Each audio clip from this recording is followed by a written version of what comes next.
children of our Mother Earth, reach out your hands, let us heal our earth together. We will heal the earth, heal the earth, heal the earth.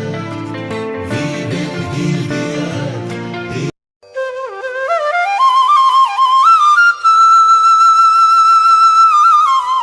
Namaste. Join us this Sunday on a free online episode, Wellbeing and Wellness, for a healthy, happy, peaceful body and mind. We will heal the earth, heal the earth, heal the earth. Stars, they can tell you stories which are brighter than yesterday. The streets have never been so quiet. The squirrels found a new hideaway. Tomorrow will never be the same. There is so much hope in our hearts. Brick by brick, we shall overcome and walk right into a new start. Welcome to the brand new world. With the children of our Mother Earth, reach out your hands, let us heal our earth together. We will heal the earth, heal the earth, heal the earth. We will heal the earth, heal.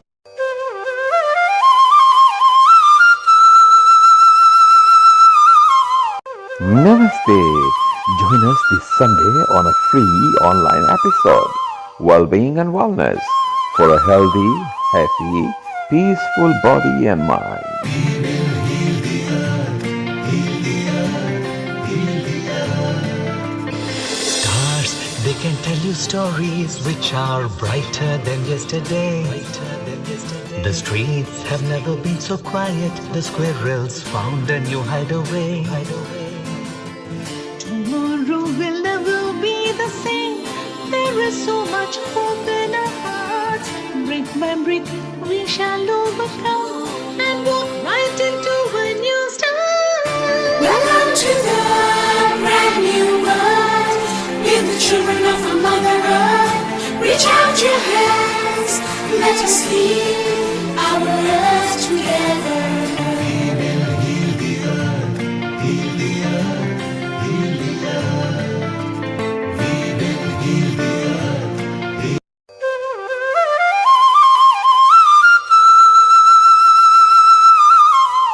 Namaste. Join us this Sunday on a free online episode, Wellbeing and Wellness, for a healthy, happy, peaceful body and mind. We will heal the earth, heal the earth, heal the earth.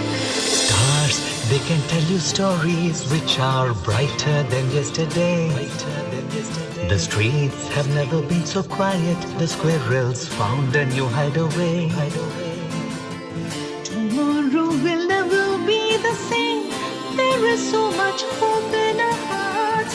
Brick by brick, we shall overcome and walk right into a new start. Welcome to the brand new world. With the children of our Mother Earth, reach out your hands, let us heal our earth together. We will heal the earth, heal the earth, heal the earth. We will heal the earth, heal.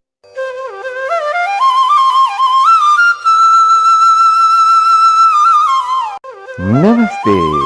Join us this Sunday on a free online episode, Wellbeing and Wellness, for a healthy, happy, peaceful body and mind. We will heal the earth, heal the earth, heal the earth. Stars, they can tell you stories which are brighter than yesterday. The streets have never been so quiet. The squirrels found a new hideaway. Tomorrow will never be the same. There is so much hope in our hearts. Brick by brick, we shall overcome and walk right into a new start. Welcome to the brand new world. With the children of our Mother Earth, reach out your hands, let us heal our earth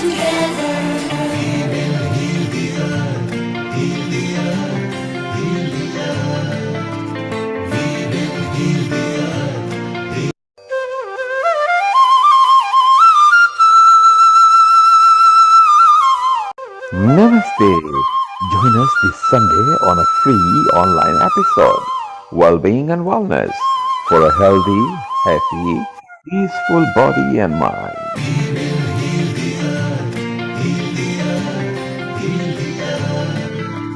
Stars, they can tell you stories which are brighter than yesterday. The streets have never been so quiet. The squirrels found a new hideaway. Tomorrow will never be the same. There is so much hope in our hearts.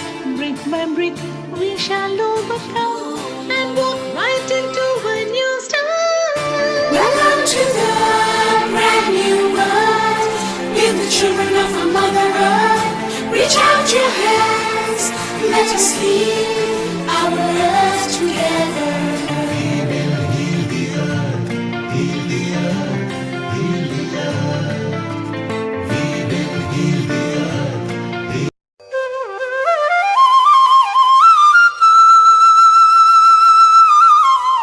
Namaste.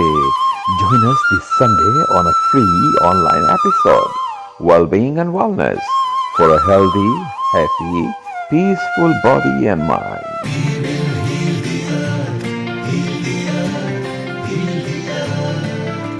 Stars, they can tell you stories which are brighter than yesterday. The streets have never been so quiet. The squirrels found a new hideaway. Tomorrow will never be the same. There is so much hope in our hearts. Brick by brick, we shall overcome and walk right into a new start. Welcome to the brand new world. With the children of our Mother Earth, reach out your hands. Let us heal our earth together. We will heal the earth, heal the earth, heal the earth. We will heal the earth.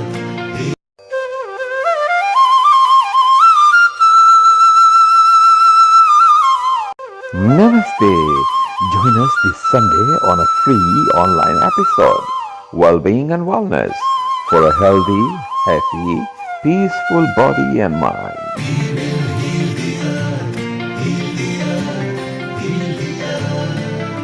Stars, they can tell you stories which are brighter than yesterday. The streets have never been so quiet. The squirrels found a new hideaway. Tomorrow will never be the same. There is so much hope in our hearts. Brick by brick, we shall overcome and walk right into a new start. Welcome to the brand new world. With the children of our Mother Earth, reach out your hands. Let us heal our earth together. We will heal the earth, heal the earth, heal the earth. We will heal the earth.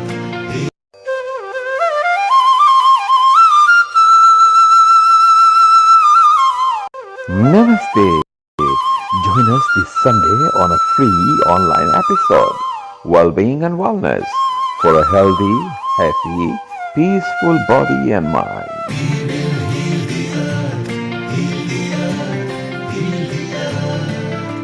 Stars, they can tell you stories which are brighter than yesterday. The streets have never been so quiet. The squirrels found a new hideaway. Tomorrow will never be the same. There is so much hope in our hearts. Brick by brick, we shall overcome and walk right into a new start. Welcome to the brand new world. With the children of our Mother Earth, reach out your hands. Let us heal our earth together. We will heal the earth, heal the earth, heal the earth. We will heal the earth.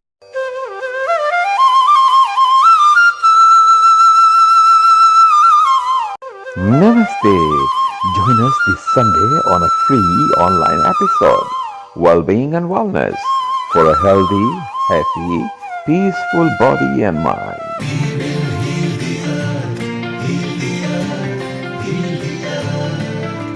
Stars, they can tell you stories which are brighter than yesterday.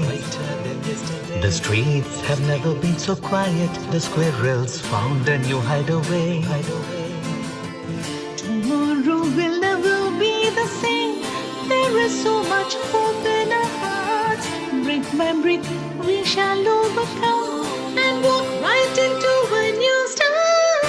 Welcome to the brand new world. We're the children of our Mother Earth. Reach out your hands, let us heal our earth together.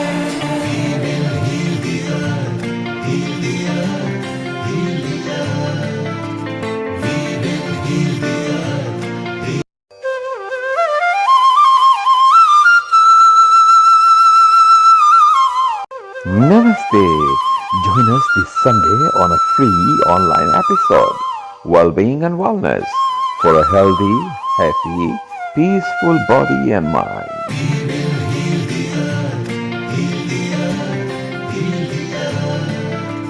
Stars, they can tell you stories which are brighter than yesterday. The streets have never been so quiet. The squirrels found a new hideaway. Tomorrow will never be the same. There is so much hope in our hearts. Brick by brick, we shall overcome and walk right into a new start. Welcome to the brand new world. We're the children of our Mother Earth. Reach out your hands, let us heal our earth together.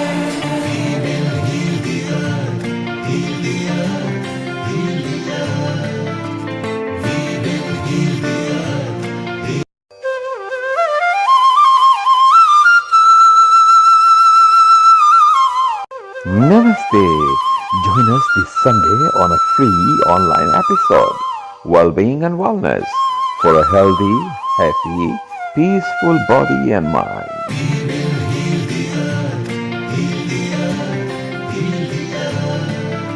Stars, they can tell you stories which are brighter than yesterday. The streets have never been so quiet. The squirrels found a new hideaway. Tomorrow will never be the same. There is so much hope in our hearts. Brick by brick, we shall overcome and walk right into a new start. Welcome to the brand new world. We're the children of our Mother Earth. Reach out your hands, let us heal our earth together.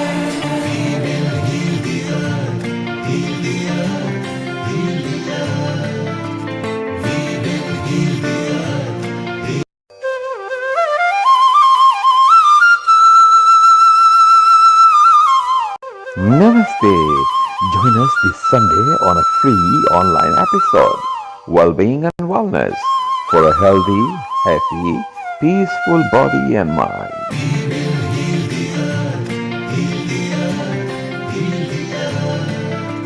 Stars, they can tell you stories which are brighter than yesterday.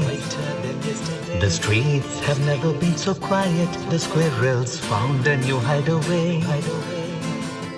Tomorrow will never be the same. There is so much hope in our hearts.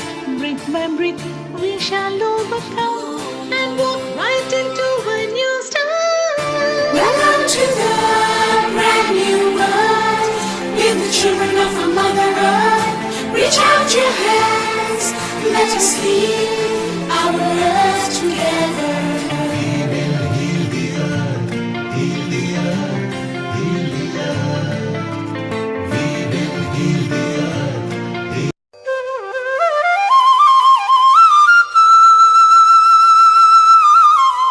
Namaste.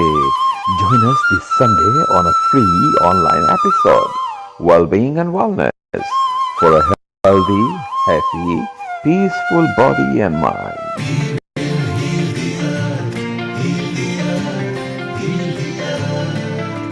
Stars, they can tell you stories which are brighter than yesterday.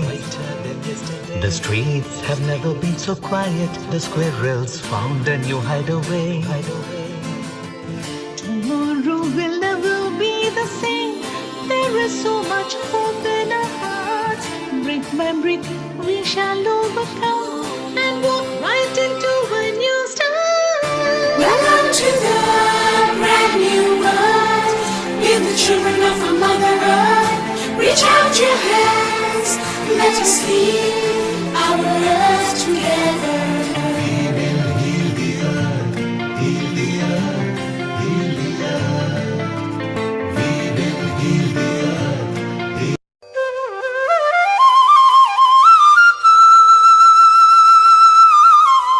Namaste.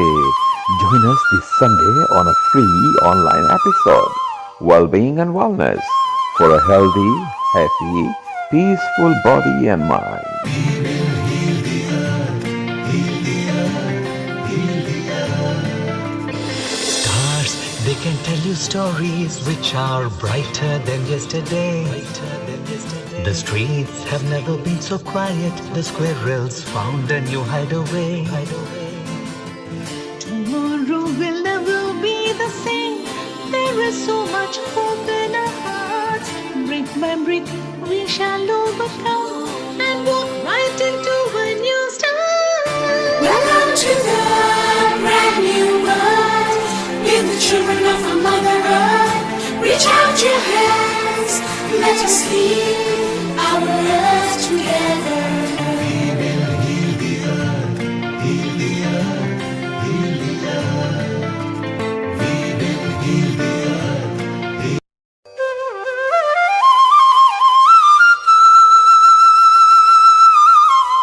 Namaste.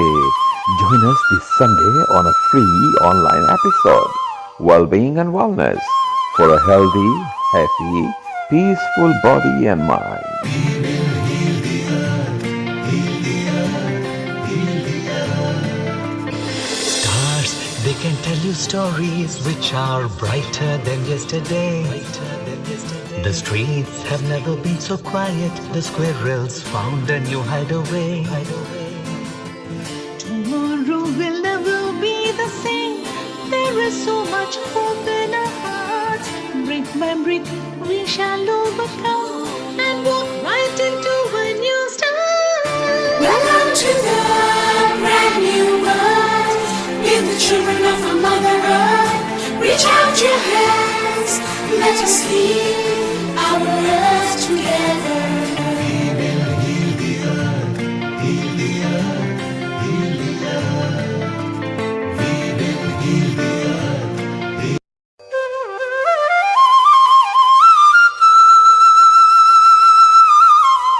Namaste.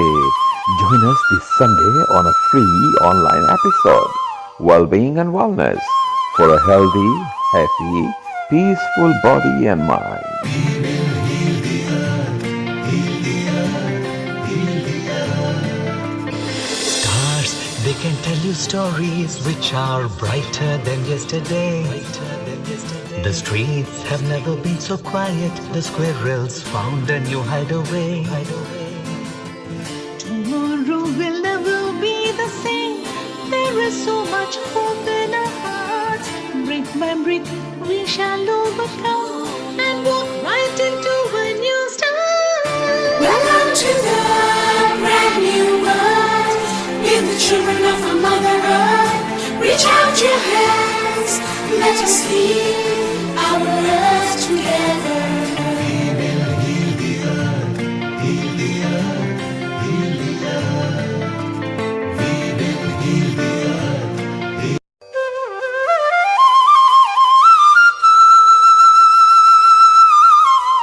Namaste. Join us this Sunday on a free online episode, Wellbeing and Wellness, for a healthy, happy, peaceful body and mind. We will heal the earth, heal the earth, heal the earth. Stars, they can tell you stories which are brighter than yesterday. The streets have never been so quiet. The squirrels found a new hideaway.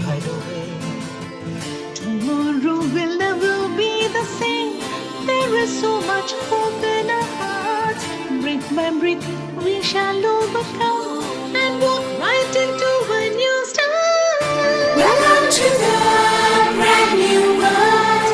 We're the children of a Mother Earth. Reach out your hands, let us heal our earth together.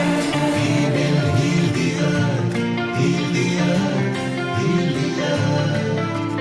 We will heal the earth.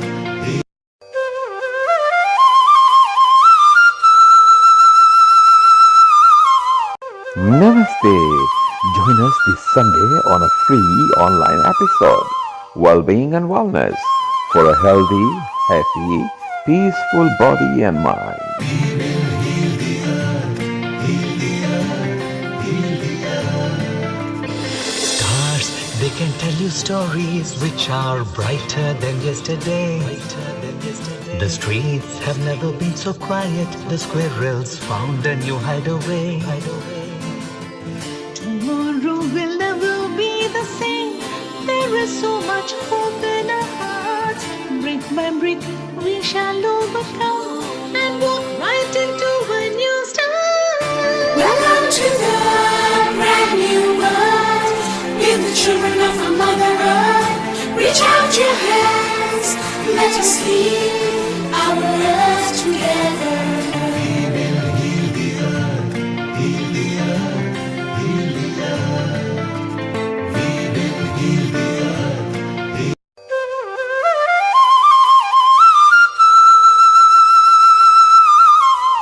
Namaste. Join us this Sunday on a free online episode, Wellbeing and Wellness, for a healthy, happy, peaceful body and mind. We will heal the earth, heal the earth, heal the earth. Stars, they can tell you stories which are brighter than yesterday. The streets have never been so quiet. The squirrels found a new hideaway. Tomorrow will never be the same. There is so much hope in our hearts. Brick by brick, we shall overcome and walk right into a new start. Welcome to the brand new world. We're the children of a Mother Earth. Reach out your hands, let us heal our earth together.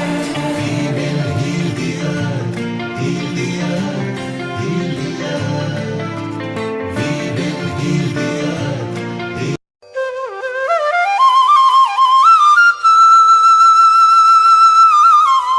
Namaste.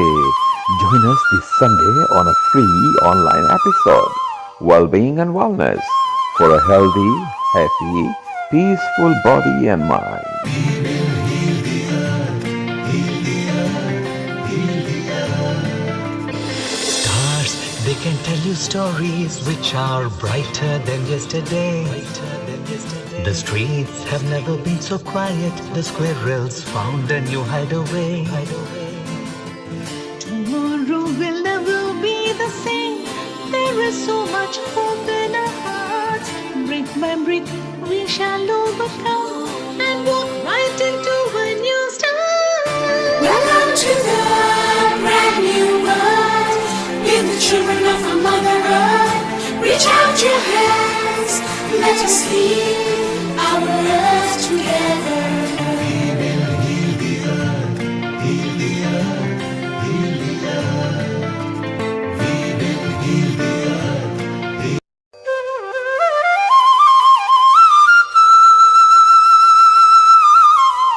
Namaste. Join us this Sunday on a free online episode, Wellbeing and Wellness, for a healthy, happy, peaceful body and mind. We will heal the earth, heal the earth, heal the earth. Stars, they can tell you stories which are brighter than yesterday. The streets have never been so quiet. The squirrels found a new hideaway. Tomorrow will never be the same. There is so much hope in our hearts. Brick by brick, we shall overcome and walk right into a new start. Welcome to the brand new world. We're the children of our Mother Earth. Reach out your hands, let us heal our earth together.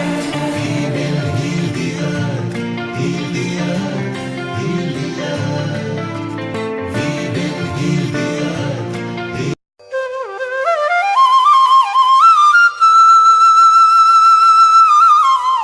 Namaste. Join us this Sunday on a free online episode, Wellbeing and Wellness, for a healthy, happy, peaceful body and mind. We will heal the earth, heal the earth, heal the earth. Stars, they can tell you stories which are brighter than yesterday. The streets have never been so quiet. The squirrels found a new hideaway. Tomorrow will never be the same. There is so much hope in our hearts. Brick by brick, we shall overcome and walk right into a new start. Welcome to the brand new world. We're the children of our Mother Earth. Reach out your hands, let us heal our earth together. We will heal the earth, heal the earth, heal the earth. We will heal the earth.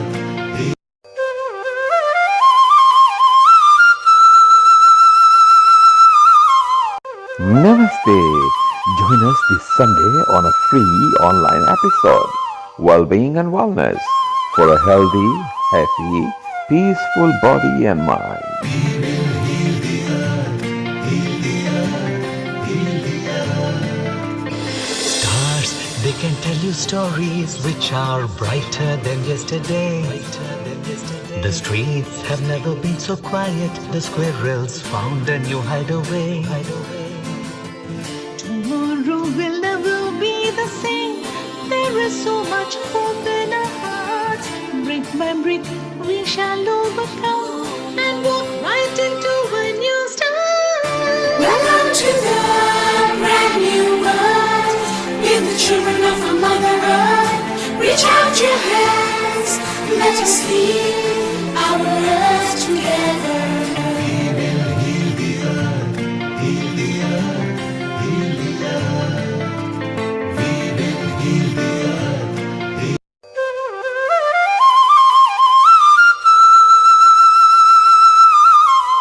Namaste. Join us this Sunday on a free online episode, Wellbeing and Wellness, for a healthy, happy, peaceful body and mind. We will heal the earth, heal the earth, heal the earth. Stars, they can tell you stories which are brighter than yesterday. The streets have never been so quiet. The squirrels found a new hideaway. Tomorrow will never be the same. There is so much hope in our hearts. Brick by brick, we shall overcome and walk right into a new start. Welcome to the brand new world. We're the children of our Mother Earth. Reach out your hands, let us heal our earth together. We will heal the earth, heal the earth, heal the earth. We will heal the earth.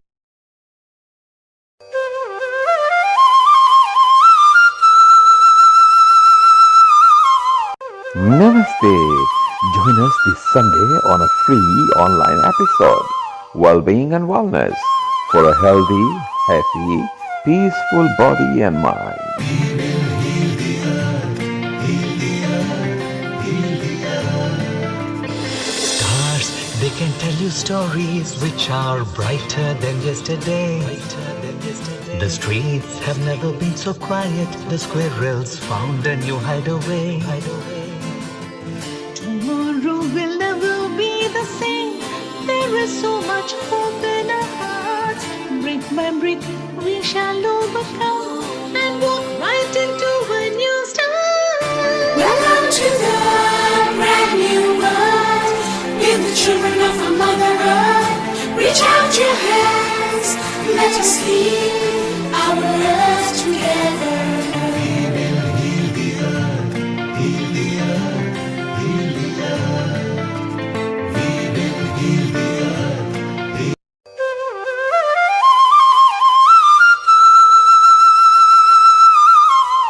Namaste.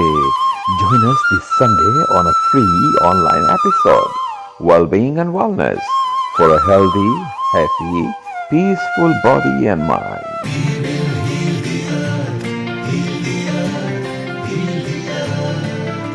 Stars, they can tell you stories which are brighter than yesterday. The streets have never been so quiet. The squirrels found a new hideaway. Tomorrow will never be the same. There is so much hope in our hearts. Brick by brick, we shall overcome and walk right into a new start. Welcome to the brand new world. We're the children of a Mother Earth. Reach out your hands. Let us heal our earth together.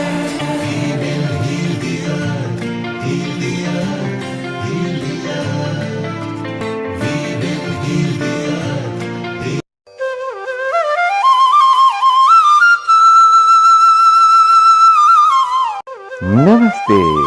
Join us this Sunday on a free online episode, Wellbeing and Wellness, for a healthy, happy, peaceful body and mind.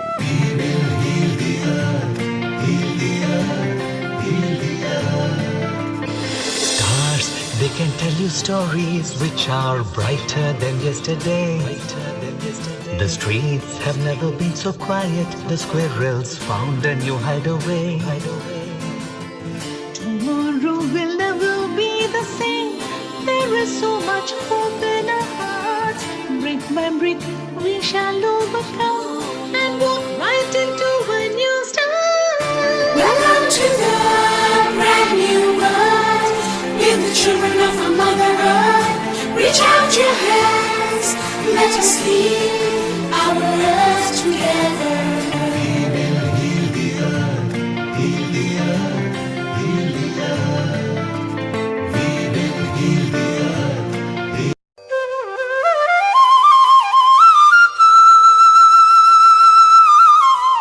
Namaste. Join us this Sunday on a free online episode, Wellbeing and Wellness, for a healthy, happy, peaceful body and mind.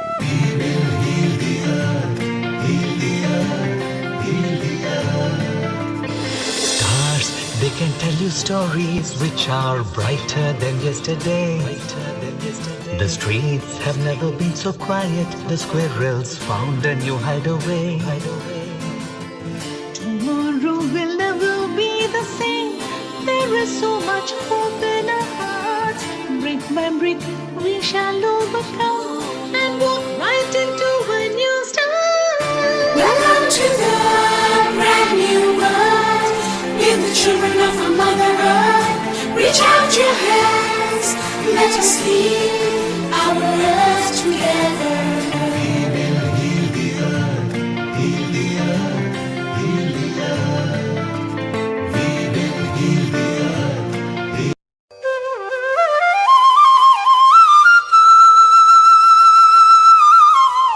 Namaste. Join us this Sunday on a free online episode, Wellbeing and Wellness, for a healthy, happy, peaceful body and mind.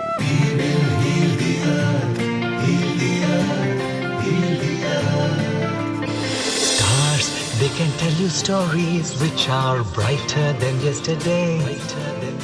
The streets have never been so quiet. The squirrels found a new hideaway.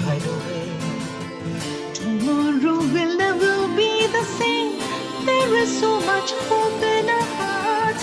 Brick by brick, we shall overcome and walk right into a new start. Welcome to the brand new world. We're the children of a Mother Earth. Reach out your hands. Let us heal our earth together.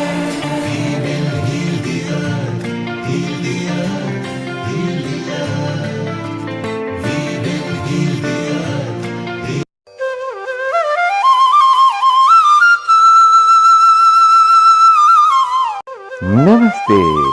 Join us this Sunday on a free online episode, Wellbeing and Wellness, for a healthy, happy, peaceful body and mind.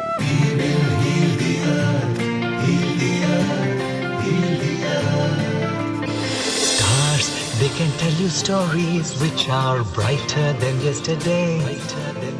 The streets have never been so quiet. The squirrels found a new hideaway.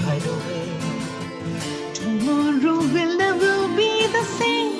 There is so much hope in us.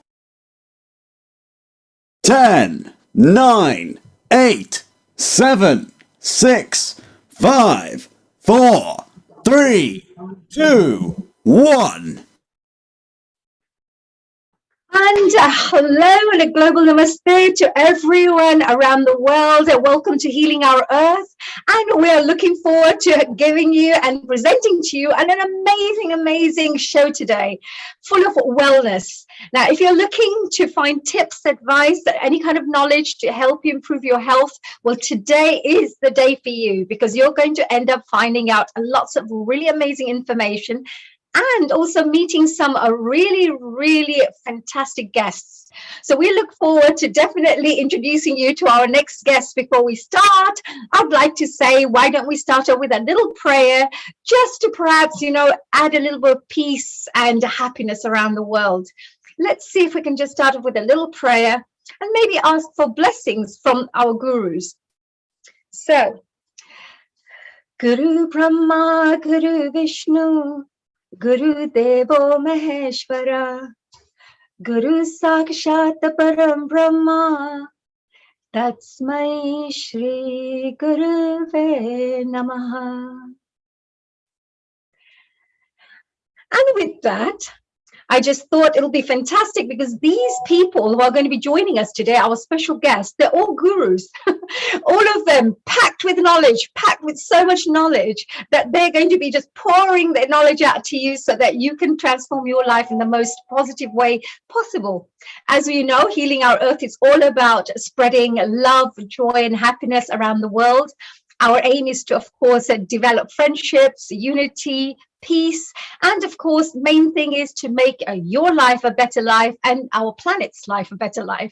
So with that, I'd like to introduce to you our first guest. Our first guest, she is somebody you really need to meet, because I'm so super excited to meet this lady. She is really great. Before I start that, just in case you don't know who I am, my name is Honey Kalaria, and I'm going to be your host for the next few hours. So let's see if we can introduce our dear Neera. Neera Gupta is actually from Singapore, and she's going to be speaking to us about the power of your voice. Yes. Now, Dr. Neera Gupta, I should say, is the Chief Visionary Officer at Global Influencers Publishing House and the founder and director of Kit Kat Events and Marketing, based in Singapore.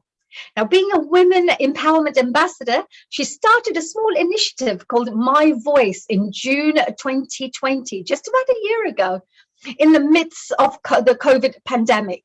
Now, the main thing was to provide a platform for women to come together and discuss their issues, challenges, as well as to support each other, uplift each other all through this difficult times. I would have loved to be part of that group, because everybody's gone through these challenges through this COVID time. Now, today, this humble initiative has completed 30 editions and spread across 20 countries with a network of over 1,000 women. Wow, congratulations, Neera. What a wonderful work. Now, 80 of whom have also found the courage to share their personal journey by co-authoring the international bestseller, not just an international, but a best-selling book called My Voice, a collective memoir by women of substance. These are volume 1, 2, 3, and 4. So do make sure, if you get a chance, go and get those, because you'll get a chance to get some really inspirational stories from there. Now, with all this is not it. With all the sale proceeds also go to children's charities, which is, I think, a fantastic. Now, in addition to this, Neera loves being on stage and in front of TV cameras. She has produced and hosted many international events and TV shows including Saregama, which is my favorite. I love it.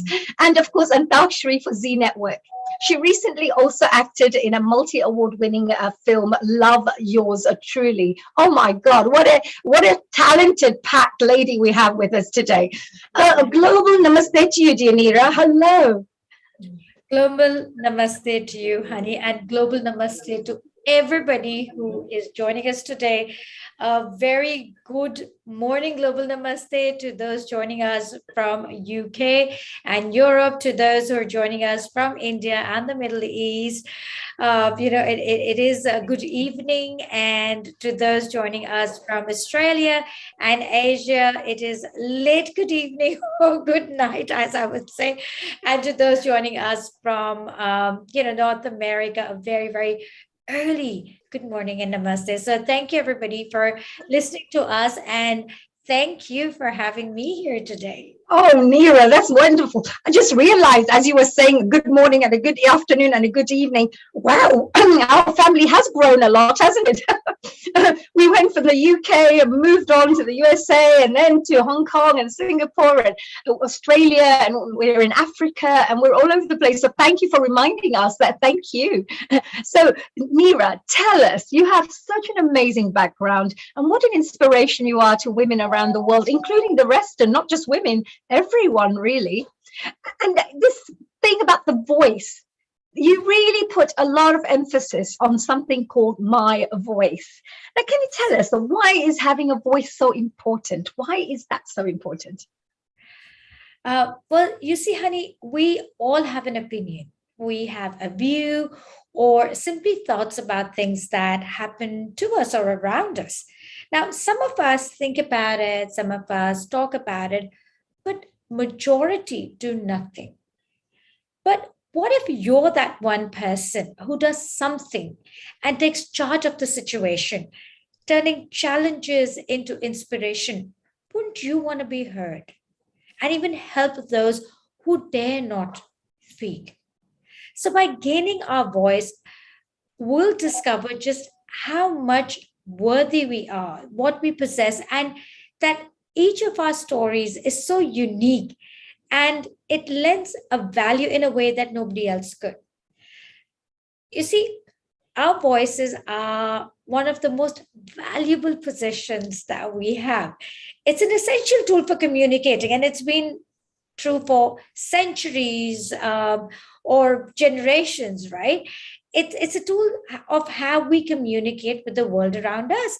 Now, this could be either vocal or it could be written. This voice could be quiet or it could be a roar. Either way, it's important that we are able to speak up and be heard. Absolutely. Oh my gosh, that is definitely true. And you know what? You're inspiring me because there's so many things I'd like to talk about. Yes, and it's true. It's not even about, that you have to roar and shout and scream and try to get attention to yourself. It's all about just expressing yourself, isn't it? Just expressing your thoughts, your opinions, and anything that could create some positive change in people's lives, actually. And what makes it so critical than ever at this moment in time, especially in this present day, for us to speak up, for us to share and speak our minds, actually. That's a great question, honey, of why it's important today. Now, if you think about it, our voices, they have some measure of power. And when we speak up, it is crucial in creating an inclusive, open, and prosperous societies, especially for women. Because as you know, I mean, being a fellow woman, for centuries, we women around the world, we have put the needs of others before ourselves. We have made tremendous amount of sacrifices for everyone around us, our families, friends, colleagues, even the society. And you know what? In times to come, none of this is going to change because this is what makes us us. But if in all of this we could stand up and speak up for ourselves, we have the power to make this world a better place, not just for ourselves, but also for others. And here's an interesting fact, right? In speaking our truth, and sharing our unique stories, we are doing two very important things. We are teaching the world to be fairer and kinder place, and we are easing the burden on our shoulders of our stories. Wow, that is actually really, really powerful because everyone has a story. Everyone is unique, as you mentioned as well. Everyone has this story, and you can learn something from everyone. And sometimes what you said to make it kinder and in a better place. There could be teachings and there could be things that we can learn from other people's experiences. We don't have to go through it ourselves, or we could help others not to go through those same similar situations that we may have had to go through. And if we look at Absolutely. I mean, and if you think about it, when we listen to somebody's story, there are a couple of reactions that we can have, right? Either we could say that, you know what, wow, I'm not alone. There's somebody else who's gone through it. And that's very comforting to know that, because, there are days where we feel like, oh my God, everything is happening to us. But you know what? It's happened to someone. So that comfort is there that I'm not alone. The second thing that happens is when we read about their story and what they've done about it, you see like there's light at the end of the tunnel. You see hope. You see, okay, well, they've been through this and I'm in a similar situation. Well, I can do it too. And then the third thing is, from their story, you also learn that, you know what, this is how they did it. Well, all right, well, how do I mold it to my situation? And how can I do the same or something similar as well? So there's just so many things by just sharing and listening and being part of somebody's story, is that comfort, that support, that motivation, and also that inspiration and empowerment to go out there and do something about your own situation. That's very true, isn't it? Because but most people will read these biographies. They follow role models and they learn from how they did what they did, how they went from A to Z. Like how they did it.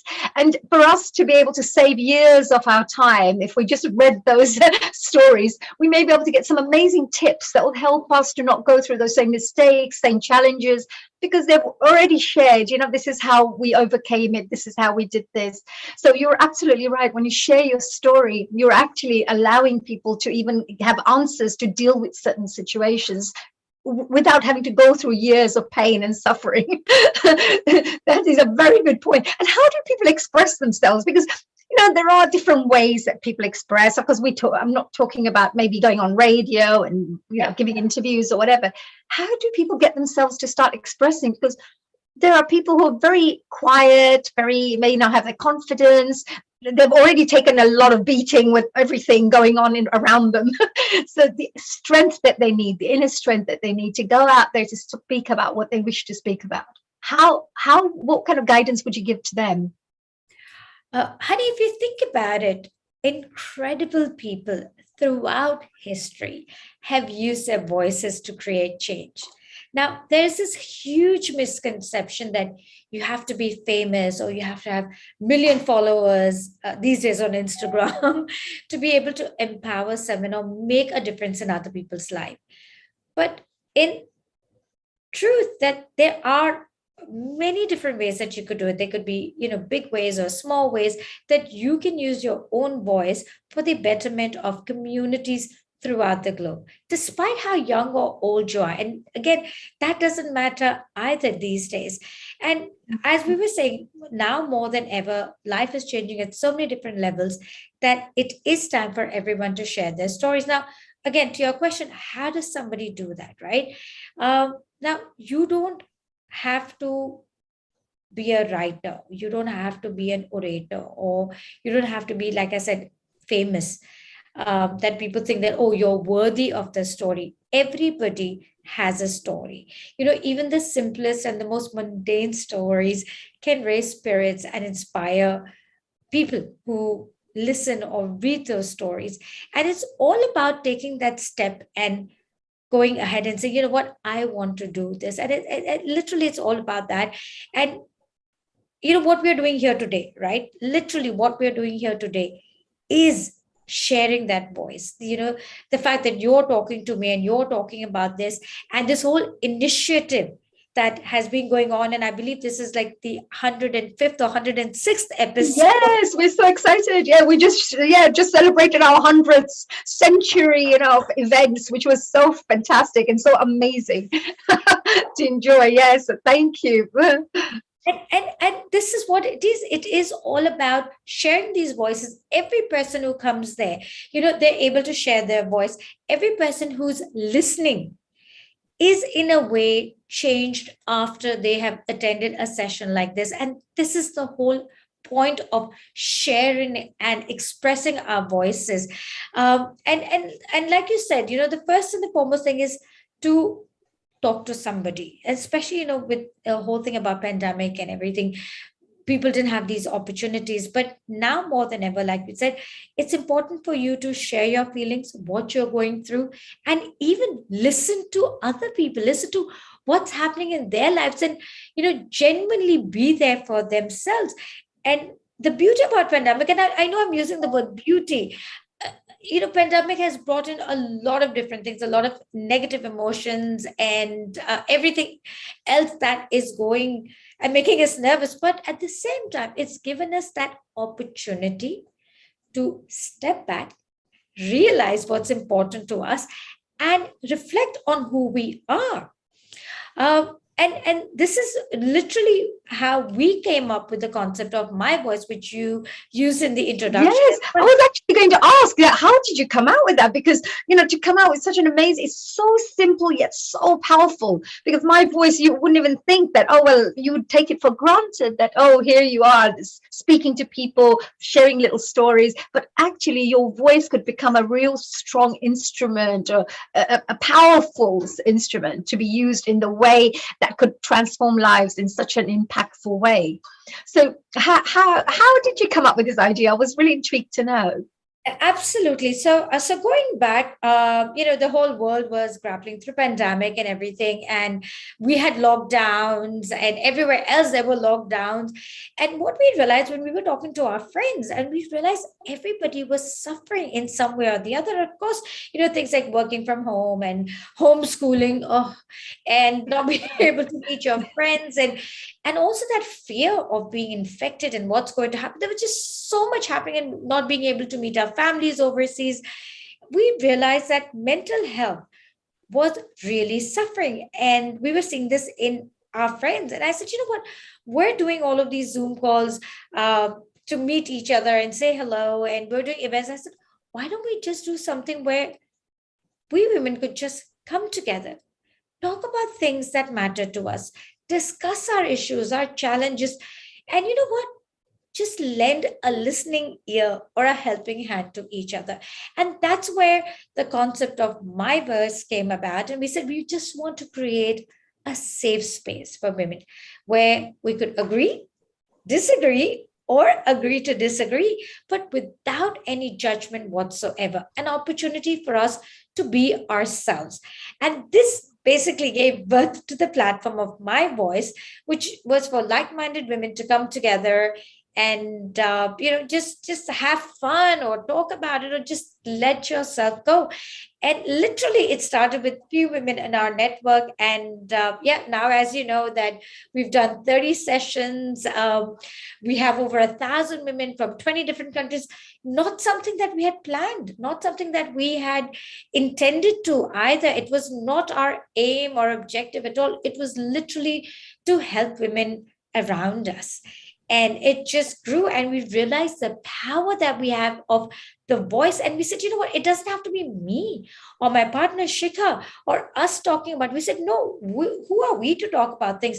Every woman brings in so much knowledge, so much experience with them, and emotion. We said, you know what, that's how week after week we had different women who would come and talk about things. And of course, then we started formalizing it a little bit more, and we said, we should have specific topics, and we had experts talking about it. And the best part from that is, we said, you know what, these stories shouldn't be for the 20 people who are joining, or 60 or 80.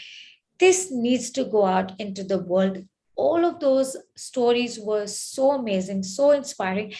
And that actually motivated us to start this publication called My Voice. And again, with no experience of publishing at all. I'm Wow. in an events company. I'm so amazed, like how your story is. I'm so truly amazed. Of course, I want to hear more, but I just thought that, wow, how a little idea has got women coming together. Suddenly they're sharing their stories. Suddenly they feel that they've got a safe space to be able to be heard. And they always say that if you've got something inside you that's really eating up at you, people even write, and write and put it down on a note just to get it out of the system. But how beautiful is it to be able to share with somebody who says, yes, I understand. I know what you're going through. Don't worry. We're here for you, or whatever, they have to hear. That's beautiful. And then you said you went from your few people to 1,000 members that you have right now. So look at the impact that one little idea is creating. And from there, now you said you went into the publishing, which means thousands and thousands and millions of people can read and get inspired by these wonderful stories. It's just truly amazing. Please carry on. I just thought I have to share that. No, Well done. absolutely. And again, the whole thing about publishing also came about. We said, we wanted to have these stories out into the world. We said, what, it shouldn't be just for us. Everybody needs to know about these. And hence the idea of the book. And in a way, during pandemic, the one change that we saw is a lot more people were writing, a lot more people were reading, and we said this is a perfect way. And prior to this, when we had events, we always just had events for our own city.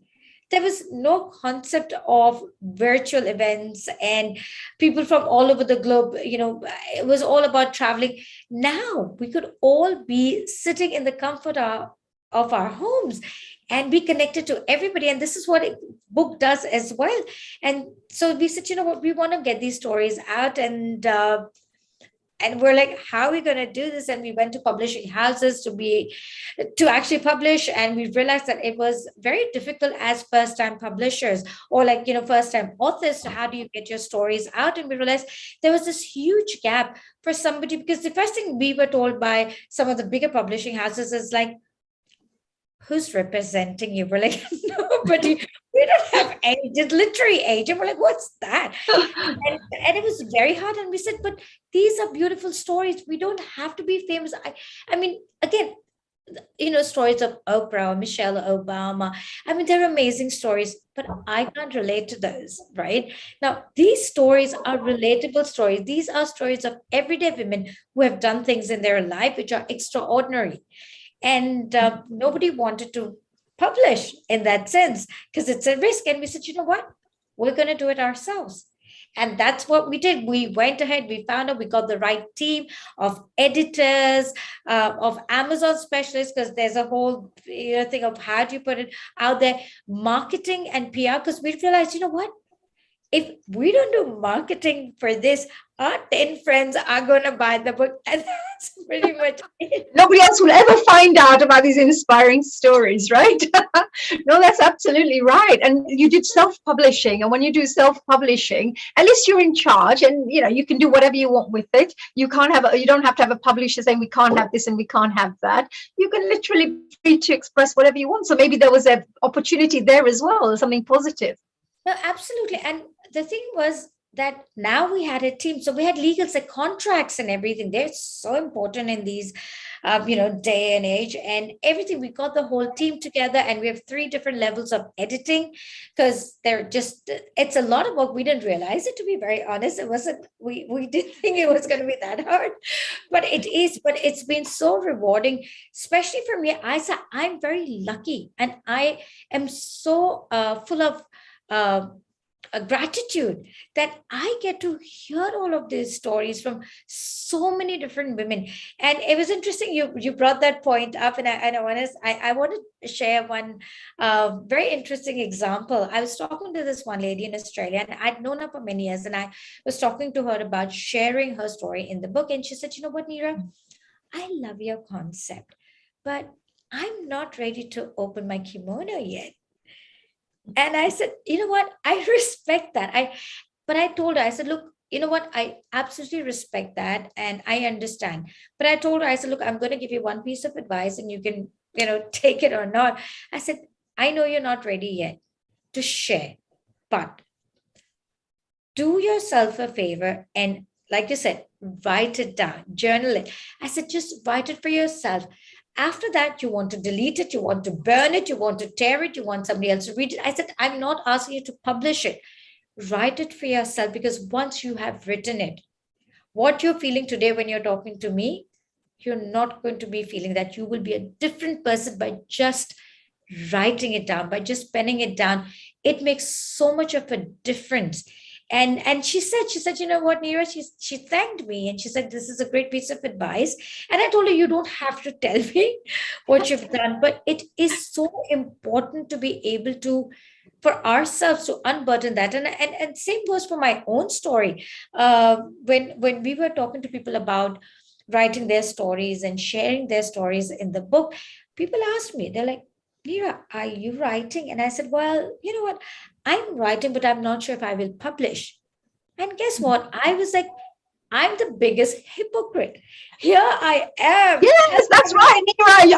I know you must have a beautiful story behind you too. That's true. And with all these amazing women coming and sharing their stories, we would like to know who the woman behind all of this, bringing all these people together. It's true. And I felt like a hypocrite. I said, here I am, being this person and telling people, and I'm afraid to share it, because when we talk about our own stories, there's guilt, there's shame, there is this there's just this weird sense that we feel that somebody might think less of me, and that's the burden that we carry. And I said to myself, you know what, I'm going to write. First I said, I will write. And guess what, you won't believe it, I wrote my own story literally in a couple of hours at night when my whole household was sleeping, because I have written it here so many times. I wrote it Wow, down. it's amazing. Yeah, and this is your whole story, like, probably all the challenges, and like some people would say, oh, I don't know if I feel comfortable opening up, like you just mentioned, there's shame, there's guilt, there's also, what will people think, or will people believe me? That's another one as well, that will people believe if I share that this really actually happened, and there are so many things. And actually what you just said, about writing things down, me myself, I'm a very positive person. I'm always, enjoying my life and doing the best I can for the world. But I also, everybody goes through challenges. And I found that was one of the best ways. I just write quick diary notes. I write little diary notes, put it all down, and it feels like, it's all come out. And it never affects me afterwards, because I kind of feel that someone's listened to it, like the world, the universe has listened to me. So you're right. And it makes a huge difference, because there is, synchronicity, and there's just so much out there that when you put it out there, it does there's magic that happens. And I did that, and finally, and it was funny, because when I wrote my story, the most difficult part was the conclusion. I'm like, how do I conclude what I'm living? And then, of course, this is where you get help, and there's some training and everything, and you're like, okay, well, this is how you would write it. But I think for me personally, it was the greatest gift I gave my own self, to be able to write that story. And I said to myself, the story that I want it to be a legacy. You know what? These days, and of course, for us Hindus, we don't even have, burial and all of those things. And, how do you remember somebody who's gone? And we think about it. And again, there are all these amazing poets and writers from centuries ago. We still remember their work. We still remember their words. So how do you leave a legacy? Like, I wanted my children to read my story. I want people around me to know who the real Neera was, because it's not just about what you see on Facebook or what you see on LinkedIn and all of those things. There was a story which was unheard or untold. And I wanted people to know that and remember me for many other things. And so writing is such a legacy that you leave behind for future generations. And here's an interesting thing that a lot of people tell me is like, but nobody wants to hear my story. I don't think it's interesting. And I said, tell me more about yourself. Tell me more. Tell me more. And the amount of heartwarming stories that you come to listen, and all of these unsung heroes and community champions who have really gone above and beyond their course of work, service, passion. And each one of us has literally showcased during our lifetime these extraordinary examples of courage, resilience, triumph, kindness, compassion, self-love, transformation, and everything else. And Yes, and here's where we need absolutely. to give ourselves a bit of a pat on the back that we think we did what we had to do. But there are thousands of people out there in our situation who are not able to do it for whatever reason. And this is where we are setting that example of what can be achieved and how we can inspire people to transform their journeys from, that ordinary to extraordinary, and that change that they could have. Wow, this is just so beautiful. It's really amazing. And, already such an inspiration. And women, I feel that, from centuries, people always had the women always fighting to be heard, so they have had to, whereas it's their right to be heard. It's not like you have to fight and it's somebody's done you a favor for allowing you to speak. It's your right to be able to express yourself in the way you wish to express yourself. So it is very true at what you just mentioned. The other thing I love is about the art and cultural and heritage part of it, because what you said is these stories will remain, and maybe 100 years down the line, 500 years down the line, 1,000 years down the line, when books are there with the libraries and things, people will go back and say, wow, this is how people used to live, these were the stories behind. So you're actually right. It becomes part of art, culture, and heritage, really.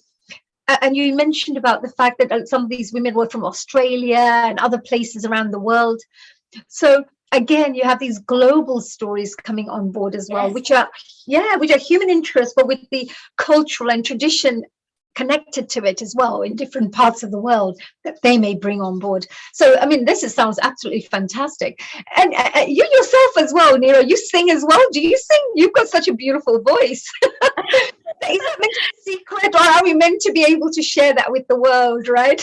That you've Well, got such a beautiful voice yourself. You love singing. Is that right? Is that something that you love doing, or is it something you do by profession?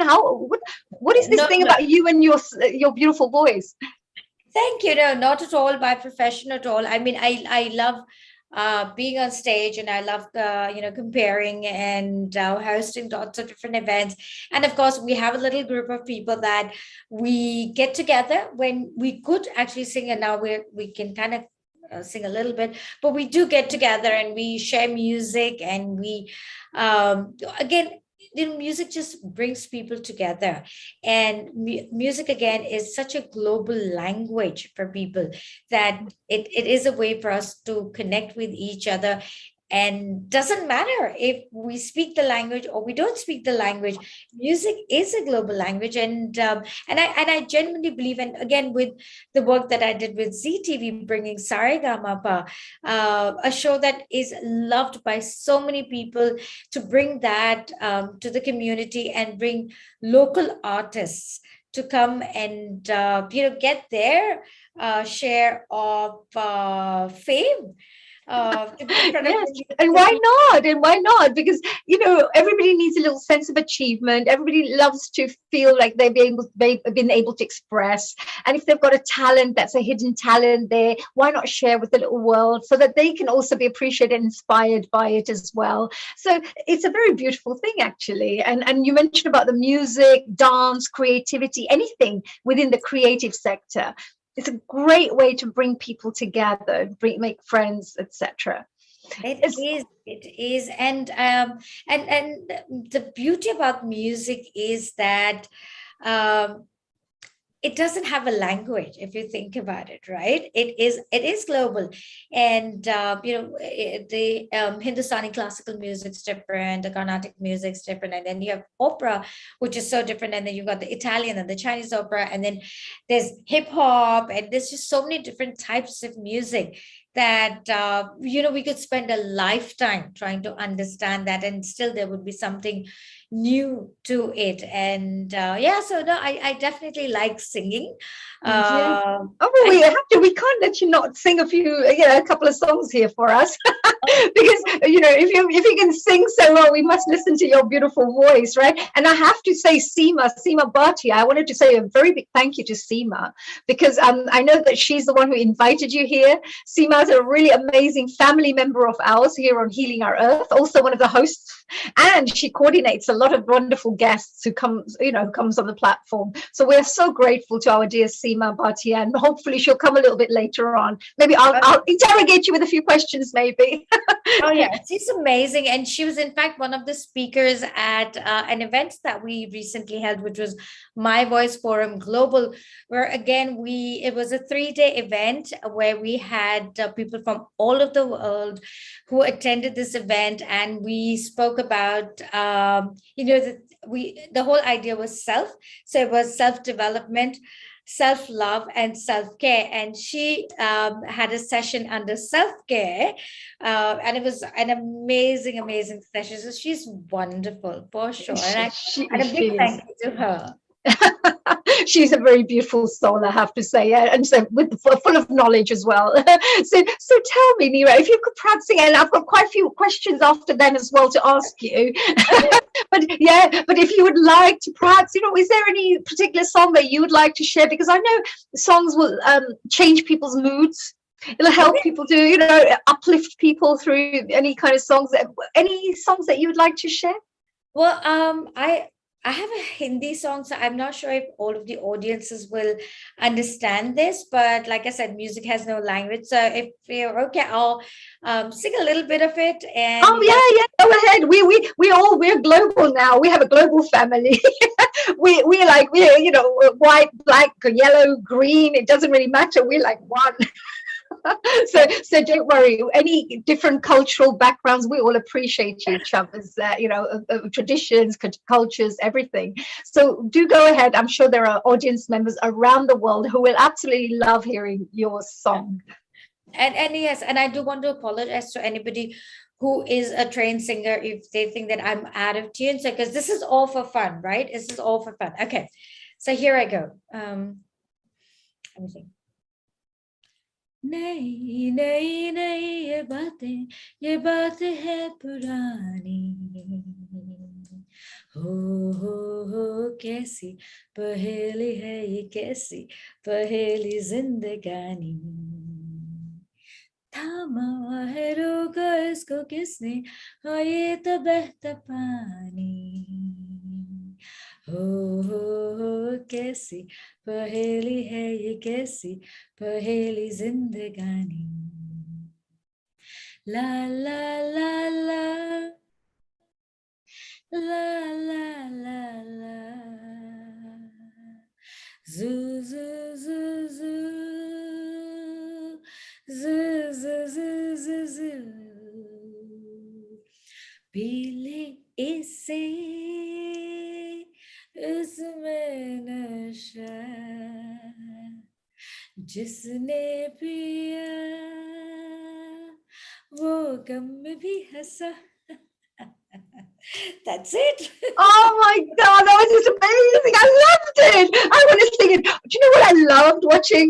I loved watching your expressions, because it was not just singing it, it was like feeling it, feeling the emotions of that particular song and expressing those songs in a particular way, which was like the movie, right? From the film.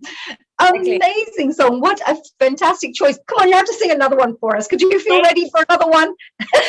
No, and the thing is, what I always say is that what I lack in talent, I make up with performance. You're an amazing, well, you're a great speaker. You're lovely. Look at you. You're an inspirational leader, right? And not just that, talented, very creative with it. So you're a little package over here, very good package. So tell me, Neera, is there another song, one more favorite song that you'd like to perhaps share with us? Anyone that comes to your mind? Oh dear.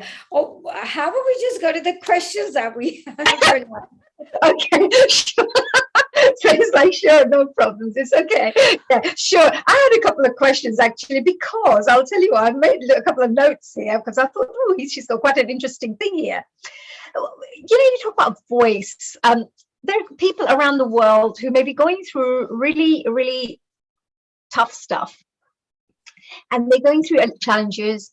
And there was one that I mentioned to you. People may feel people are just not going to believe me, so it's no point talking to anybody. It's just no point, right? It's too out of normal reality. And there's something really, really different about this that people just won't even know about. How would you manage those kind of women that if they really want to go out there to share, but they just feel people are not going to believe what they have to say? No, you're right. And this was, one of the examples that I had shared as well. And we get that a lot. And it's just about telling them that you do have a story. And by not sharing it, you're not only doing disservice to yourself, but to everybody else who could actually learn from what you're going through. And we always tell them that you are setting an example that will be an inspiration, encouragement, and proof that anything is possible if you take action. And that's the whole thing that we try and explain to women out there, that whilst you think that you're just doing what you're doing, your life is full of purpose. And this purpose has pushed you so hard that you can no longer ignore this.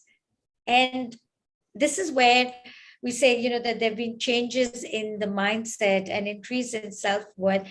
And that is what people want to know about. People don't want to know about, those rags to riches story that, I was on streets out there, and today I have a multi-billion-dollar empire. Because, the fact is, most of us have not been through those things.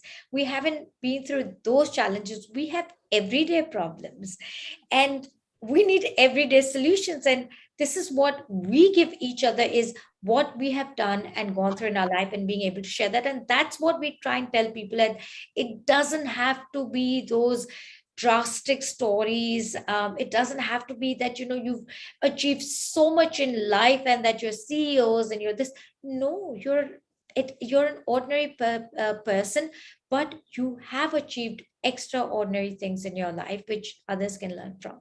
Wow, that's beautiful. Actually, that reminds me of my mom herself, because she's such a beautiful cook. She's an amazing cook. Everybody talks about her cooking, that she's so brilliant. We're pure vegetarians. But, one day there was a wonderful competition going on, like a cooking competition. It's a TV show. And I said to my mom, why don't you go in, just register and take part? And she goes, oh, no, people won't like my food. There must be brilliant people out there. I'm just nobody really. Everybody can cook at home. So she's like really undervaluing what she's all about. So I said, look, Mom, I've now registered you. You just have to go at least for the audition, right? Because I've just done it for me. So I got her in there and she did it, and she got through the audition. But she went through, and she did the TV shows, and she was thinking, oh my God, where am I? Because I didn't expect me to be here. And as she went through, she ended up becoming one of the top 3 winners of the whole of Europe. At the whole of Europe cooking competition. And she was the only vegetarian cook, from the group. But she really did it, and she would come back home, and all of a sudden this energy came in her, where she would study in YouTube, look at how they do this and that. So I loved that part of my life, that I saw her flower and blossom at that time. It was just the most beautiful joy that I received myself. So you're absolutely right. It's not about women who are doing multi-billion-pound businesses and having 50 awards. It's all about these beautiful stories of somebody who could be like this, and they've just opened up into beautiful, confident characters. I'm going and collecting her award on front of, for her, she would have never thought that I'm going to go on stage, collect an award, people are going to clap and really appreciate my cooking. And so yes, I do appreciate this, what you're saying with anyone out there. So any audience members who are listening out there, you really need to appreciate what Neera is talking about. She's mentioning something which is very powerful, very impactful, and could change people's lives forever. Because by hearing these stories, yes, is that right, Nira? Is there Oh, anything? Is absolutely. there anything that you have learned from this? Because all these stories that have come out, is there any things in particular that you have felt that these are three lessons that I have learned through my journey with my voice? It's very interesting you said that, because I was about to say that, by learning to understand yourself, uh, we can also reach to a point where, and a place where we can say that this is what I was always meant to do, and which is exactly the case for your mother. To from where that, to not knowing and saying nobody would want to listen to me, to be like, what, but this is what I was meant to do. I was meant to do this. And I think for me it would be that these lessons in perseverance, honoring my own life's purpose, and recognizing that age is no barrier to achieving, our sole purpose and ultimately happiness. I think that's been really really important, and this is what my chapter was about as well. And these finding these unique path to happiness, because we're all, as we grow up, and it's all very societal, right? We grow up and there are certain things that we need to do, certain things we need to achieve, but why should that be it? you know if this is what makes me happy, well, this is what makes me happy, and I'm going to find my own path, and ultimately it might lead me to somewhere where I want to be, but it could be a different path I take. Yes. And they say on a spiritual level, if we were looking at this more on a spiritual level, we say we're already divine people already. Everything is, the divinity is in us. Our soul is pure, 100% pure. It's just with all the experiences and the education and the culture and people bringing you up, it's helped you. It's created a framework for you to work within, which sometimes becomes a bit of a boxed thing rather than the 100% pure soul that's out there, who's part of the whole world.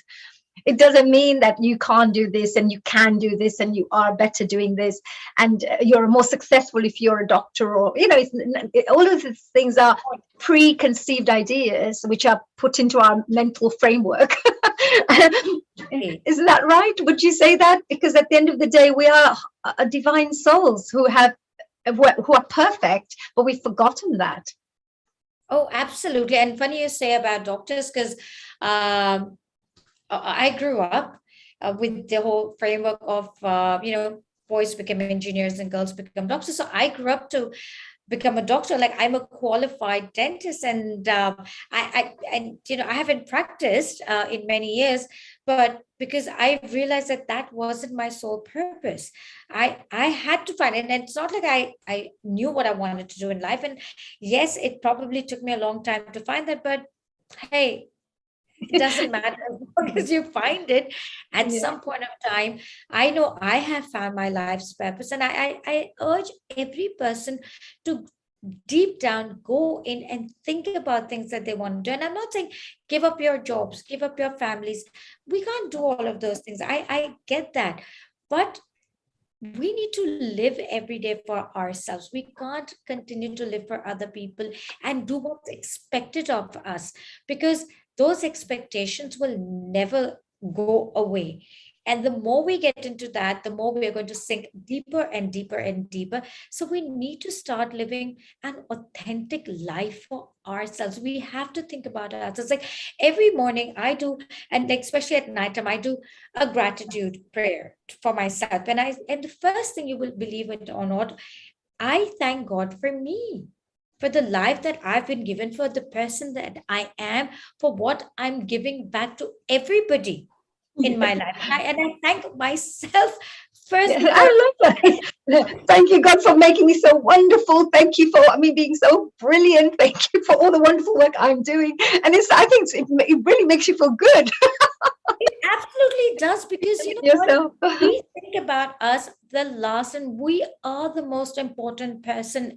And if we don't love and respect ourselves, nobody else is going to do it. So that's why it is so important that, when you do your, firstly, I definitely say, having a gratitude prayer that you do, and it's not religious, it's about being spiritual, or it's just saying thank you, makes such a huge difference. Because you know what, we can find so many things in this world that are going wrong for us, that we forget the joys of all the beautiful things, the fact that we have a life, that we're healthy, we have family, we have people who love. Oh my god, I say thank you to the beautiful flowers that, you know, when I'm walking and I'm smelling them, I say thank you god for the air that I'm breathing, for the water, everything. And then you think that, oh, all of these other problems that I have are so minuscule and so unnecessary, because there's just so much to be happy and grateful about. Wow, that is a really powerful thing you mentioned just now, because gratefulness, if you're very grateful, that helps you to vibrate in very high vibrations, you know, your frequency. And as soon as your frequency starts vibrating so high, you think more positive thoughts, you feel more joyful, you feel happier. So this could be a self, you know, when people look for ways, methods to help themselves feel better, to always, these are the things, maybe, like you said, a gratitude prayer could be one of those things that could shift their mindset from poor me, look what's happened to me, la la la, to wow, I am pretty grateful for everything else. And look at there's so many people worse off than me. Look at me, I'm pretty lucky here. And suddenly you start lifting yourself up slowly. So it's very, very true. And I also find it quite interesting what you just said here, that, you know, life about the purpose side. Because me as well, I studied being an accountant, I did an accountancy. My first degree was accountancy, but it was just not me. I just didn't feel very happy at all. I was like, God, I can't sit in this office and just calculate numbers. I just cannot do it.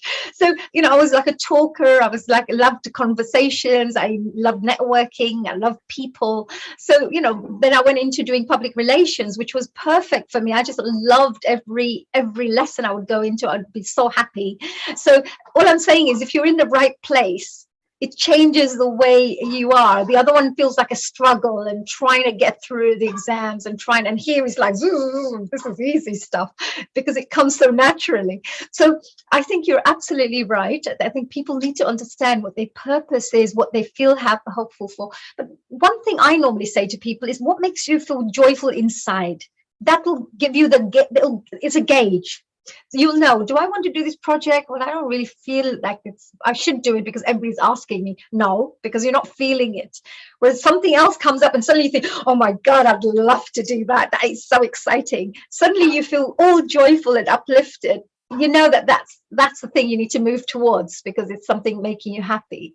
So is there any final, because I know we're going to be moving on to our next guest very shortly. Is there any final messages that you feel that you would like to share with the audiences? Like anything that you could leave the audiences with, or how is this a membership that people can join? Is it something, if the books can be bought and where can they buy that? Maybe some information that people can know more about your work. Absolutely, absolutely. Look, all of our books are available on Amazon, and all you have to type is My Voice book, and they would be able to get the copy of My Voice 1 and My Voice 2. And they're both bestsellers, which is such an amazing feat to come out from being nobodies to publishing a book on Amazon and then to become a bestseller. And it's a huge achievement for all of the authors. And I congratulate each and every author for being part of this. And of course, we have the My Voice Book 3 that's coming out in December, just before Christmas. And of course, we are now, talking to authors for the My Voice Volume 4. So we still have a few authors that we're looking at. So if anybody's interested in having their voice and being heard or leaving a legacy, please do connect with me. I've shared my email address on there, which is just neera@globalinfluencers.sg. That's on the chat. So please feel free to send me a note. I've also shared my LinkedIn details. And like I said, just go on to Amazon in any country that you're in and type My Voice book by Global Influencers. And all of our books will come up. They're available on Kindle and paperback. And of course, we're very excited about the volume 3. And all I want to say is the whole objective is in bringing stories of women as we share a common ground, inspiration, hope, meaning, and ultimately action. And we need to bring our authentic voices out there. It doesn't matter who we are and where we live and what we do. It's about thriving in our community. It is about celebrating our exceptional accomplishments and achievements. And it's not about, once again, whether you're a CEO or you run charities, it's all about what you have done in your life for yourself that can help somebody else. And that's pretty much it. Like, find your purpose, find your voice, and all of the powers in the world will come together to get you to your path, of whatever journey that you choose. Yes, I am. I'm a true believer of that, Neera. Where when you're focused in a certain direction, the universe will start creating the master plan, and help you move in certain directions. Synergies start taking place. You just start attracting the right place, the people, places, etc., to help you move in that direction. So that I truly believe is because you're resonating and you're vibrating then in that. If you're vibrating in, oh, I'm depressed, this is bad, this is this, then more of those things will happen in your life. So you need to come out of that feeling. If you uplift yourself, start getting some purpose in place, then that energy will itself have a self-perpetuating energy. And absolutely, like a snowball effect, which is true. And I just wanted to maybe actually share this, because if anybody was interested, of course, to contact Neera with your amazing stories, it's Neera at Global Influencers .sg, because you're from Singapore, right? So that's it, just in case if they put .com, so it's .sg. So, Neera, we come to our end of our program today. And I just wanted to say a really, really a very big thank you and a very big congratulations to you as well. And I'm sure every single woman and man, anyone who's listening right now, I think would feel very proud of the work that you have done, and also very proud of the fact that, this initiative has taken you on this journey that is starting to create such huge impact, like little ripple effects in the universe. You do something and suddenly the waves just go off everywhere and start creating ripples. So you should be very proud of yourself. We're also very grateful to Seema Bhatia, of course, again, as I mentioned, for inviting you, because we would have never had a chance to meet such an inspirational woman for this. And our final question to move before we're very shortly going to go on to our next guest. Her name is Varsha Soneji, and she'll be joining us very shortly. But before then, my final question to you, Neera, is this.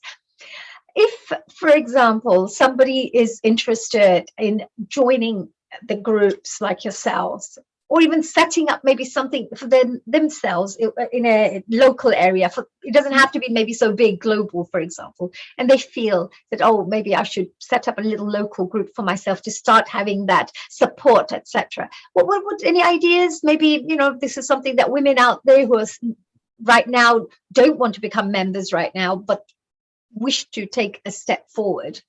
What would be the first step that you would say they should do? How could they put things like this together? I think the best thing and the easiest thing to do is just the group of friends or network that you have there. And again, depending on where you're living, what are you able to meet people physically or not, regardless of that, literally call up 5 friends or 6 people and say, you know what, let's just meet up, let's talk about things, let's come up with a topic and take that initiative. And again, talking about initiative, I think most people are afraid that nobody would want to join me, and that's not true. Everybody is looking at initiatives where they can be part of something. So please do not be afraid to take that first step and reach out to people in your community, reach out to people that you know, and say, you know what, let's just get together, let's talk about things, let's discuss things, and no judgment. I think that's very important to say, that there's going to be no judgment. And take that first step, start talking about things, whether it is a certain topic or something generic. Get people together, ask, and then from there on, ask everybody to invite a few more people to be part of this. And again, whether it could be virtual or whether it is physical, just bring people in, talk about things. And there's just so much magic that can be created by just that simple step that you take. That's beautiful. This event is all about health and wellness and well-being. So this would be a really great way with a lot of mental health issues that are taking place nowadays, people feeling isolated, people out there who are feeling that, communities don't care. There's a lot of fear in the community. So this would be a wonderful way to perhaps have a little group of yours, have a support group that you feel you can count on as well, and also enjoy your life with too, because you're building beautiful friendships. Now, absolutely, Neeraji, you're absolutely amazing. Really, I would like to say, keep up the great work. I'm sure there's going to be floods of people writing to you wanting to be part of this beautiful group of yours. I will have to be one of them too. Yeah, let's go. Come on, Neera. I'd love to be part of this women group. Yeah, but no, good luck with everything. I would like to say thank you very much for joining us here and on Healing Our Earth. Before you go, maybe I have my next guest who's just joined us here. Maybe I can ask her before I introduce her. I'd like to say a global namaste to Varsha Sonaji. Global namaste. Thank you. Hello, Varsha, and thank you for joining us. I know you're from UK. Here's Neera Gupta all the way from, of course, Singapore. I just wanted to say, before I introduce yourself as my next guest, is there any questions that you may have, which you may want to ask Neera while she's here? Thank you. Neeraji, thank you for this opportunity. It's a wonderful talk you did, wonderful work you're doing. And I was actually going to talk a little bit about connection and reaching out to people. So that is part of what I will be talking about as well. So I totally understand. It's very, very important. We are gregarious. We are, people are meant to connect with each other, and it's really, really important at times like this. So it's wonderful work you're doing, and I will be joining your group. Yes, thank you. See, there you go. Well, thank you so much for that, Varshaji. Well, Neeraji, have a lovely, lovely day. Thank you very much. Good morning, good afternoon, good evening now, because now we're all over the world at this moment. So enjoy your day and keep your wonderful work going. We're looking forward to your volume 100. I know you're on your 4th edition, but we're looking for your 100th edition, so we know we can have this beautiful encyclopedia of your My Voice, so we're looking forward to that. So enjoy your day. Thank you so much, and a global namaste to you. Global namaste to everybody. And thank you, honey. It was absolutely fantastic talking to you. And I'm so grateful to be here today and talk to everybody else. And it was so lovely meeting you, Varsha. And we'll definitely stay in touch. And once again, global namaste to everybody. Global namaste. Thank you. And so now I'd like to welcome our dear Varsha Sonaji. Thank you so much for joining us here today. A global namaste to you too. Yes, global namaste to everybody listening. Thank you so much for having me on today. And it's a pleasure to meet you, Dr. Honey. Oh, it's a pleasure, a real pleasure to have you here as also, Varsha. And I would love to do just a little introduction about your background, so then we can get down to finding out all this wonderful, lovely knowledge of yours that you wish to share with the world. Now, Varsha Sonaji, she's going to be speaking about, could Mother Nature hold the answer to immunity?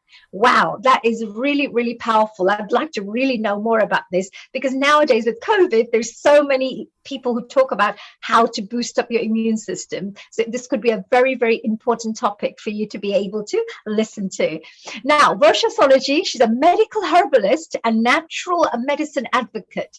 She shares insight into building a robust immune system using plant-based medicine made of roots, flowers, seeds, berries, and more. I love her already.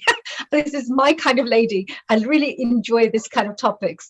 Now, medicinal herbs to prevent and fight off infections have been utilized by our ancestors for thousands of years, and we all know that. And this ancient knowledge, united with recent clinical research, makes herbal medicine a powerful, safe, and effective option for all sorts of health conditions. And I totally agree with that. And Varsha will explain how several herbs are enjoying a revival since research revealed not only that the ancients knew what they were talking about, but plants have even more benefits. It's true, because it has life force in it, right? Because it's full of life force. The complexity of diverse I have to say this, Phytochemicals. phytochemicals. I'll let you do that bit. And the simplicity of making a home remedy make herbs a poetically beautiful health solution. Definitely. Now, Varsha is also a qualified medical herbalist and a member of the National Institute of Medical Herbalists. So she knows what she's talking about. And she has over 30 years experience in the complementary health industry, supporting patients from all over the world. And we are so super excited to come and to welcome you here today. So a big, huge, warm welcome to you and a global namaste, dear Varsha. Oh, thank you. Thank you so much for the lovely introduction. So today I wanted to tell you a little bit about immunity, and it is on everybody's mind at the moment. And I'll clarify Absolutely. what phytochemicals means. Phytochemicals Phytochemicals, I'll is get just a that long right. word that means plant chemicals, and they are natural chemicals, so they're not harmful usually. I mean, there can be harmful ones. We'll go into that in a little bit more detail in a moment. But that's all that phytochemicals means. So we're going to simplify this. Although there's a lot of science, we'll simplify it so it's easy to understand and you can utilize herbs in your home, use them day to day in your food, and try and improve your immunity. That's brilliant. Well, I'm going to leave this platform to you, dear Varsha. And what I'll do is then I'll ask some questions at the end so you can at least share whatever you wanted to share. And it's all yours. The platform's yours. So I'm going to Thank pass it you. on I to you, welcome a lot of dear Varsha. questions Yes. because, questions is where you're going to get the answers to what you need for yourself. So do ask your questions. If you've got any, write them down, and I'm happy to take questions. Oh, thank you so much. And all our global audience members out there, our lovely family who is watching right now. If you have any questions, do drop them into our, messages as you always do. And then we'll ask Varshaji at the end. I look Thank forward you. to All that. yours. Okay, so I'm going to share my slides just to make it a little bit easier to understand here. Let's go to the beginning. Here we go. Okay, so could Mother Nature hold the answer to immunity? So I know the answer is yes, but we're just going to explore that a little bit and see how that pans out. So a little bit about important things here, safety. It's important that what we talk about here is very general. It's not designed to give medical advice. So just be careful if you're pregnant, if you're on medication, if you have any health conditions, that you do contact a medical herbalist, a professional health practitioner before you decide to use any of these things, just for safety. So let's see what we're going to cover today. So Mother Nature, she's all around us. So we're going to kind of remind ourselves of that. What is herbal medicine? And I'm going to share a few of my favorite immune supporting herbs. There are thousands, but we only have time for a few. And then some nutritional things we're going to talk about, and other things that affect immunity. And then you'll have a chance to ask some questions. So a little bit about me. So I'm a medical herbalist. What does that mean? I've studied herbs in terms of a medical degree, a science degree, and part of that included learning about plant chemistry, drug chemistry, anatomy, physiology, disease, clinical skills, examining people, all sorts of things. So it's quite in-depth, a long course that it took me 5 years to complete. And I love my job. As Niraben was saying, it's not when you learn that matters. Age is not a thing. So I studied all this at a later age, after I've got married and after I've had my children. So it's really important to follow your passion. And now I love my job. So do follow your passion. It makes your life purpose kind of more meaningful, and you can actually enjoy what you do and help others in what you do. So do follow that advice. I'm also a member of the National Institute of Medical Herbalists, which is the oldest governing body of herbalists, and they're all over the world as well. I founded Harrow Health Matters as well, which is a collaboration of lots of health professionals, through which I was introduced to the global health community here. And I also run a practice in Northwest London in the UK. I've always been interested in utilizing natural ways of health promotion from a very young age, and my background is in health shops. So I've always been kind of giving advice on health, vitamins, essential oils, all those kinds of things. And my advice would be to learn as much as possible about prevention. So that's my key number one tip to begin with. Let's talk about Mother Nature. So, have we forgotten Mother Nature? I mean, plants grow all around us, whether we're in a city or in, more sort of rural areas. Plants are everywhere, and we are drawn to them. We like to have plants around us. We like to have them in the office. We like to have them in our homes. We like to have gardens. We value parks. But do we value them enough? Because in the past, we used to live amongst them and we used to know them really well. But now it's not so done. We don't have time. We're living in a fast-paced society. We do abuse Mother Nature a little bit with pollution of our, parks and greenery. We build, big cities on green land. We pollute our rivers. And, it's really important to kind of understand that that's part of our immunity. This is all supposed to be helping us. So we shouldn't really be destroying it. And I'm sure that we'll talk a lot more about that in next week's event, where we are talking more about COP26, the post-COP26 environmental things that we're going to be covering next week. So do listen in for that as well. This week, however, is National Tree Week here in the UK. And this tree that you see here is one of the trees in my local park that I like to go and visit. It's actually a silver birch tree, but I like to call it my zebra tree because it's all black and white. So I love to go and visit that tree and many other trees in my local park. And you should do the same. In Japan, they do things like forest bathing, which is fantastic for immunity, calmness, giving yourself more oxygen. It's very, very health beneficial. And also in the past, we used to, in our culture, in Hinduism, we used to worship Vanaspati, the Lord of the forest, who we don't worship so much now. Why do we not value these things anymore? We need to get back to nature a little bit more to understand. Nowadays, Vanaspati just means plant, but it used to mean, Lord of the forest. It was very revered. Now we value our technology, man-made medicines, things like that. But it doesn't mean that we have to forget about modern medicine. Modern medicine is very important. I'm not saying don't take drugs or don't take doctor's medication, pharmaceutical medication, because it is valuable. It is very useful. When it needs to be used, it must be used. But there are things you can do to help yourself so that disease doesn't become a huge problem. Empower yourself with natural self-help strategies so you never actually get to that stage. So what is herbal medicine? It's the study of plants and plant chemicals and their actions on the body. But personally, I also use not only the scientific methods that we learned in university, but also I use the fact that plants have their own spirit, their own vibration. We talked a little bit about frequency with Niraben earlier.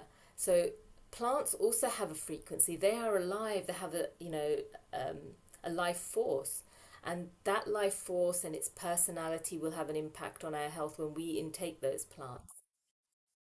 So it's fantastic that we can actually reach out to not only our friends but also our plants all around us. And what kind of actions do we need from those plants?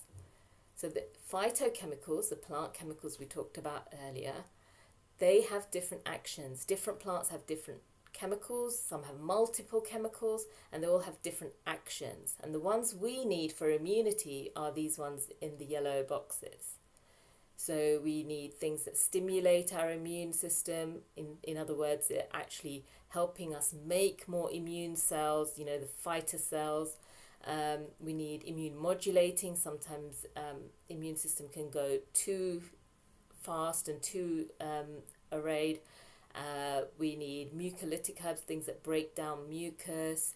We need things that kill bacteria. We need things that kill viruses. Anthelmintic means things that kill worms. We need anti-inflammatory herbs. We need herbs that help to manage fever. They're the diaphoretic and febrifuge herbs. And basically, just think of herbs as the original superfoods, because they are just foods. And I'll show you that in the next slide. So fruits, vegetables, herbs, culinary spices, things that you're using every day in your cooking, they are also herbal medicine. They are plants. They're all from vegetarian sources, and they are nourishing our body.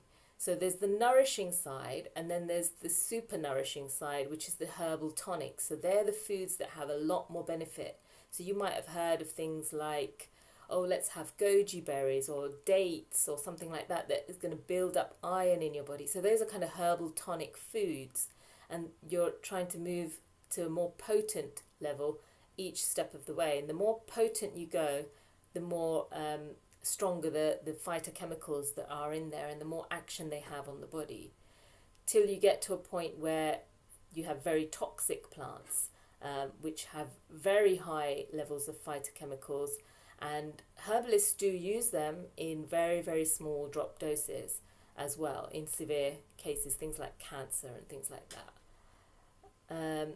So interesting to see that herbs are not something that are kind of a thing that you have to worry about. They're just foods, they're you've come across them all your life. So let's talk about my favorite herbs. So here I'm going to be showing a few of my favorites, but there are thousands more, and we can talk about those. If there is a herb that you'd like me to talk about, then do just pop it in the comments, and I'm happy to cover any herbs that you've heard of. There might be some I've never heard of, especially if they're from across the world, and I'd be interested to learn about them. So let's share. So echinacea is very popular in the Western world. At the moment, it's had a huge revival because of all the research that's been done on it. But it actually has a chemical inside it called anandamide, which actually comes from the Indian word anand. It creates the happiness feeling. It's called the happiness molecule. And it also contains other chemicals called alkylamides, which work on immunity. It creates an action where it's boosting your immunity, but actually calming it when it needs to calm it. It creates a lymphagogue action, which means that it's supporting your lymphatic system. It brings down fever. It creates immune cells that will actually go and eat away at the debris that's left from after an infection. So, for example, if you'd had a lung infection and you've recovered, your fever's gone, but actually there's still a lot of mucus and bacteria sort of still hanging around that you want to get rid of. So immune cells like echinacea, herbs like echinacea will go there and actually clean up for you. So it's very important to actually take time to recover from things. And some people use it as an immune tonic, just generally every day for a prevention thing, for colds and flu and respiratory things, throat infections. It's particularly active against streptococcus infection, the sore throat infection that can happen. And it's very, very safe to take long term. So do consider, echinacea, a wonderful herb. And it's the root we use in this plant. Although the flowers are beautiful, it's the root that has all the active constituents. And then we have thyme. Thyme is another Mediterranean, Western world kind of herb. But it grows really well in any hot, dry climate. So it can be grown, all over the world, really, apart from the extreme cold countries. So it's something you can grow yourself, such an easy plant to grow. It doesn't need a lot of watering, and it has an affinity for the throat, very highly antimicrobial because of the active constituents thymol and carvol, which are the essential oils in this plant. And I love to use this herb as a syrup for coughs and children with sort of a bronchitis or coughs and colds that are affecting the throat. Very, very safe herb to use. So I like to use it even with children.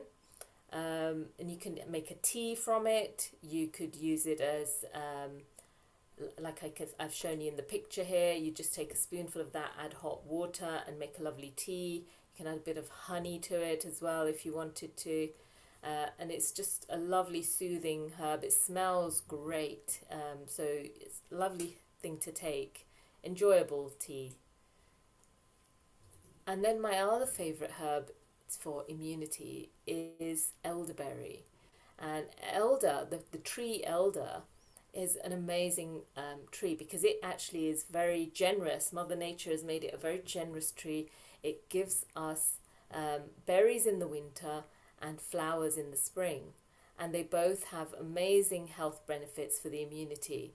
So the berries are rich in vitamin C and a thing called bioflavonoids, which work synergistically with vitamin C to help you absorb your vitamins and support your blood vessels as well.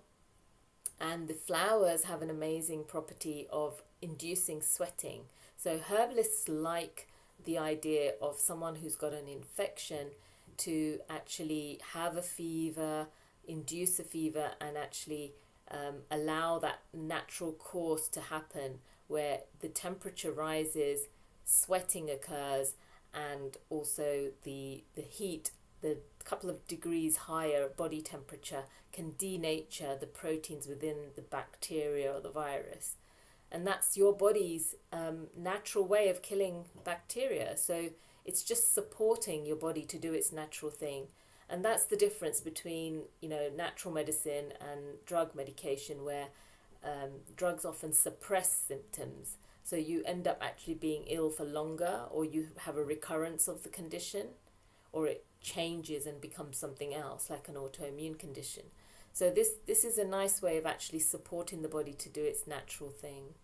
It's really high in antioxidants. I know we've talked about antioxidants before in a couple of other episodes. Antioxidants basically protect your body's cells from free radical damage. So that's all the things that cause aging and age-related diseases. So we want to keep all our cells very healthy and young. So antioxidants are really, really important.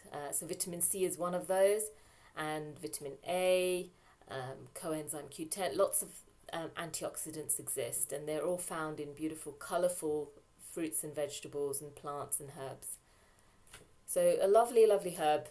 Just be careful where you pick these from. If you're picking yourself, don't pick from low hanging branches, pick from higher up.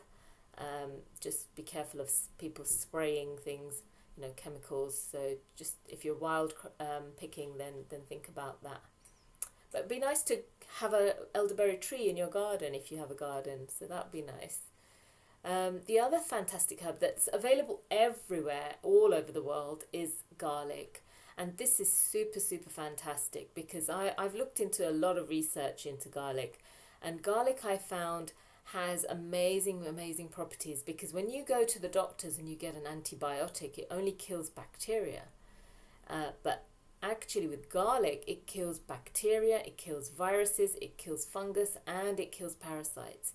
It's an all-round, but it doesn't actually kill the good bacteria in your gut, which is really, really important, because you may have heard that when people take antibiotics, they're killing off their good gut flora, which is like the good bacteria in your gut. And we don't want to do that, because that affects other things in your body. It can actually, now we've found that it can affect your mental well-being as well, to have bad bacteria in your gut and the good ones being killed off. So it's really, really important to have the right balance of gut flora, and garlic helps you to keep that. If you've already got it, then it helps to keep it, but we can also boost gut flora, and I'll talk about that a little bit later. So where would you use garlic and what way? So you can just add it to your cooking, lots and lots of garlic to your cooking. You can even give it to children, maybe crush a little bit of garlic and put it on some bread or chapati or crackers or something and just warm it, and even children can have it. And they'll like it like that. You could have it in hummus, or you could have it in curries like sabjis and shark, what we call shark in Gujarati. So you can add it to your food. But if you have an infection, then you might need stronger doses, and you can buy garlic in tablet form and use it like an antibiotic, where you take it every 3 hours, every day for 7 to 10 days, and it will work very, very well as an antibiotic. And I often prescribe it like that with severe infections like bronchitis. So really important to include it in your diet on a daily basis, so you're preventing. And what it does do actually is take away all the mucus and the sinus that's congested in your chest or in your face, and it breaks it all down. We call it a mucolytic action, and it takes it all out. It helps you to cough out any excess catarrh and mucus. So it's a wonderful herb, and the other benefit is that it actually helps your heart function as well, helps with things like cholesterol. So it has lots and lots of benefits. So try to include this in your diet. If you don't eat garlic and onions, then obviously you can't have this one, but there are many others. So yes, I understand. Another fantastic herb that you may not have realized is highly antiviral is star anise. And we use this often in Indian cooking as well. We put it in our dals. Some people put it into soups and stews, but you can make it into a tea. Here I've created a tea, and then we're going to add some star anise to it as well. It has a wonderful, lovely aniseed smell and taste. Some people don't like the taste, but it's if it's a medicine, I guess you can take it. But a lot of people do like the taste and smell, so it's your own choice, I guess. And it's antiviral, as I said. So there's a chemical within that called shikimic acid, and that has been extracted and used to make antiviral medications like Tamiflu, which was used for swine flu. So they've actually done clinical trials and seen that it destroys the outer layer of viruses and viral infections and prevents them from spreading further into the body. So including this in your diet on a regular basis, you're just going to prevent catching these things in the first place. But if you've got flu, it might be nice to have this as a lovely tea, or have a dal or a soup with lots of star anise in it, and it will help you to recover a lot quicker. And the wonderful thing is that, you can't really get antiviral medication from your doctor, because if you have antiviral medication that's in drug form, it's quite strong and it has a lot of side effects. So they hardly ever prescribe antiviral medication, except for now with severe COVID. But normally they wouldn't prescribe antiviral medication unless they really, really needed to, if it was a severe viral infection. But things like colds and flu, they're not going to prescribe antiviral medication, but this is just as good, without the side effects. So amazing plant, and it's beautiful to look at as well. It looks lovely in your tea. The other thing you need to be careful of is eating well. So although we talked about herbs coming into effect, as we said, they're specialized food, but what you eat on a daily basis needs to also be nourishing and nutritious, supporting your immune system. And some of the key nutrients you need are things like vitamin C, vitamin D, and zinc. These are really key important things for immunity. So vitamin C, as we said, is highly antioxidant. There's been a lot of research now done on vitamin D, that many, many people are deficient in vitamin D because it's a fat-soluble vitamin. And a lot of us are eating very low-fat diets. People are trying to lose weight, or they think it's healthy to have very low fat. But actually you need some fats in your diet to be able to absorb your vitamin D and your A and your E and your K. So all these things are really, really important. So where do you get your oils from? It's not processed oils. We want to have our oils from natural means like almonds and seeds, sunflower seeds, pumpkin seeds, and those kinds of things. Talking of pumpkin seeds, zinc is another fantastic antiviral, and that can be taken in the form of seeds as well. Pumpkin seeds are very rich in zinc, so include those in your diet on a regular basis. There are other non-vegetarian sources of zinc as well, like like oysters and things like that. But I'm sticking more to the plant-based here. So in your food, these are fine. But if you've actually got flu, if you've got bronchitis, if you've got an infection, then you want to take a bit more. So then you might buy a supplement and you want to take a little bit extra vitamin C or vitamin D. You could even measure your vitamin D levels and see if you need more, because normally we get it from sunshine and from things like mushrooms.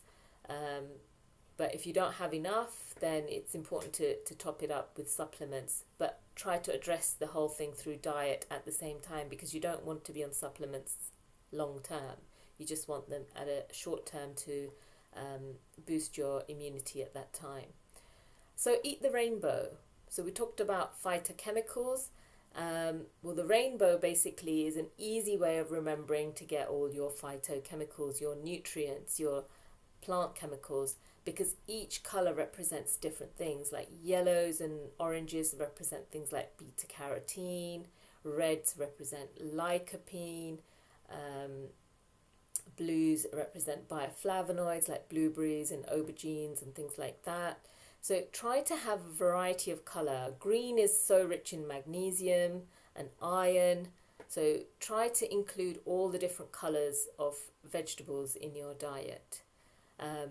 Maybe 5 to 6 different vegetables per meal would be fantastic, different colors. Here I've got a picture here of rainbow chard, which I bought in my local market, and I love to look at that. It just gives you joy to see such colourful vegetables. So the other factors that we need to consider when we're thinking about immunity is stress. So this is the number one enemy of immune strength. If you're stressed, then your immunity will go down. And if you're stressed, then you might eat badly, you might make bad decisions about food, you might not sleep as much. So all these things are going to affect your immunity. So think about incorporating some adrenal herbs. They're the herbs that support your adrenal glands, which are the glands that produce all your stress hormones. So supporting the adrenals will help you to cope better with stress. And those are herbs like adaptogen herbs like tulsi, ginseng, ashwagandha, Siberian ginseng, all these kinds of lovely tonic herbs. And you can also use anxiolytic herbs, which means herbs that calm down anxiety. So valerian, passion flower, chamomile, all these kinds of lovely herbs, and help yourself to sleep better as well. So those calming herbs can be taken in the evening as a lovely tea, and it'll help you to sleep better. Remember, sugar consumption can dehydrate your cells, make your liver and pancreas work a lot harder, and upset your gut flora. So again, that's going to compromise your immunity. So think about how much sugar are you consuming. Stick more to vegetables, more to fresh as much as possible, and beautiful colors in your food. And we talked a little bit about human connection and relationships. So Niraben talked about that, reaching out to people, sharing your story. And, we need to do that. We are gregarious people. When we are under stress, when we have got traumas, what actually happens is that we release oxytocin. Now, the ladies amongst us, they may know that oxytocin is a hormone released straight after giving birth. It's called the bonding hormone. Why would that be being released at a time when we are stressed? Well, the reason is that our bodies are designed to protect us, and they have very intricate, complex ways of helping us that we don't really fully understand. But this bit is about reaching out to somebody. if you're under stress, your body is literally releasing hormones to help you connect with someone else and get help. So follow that. And that's why we've seen over the last 2 years during coronavirus that people are reaching out, people are creating community groups, doing yoga online, meeting people, that they've never met before online, and all sorts of different connections are being made that wouldn't have been made before. People are actually talking to their neighbors and supporting each other, doing shopping for each other. These kinds of things are happening, and that's the reason. So remember, the role of fevers, that's the key one. Never suppress the fever. We can use herbs like elderflower, peppermint, yarrow in fever management, and allow the fever to take its course and support your body to heal itself. So that's just a reminder of being careful of using herbs without knowing what they are, and never use herbs unless you're absolutely sure that you're safe with them and you've used them before.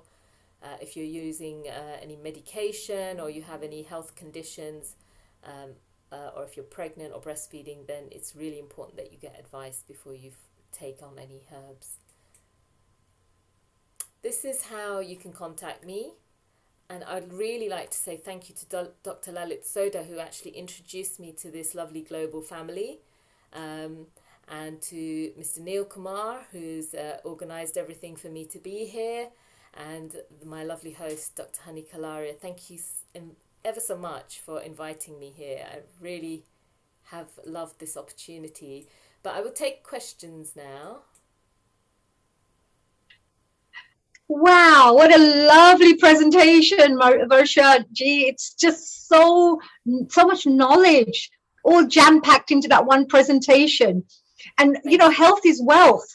So what a wonderful gift you can give to the world, and these wonderful tips, advice that you have just done so. Thank you so much for sharing that with us. That was really amazing. Can you imagine how much herbs and plants can have an impact in your life? Definitely. In your health especially. And each time you eat, you have an opportunity to include some herbs, some prevention medicine. And I'm going to just put some headphones on because for some reason my sound is very low. So I'm just going to set this up so that I can hear your voice, so that they can, just for the time being. Hello? Hi, can you hear me better? Yes, I can hear you now perfectly. Thank you so much. Closer to the mic as well. That's okay. I thought I don't want to miss out on any of the information that you're giving me, etc. No, but I have some questions for you. This really amazing presentation that you had, and some questions coming through as well. So I'm mixing them both together. The first question that was there was, this is an ancient knowledge as well. This is something that our ancestors used to use for many years. And it's proven things, because for years and years, people, if they were ill, then their grandma would give them this and they would get better, for example. And it's all proven. Why is it still not accepted in the mainstream markets? Why are people still giving drugs instead of trying to find a more natural method? I do believe that that's a little bit to do with the society that we live in now, that we want everything fast. We want to click on the computer and your Amazon delivery arrives, and Yes. pizza arrives or whatever. So we want to have very quick fixes, and we have this mentality that even if we're ill, we should just go to work. We should take a pill, take a headache pill or whatever, and go to work. But actually, we need to think back to how things were done in the past. People would convalesce. If you're ill, you would actually have bed rest, and people would come and put a cloth on your head. Get all the heat out of the body. You and look after you and bring you different kinds of food, so there'd be healthier food like mung bean dal and soups and rab. I don't know if you know what I'm talking about. Yes, absolutely. From the Gujarati background, we know these are all full of packed with really high nutritional values. Yes. But we don't do that now. Now we think, okay, I don't feel good, so I'll have a pizza or I'll have a chocolate because I want to make myself feel better. And so that exacerbates illness further. And the mentality is that you just want to get back to normal as quickly as possible. It's a fast-paced work, isn't it? There's Yeah, fast-paced. Everything's fast-paced. Or let me pop on. I've got a headache, so let me not think about the fact that I could be tired. I may need a bit more rest, or there could be a lot of EMFs around. Like using the computers, etc. So definitely. Yeah, yes, so you're not looking into why you're getting this particular headache, and you think, oh, let me just pop in a Panadol. I mean, I'm one of those people who hardly take any medication. I don't take exactly. painkillers. I don't take anything. I know that there always is a natural way of dealing with some of these things. And there was another question here as well, and that is even though the drugs create side effects, we find that plants and herbs and things like that don't even have side effects. So you Why are can, people? Yes, oh yes, can you tell us a little bit more yeah, you about that? can have side effects with herbs. This is a misconception, actually. Occasionally, you can have side effects. You can be allergic to herbs. You can have side effects if it's interacting with another drug or it's just not suitable, it's not the right herb for you. It can happen. It's very, very rare. Very rare.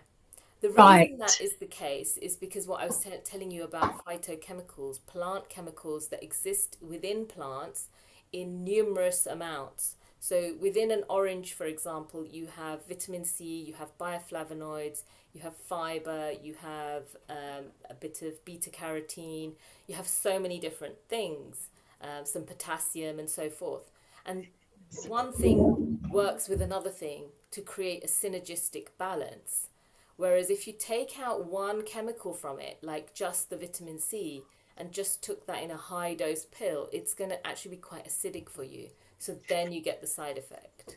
Right, right. Yes, because my dad's always saying, "Oh, you don't need multivitamins because we've got enough." And what if you have extra more than your body takes, needs, etc. So he sometimes mentions that sometimes you don't want to over give yourself too Yeah, many vitamins and minerals either, and let your that body is true. produce. Yeah.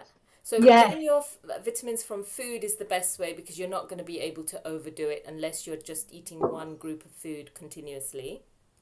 So Hmm. variety is the key. Make Yes. sure you have all different colors of food. The And rainbow in terms colors, of as you mentioned. supplements, Yes. then Yeah. you are going to be in a situation where you could overdose. But that would only be with things that are fat soluble. So vitamins C, for example, is a water soluble one. B vitamins are water soluble. You need to replace them daily. They get washed out of your system daily. Hmm. So you're not going to overdose on those. Um, Perhaps B12 a little bit. Some people, I have seen some people overdose a little bit on B12. Right. Um, How do you know that? How do you know there's an overdose? Is there something that happens? What happens so it if there was depends more? what it is. For example, beta carotene. I've seen people who've taken too much um, sort of vitamin A, and their hands, their palms can go orange color. You can have kind of twitches and things like that if you have B12 in excess, but you'd see that on a blood test.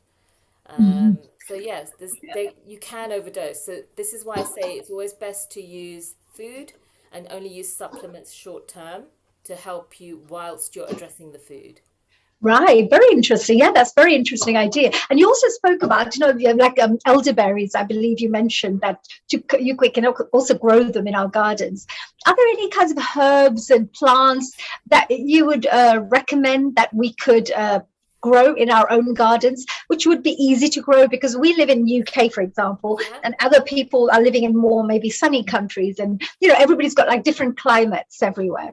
So what are the kind of plants and herbs that we could grow, which are easy to grow and would be very useful for us to have, on a regular basis? Like, for example, wheatgrass. I've heard that, of course, you can grow wheatgrass very easily at home and in the garden. And then you can have little juices, little wheatgrass shots every single day Yeah, to that would be help. very good for your immunity. Yes, yeah. Yeah, and to alkalize, of course, your whole body as well to get rid of the acid and to get the pH balance there as well. So that is easy to grow, for example. Is there any other plants and herbs that you could recommend that people Yeah. could?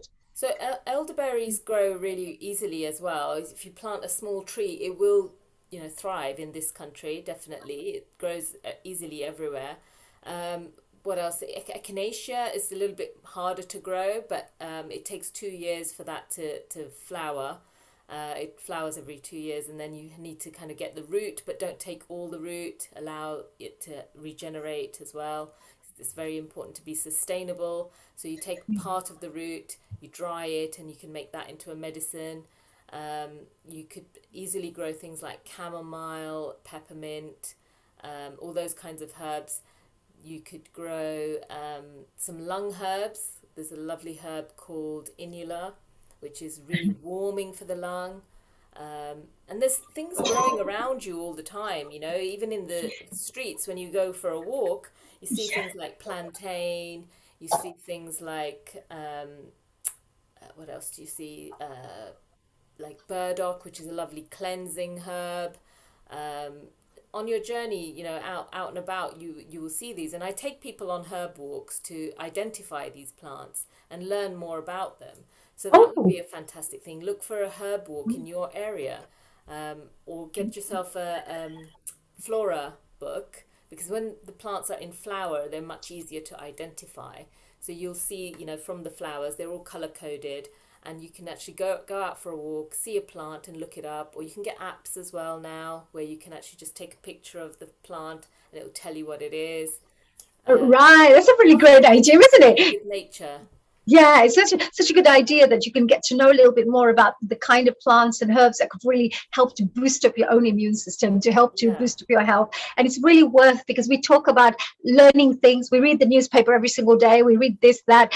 But these things are the bits where you can spend a little bit of time. You know that it's going to have lifelong, definitely. benefits Yeah. for you. I would And say skip the news actually. I would say do me too. newscasting because Yeah, absolutely. It's like we don't want to crowd our heads with so many, media news that is actually putting us on a wrong, you know.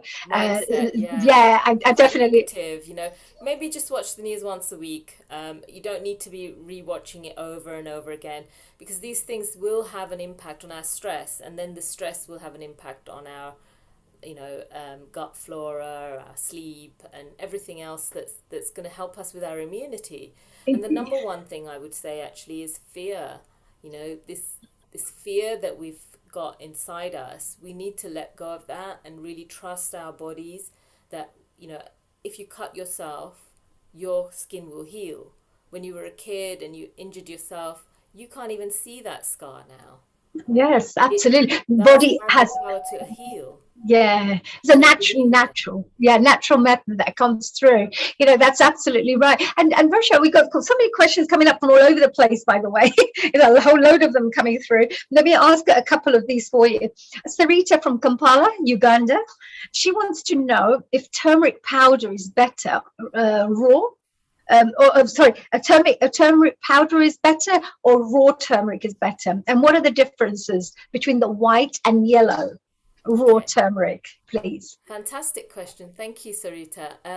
So depends how you want to use it. Fresh turmeric is great because it's got all the active essential oils still in there. So that's the beauty of that. Don't peel away the skin, because the skin, just underneath the skin, is where all the lovely oils are and all the aromas are, and they're the active constituents.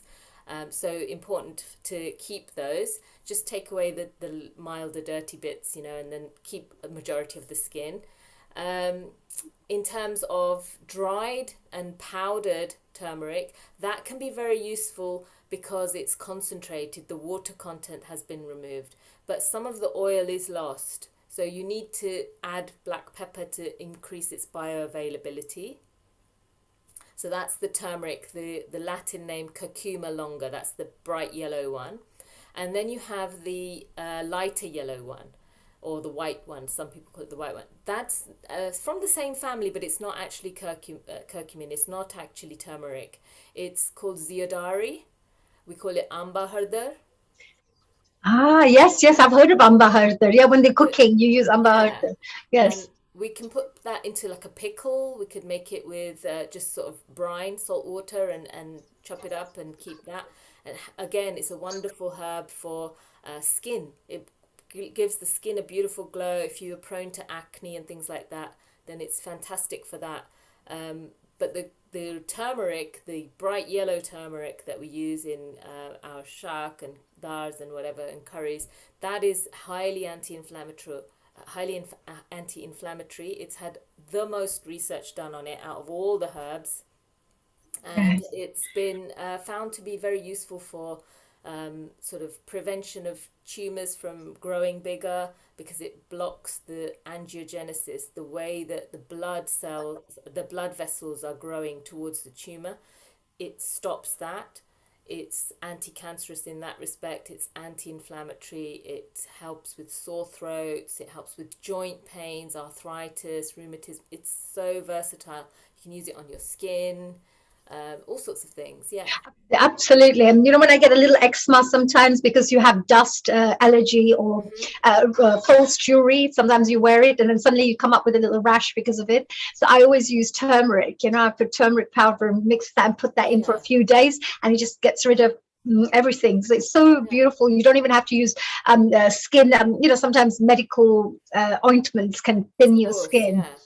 And Whereas one these, of yes. the things we learn even as children, probably a lot of us Asian people know, that if you cut yourself and you're bleeding, you just put turmeric powder on. And not only does it stop the bleeding, but it's antiseptic. Right. So you don't even so even if you haven't got antiseptic at home, like Yeah. cream or anything, this is a great way to just quickly go and get a little, which is always there Yeah. in the kitchen anyway, You most of the just time. have to, the side effect there is that everything goes yellow. Yeah, I think we can manage that. Just get Yeah. this blood stopped, right? The bleeding. Now we got another question, which has come from Zurich, actually, Switzerland. A lady Oh, called lovely.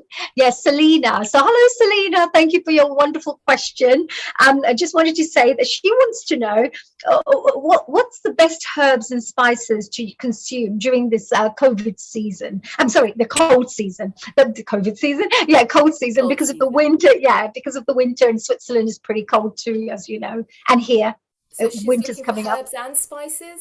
Yeah. Yeah, so she just Okay. asked, so what are the herbs and spices to consume during Lovely. to warm you So up a bit? warming, ginger, obviously if you can handle it, chilies, turmeric, all these kinds of traditional root veg. They are vegetables really, but they're just specialized vegetables. And include them in your diet. Add them to your curries and foods. You can even add them to things like pasta sauces. You add you make a lovely pasta sauce and you add turmeric to it. You're not even going to notice that it's got turmeric in it, and it's you're giving it the whole family a boost of health giving properties. What else can you use? You could include lots of fruits and vegetables in your diet, like we've just said. What other spices? You could use honey, lemon, ginger, make those kinds of drinks as well. It's my And then, favorite. Yes, I yeah, like those. and Are in very that good. you can add all the masalas. The masala that we use for tea Yeah, masala? yeah, which is Add mixed up with that. lots of, Yeah, which has got cloves and cinnamon and exactly. just got lots of different types of spices. Yeah, So like cloves are tea masala. antiviral, so Mhm. include those. The star anise I mentioned, include that as well. Garlic, I put a lot of garlic in my food as well. Um, so all those kinds of lovely cooking herbs, actually. So there you go, Selena. Yeah, these are amazing because I think what Varsha just mentioned as well about the tea masala. The tea masala's got so many, especially if it's made at home. We make ours always at home. So Mm, it's always got fresh cinnamon and things. It's very powerful because it's got lots of little spices. yeah, And the herbs that you mentioned, of course, because turmeric comes under the herbs category, right? So yes. yeah, so which would be great. Yeah, and there's another question, by the way, that's coming through here. So I hope both Sarita and Selena, you're fine with that. We've got another one coming through. This is Abida from South Africa.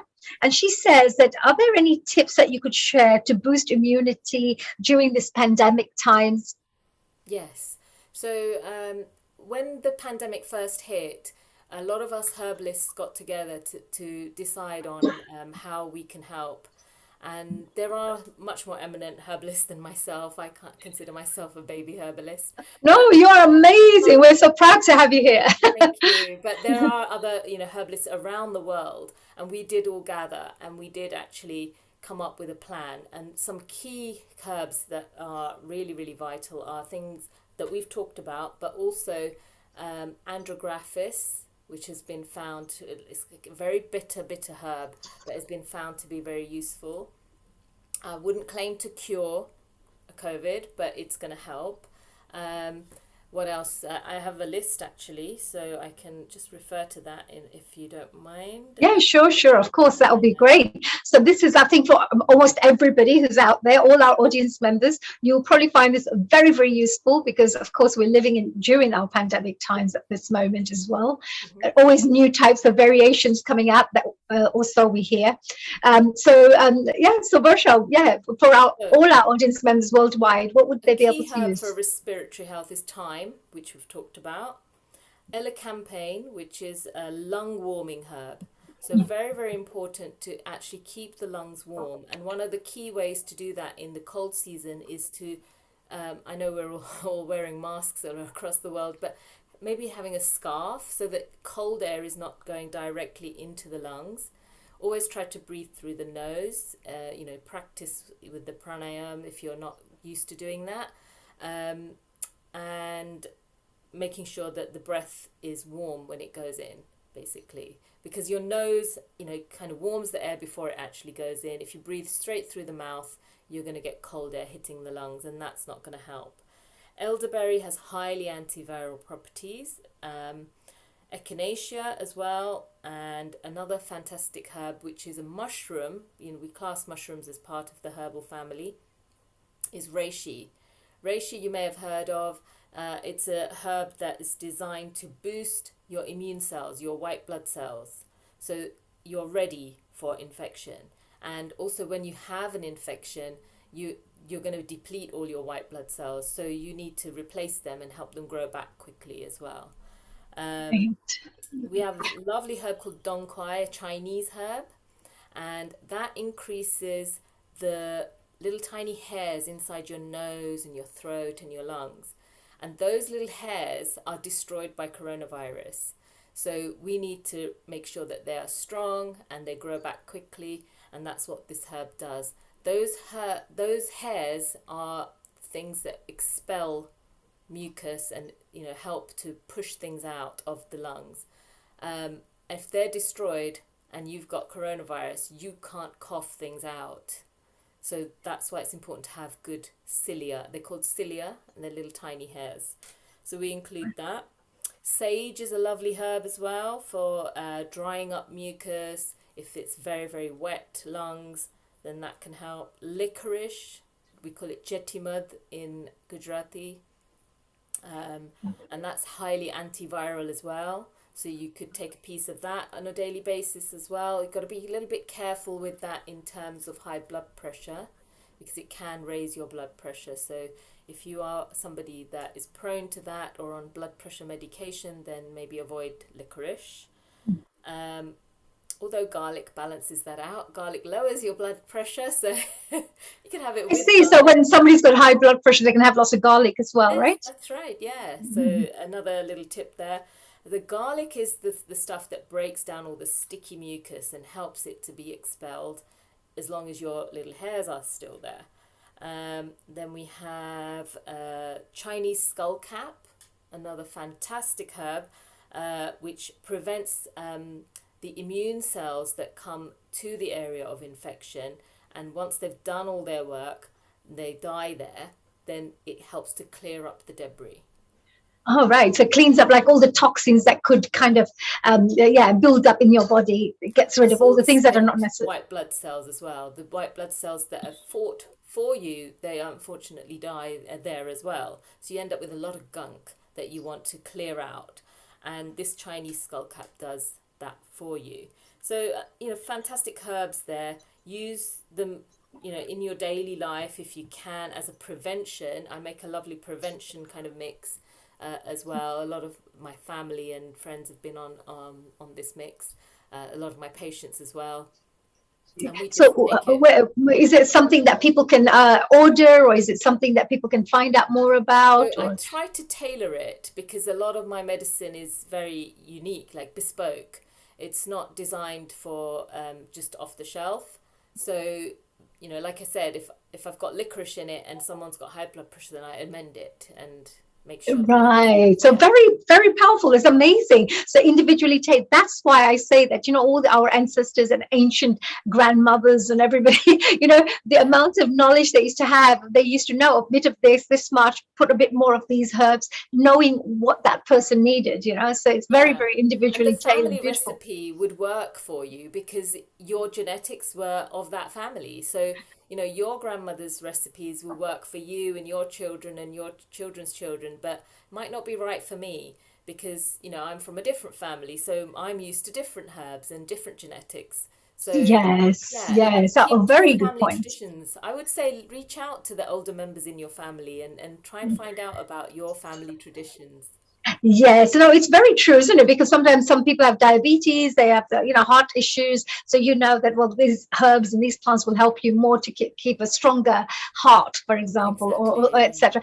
And the other bits that you also mentioned, it's not just about having the plants and the herbs. There's of course having the rest and the exercise that goes with Yes. it as well. Because and that you mentioned about connecting with other community members. So there's a kind of, I believe you mentioned it was, is it oxytocin? That's right. For Yeah. connection that you would get as well. Yeah, well, to finish off with, I mean, that's pretty important as well, isn't it? Those kinds of Very things, important. sleep, rest, connection. Very, very important because, we are complex beings, and that's why complex plants help us, because, it's a synergy in that respect. But we can't just treat one area of the body at a time. We can't just treat the lungs or just the heart or just the digestion. We have to understand we are complex beings. We have sleep issues, we might have stress at work, or we might have relationship issues, or we might have genetic tendency for something. So we have to consider the whole shebang, really. We have to understand the whole process of looking after our whole body, mind, body, and spirit.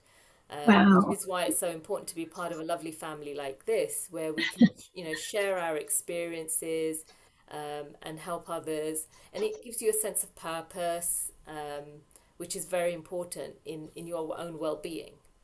Absolutely. And I think, what you've shared with us has been absolutely amazing, really, really helpful. And I'm sure that Thank these you. tips, advice, guidance, and of course, a wealth of knowledge that people, like a treasure, it's like a little treasure chest with so much information that people can go back with, that, oh, for this information, or for cold, I can go in and, oh, this is what I need, or to boost up my immune system, maybe I need this. So it's like in a way, a whole knowledge encyclopedia. You're like a walking encyclopedia when it comes to this. So, which is amazing. Well, Thank you.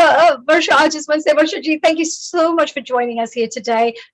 Everything that you've shared has been so useful for everybody, I hope it including, helps. I hope it helps, and some little chunk of it can be utilized in your life. I am sure, and all those people out there, who want to boost up your immune system, just listen, follow this for a month, and you'll may see a huge difference in the way you feel, and of course your skin, your energy levels, and all sorts of things, which would be really Exactly. important. Yes, thank you, Varsha. Thank you very Thank much you for so joining us. much. We're moving on, of course, to our next guest now. But before we do that, Varsha, I just wanted to say, please do join us in the future events that we've got coming up. For example, on the Definitely. 5th of December, next Sunday, we have the post COP26 event taking place, where you will be hearing special guests talking about all the various things about climate change, environment, and many other issues that really, really affect each and every single one of us on this planet. It's a free global online session, as we always say, and from 2 p.m. to 7 p.m. Do join us, which is, like I said, on 5th of December. As we move on, the next week, we have also 12th of December, Universal Health Coverage Day. Health for all. We really believe that health is it's something, your birthright. Everybody's birthright is their health. So why not come in, join us, and find out all the things that could help you to become healthier, happier, and of course, more positive and mind, body, soul development. That's on 12th of December.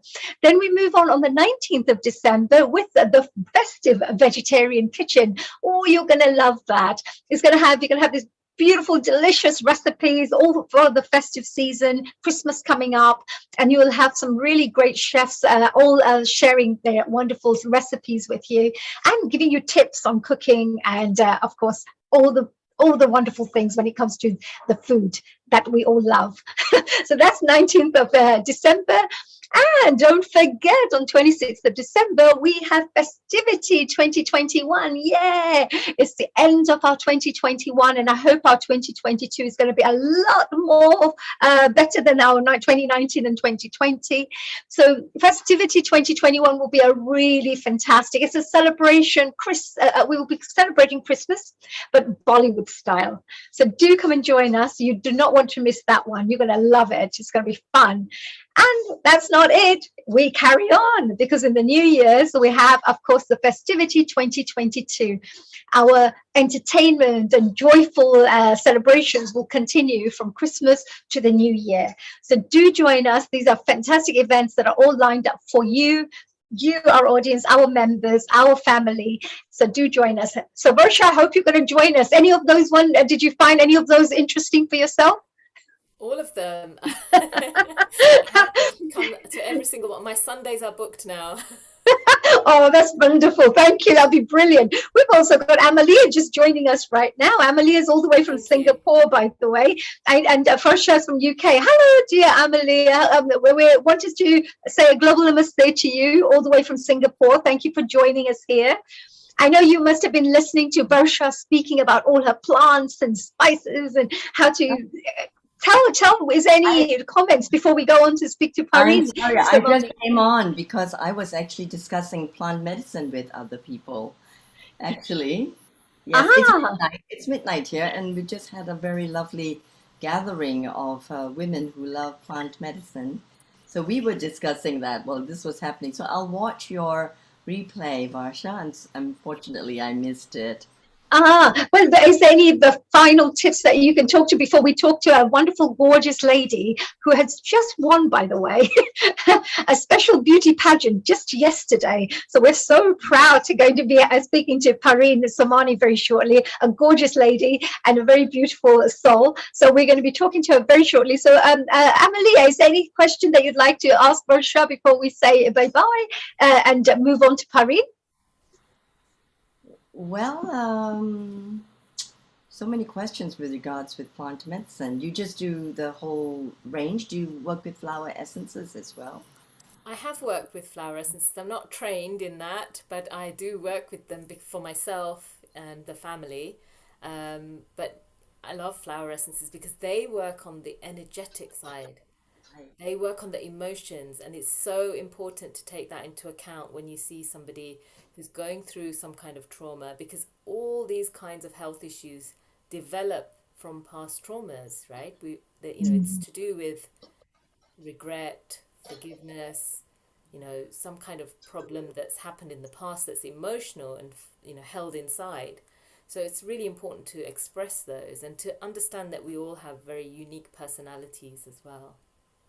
Yeah, what a very powerful thing you've just mentioned there. Yeah, that's true, because a lot of the illnesses people go through is all stress related, emotional. There's an emotional connection there, isn't there? Absolutely. And Amalia specializes, our dear Dr. Whiting specializes in energy medicine as well. Fantastic. So how would we mix energy medicine with plant medicine, Amalia? You're asking me now? Yes. But how could you both combine and take over the world and make everybody healthy? Well, certainly. I mean, the plants have their energetic properties and medicinal properties, but in terms they are also soul properties. They are called, devas or divas, and they are the soul of the plants. And for example, even essential oils, we call the oil itself the blood of the plant because it protects the plant and it transports all the nutrients actually. And so we call that, and so that's the energetic of the aromatic oils that really is therapeutic for our blood and our systems too. So, and definitely with the energetics of plants, for example, if we ingest a seed or a bark or a root, they have different correspondences with our bodies, and even a flower when we take flower baths, for example, right? And that's very common in our cultures, in our traditional Asian cultures, flower baths. And that's how we work with the energetics of plants. Yeah. It's like concoctions, the decoctions, right? Yeah, wow, that's a beautiful. Wow, Amalia, we can listen to both of you and Versha for ages. I'm also pretty excited to meet this beautiful beauty pageant winner next as well. So we shall carry on discussing more about all of this. Thank you so much, Versha. Thank you, dear Dr. Wai Ching, Amalia, for joining us. A global namaste to you. And we now move on to this gorgeous young lady called Parin Samani. Hello, and a global namaste to you, Parin. Hi. Good afternoon to all of you. Namaste. Good afternoon to you. Now, before we move on, I just wanted to introduce you because I know that you've got such an amazing background to you, which I'm trying to find at the moment. But Parin, you ended up winning this special pageant yesterday. Wow. Before I introduce you, can you tell us, congratulations, first of all, tell us, what does it feel like to be a winner of a beauty pageant yesterday? My God, this is, it's an amazing experience. I don't have any words to say, but it was really nice. However, this is my third time I have become a winner. So really? I don't know how it happened. It was a really nice experience. But I think so by getting it, it doesn't mean that becoming a winner, but responsibility comes on your shoulder. And more responsibility means more work for me to do harder and harder now. Oh dear. Well, I think it comes very naturally to you. Look, we would like to congratulate you from the whole of the Healing Our Earth team here, all our volunteers, all our hosts, all our technical team, all the audience members. We all wish to really, really say a huge congratulations to you. And we're so proud to have you here with us. Also, the day after, and now knowing that you've won consecutively, there must be something very special that we're going to be finding out from you very shortly. Oh my God, I think Neil is really, really excited to share all this right now. But let me do a quick little introduction before we start this. It's Dr. Parin Samani, isn't it? Now, let me just share a little bit about this beautiful woman. Dr. Parin Samani is an independent academic scholar. She's an international motivational speaker. She's an educator. She's a writer, author, journalist, a humanitarian, and a philanthropist. Oh my God, beautiful. What a wonderful talent she has, and what a kind individual. Now, she has spoken in over 200 nationally and international webinars and conferences in various capacities. She's also ended up educating 100,000 people plus globally through her humanitarian work. Dr. Parin Samani has also published over 38 educational papers, newspaper and magazine articles, 15 books. She's been featured in over 208 videos, newspapers, and books for amazing societal contribution. Oh my God, it just gets more and more and more. You're going to be so intrigued by this lady. And Dr. Parin also holds a patent, 5 doctorate degrees. Yes, I did not say 1, I did not say 2, I did not say 3, I said 5, 5 doctorate degrees. And she's recognized 4 times in the World Book of Records. Yes, well, I've only broken the Book of Records once, so she's done amazingly well here. Now, numerous designations contributing to societal development, including international president, SP Women's Wing, a recipient of numerous multi-international awards, including 2021 Gandhi Seva Ratna Award, which is also a really amazing award that people, very, very prestigious award. The Corona Warrior Award, because of the amazing work she's done during the coronavirus pandemic. And of course, the Most Powerful Woman Award, which I think definitely suits her. Now, the continuous change in contemporary life has led to recognizing prevalent mental and emotional health challenges. So she believes that we can transform challenges like loneliness and social anxiety into opportunities towards improving our mental and emotional well-being. So she's going to be telling us a little bit more about our path to happiness, which I think is going to be so super exciting. So Dr. Parin Samani, what a long list. I think we need 2 days to talk to you with all these wonderful achievements of yours. Tell us, what does it feel like? How did you end up coming on this path? And you do so many things. Describe yourself. What do you enjoy from all of this? You're talking about my everyday's work, or you're talking about the beauty pageant? I'm going to come to the beauty pageant. I think it's from you. I have to say congratulations for your beauty pageant. That was just too exciting. But your background to come to the beauty pageant, that would be really interesting to talk about, you know. So your background, you've got such a varied background, haven't you? You've got journalism, philanthropy, humanitarianism. You've got doctorates in so many subjects. You just got such a wide. Are you a constant? Do you like growth? Do you like learning all the time? What is this? How do we describe a woman like you who is just so amazing and so unique? Thank you so much, Dr. Hani, for such a beautiful and a kind introduction.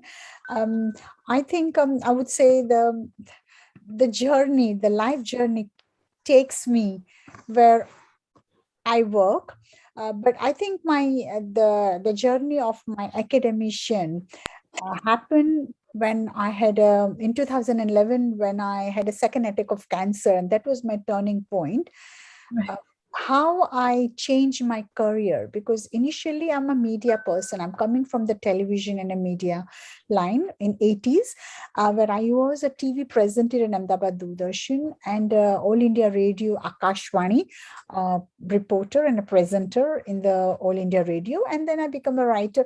At the age of 19, I remember I've written 11 books. And at the age of 20, I published 11 books. So that was my achievement in my young days. But when I came back to England, I started working for the Lloyds Bank for more than 24 years. And now my career has taken me as academician, as a scholar. So I travel more than 87 countries in an aim to help the society at large, and to fulfill my mottos. I have got two mottos, which is number one, that I want to help the mankind until my last breath.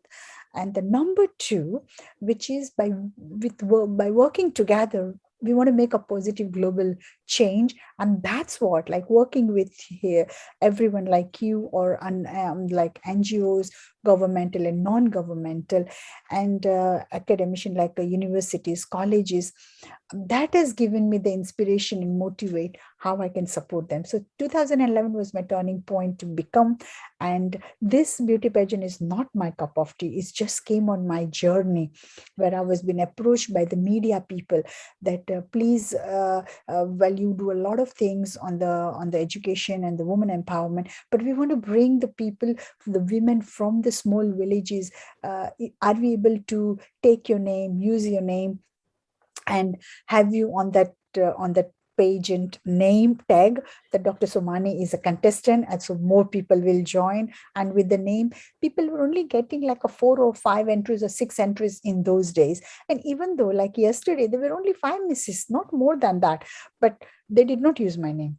I was being told from Mrs. India, because I was a winner. So because I was winner from Mrs. India, I was being invited to be a contestant and be in a competition for the last night. Wow. Is that right? And what was it like last night? Because I know that we really missed it. It was like, oh, I got to know, I would have loved to come and join you and, be there to support and watch the program. What was it like? And what does it feel like when they, called out your name? It was, I never realized, honestly. Yesterday was a shock, because it was like a very hush, very cold weather. It was a freezing, icy cold. And the experience was, wow, the firecrackers were going and a lot of excitement was going.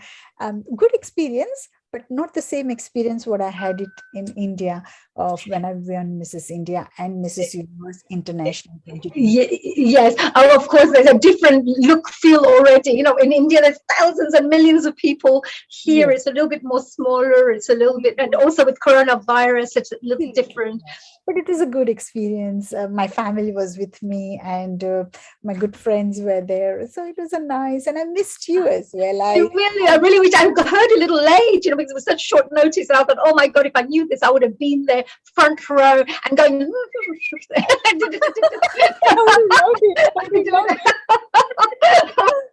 Yeah, no, Neil Kumar as well. Seriously, from bottom of my heart, I'm telling you that really missed him. I really wanted him to be the part of the event, but unfortunately, he couldn't make it. And I wanted you to be there as well. I'm so sorry. I got to here very late. But next time round, if anything like this ever happens, I'll be the first one there. When you win your fifth one, when you're I don't know. so what does it feel like, because as a woman, going onto this beauty pageant, so you first of all need to be a very confident woman for you to be able to even go up on stage and to be able to compete and be able to compete with other, a lot of women feel, oh, what if I don't win and I don't want to take part, right? And they don't even take the chance. But you have the confidence. Can I tell you, winning is not everything, Dr. Honey. We need to work hard, whether we win or not. To be the part of it, we all are the winner. Yeah. So I think it's a plus one bonus point I've got it, but everybody are the winner. I don't want to say each and everybody who were the part of the event yesterday, they all were fantastic, honestly. But we can't be the winner. Everybody can't be the winner, but everybody can't be the loser. So one question they've asked me, that was a beautiful question, which gives me very, the way what you are asking me, that correlates very much to my question. They've asked me that what is the hardest thing of winning and what is the hardest thing of losing. So I would say there is nothing to lose. Every day is a learning curve for everyone. But I think to be in this pageant and help others, that has make a lot of difference. Like instead of having 5 entries in Mrs. India, they received 550 entries, which is already recorded on the live program in India. When my press conference happened, the organizer did say, okay, we received 550 entries, and it was hard for them to shortlist it, and they shortlisted for 50 or 60, and then they came up to 10 and they came up to 3. So that was a big. Wow. And you were the winner for that? You're one of the winners for that as well, from the 550. Wow, that's amazing. But I can see that you're a very humanitarian person, as you've also mentioned, but I can see it come through. You shine very bright, and we see a lovely energy that comes through you. And so you have very good intentions to go out there to make a difference in the world. And today you're going to be sharing something about the path to happiness as well, how to boost our own wellness and well-being. Perhaps, if you could do the presentation, and maybe I have a few questions for you as well at the end, and we may have a few questions from our audience members. Yes. If you're happy to do that, are you going to be doing a little presentation? Is that right? I'm going to be sharing my PPT. I'm just having some difficulty. So I'm just asked already Neil Kumar. I'm going to try from my end, see what happens. Oh, there it is. There you go. My daughter, I think so. My daughter is going to share right now and see if it does work. Can you see that? It's already on the screen. We can see it. Paving our pathway to happiness, a step towards improving mental health and emotional well-being. Perfect. So you can see that, no? Okay. Yes. So can you see the first slide right now? Perfect. So I'll leave the presentation for you, and then I'll have some questions at the end. Thank you so much, honey. Thank you no for problems. the introduction, and thank you for inviting me here today. Oh, it's our privilege. I mean, we're honored to have you here. Thank you. Thank you. Can I start? Yeah. Perfect. So thank you very much once again, Dr. Honey, for the lovely and kind introduction, as I mentioned you, and thank you for having me here. Thank you, Neil Kumar, for having me here, and the organizing team for inviting me here, and to all of you who have joined today live on this presentation. It is my privilege to be here with you all and talk about paving our path to happiness, or step towards improving mental health and emotional well-being. I think that is the topic is very defeating to all of us in this pandemic. Particularly, we have now entered a new normal society, new normal world resulting from the pandemic. I'm sure you all agree that we have been experiencing a wide range of emotions. Well, continuously change in contemporary life has lead to recognizing prevalent mental and emotional health challenges, we can transform challenges into loneliness and social anxiety into opportunities towards improving our mental and emotional well-being. Let us together, let's pave our path in the attempt to find happiness. So I would like, I think the second slide, on to the next slide. It's not changing my slide. Oh. So you just need to click on the second slide and it should work. I think no, it's parent sharing. Can you ask a question? No, it's not. Can you see the second slide? No, you can only see. No, we cannot see the second slide. So if you could just click on the second slide on the left. If you click on the second slide, it should help you to go on to the. I got it. If you click on, we still can't see it at the moment. Yes. Would you like to maybe stop? Oh, there it is. Yeah, we're there. It's changed. Yeah, we can see breath. So yeah, breath one. Yeah. So now I would like you to sit comfortably now and show me your hand. Let's do a little exercise. Put your one hand on your heart and other hand below your belly button. Relax your shoulder. If you are comfortable, then close your eyes. I want you to concentrate on your breathing. Nice and easy. When you breathe in,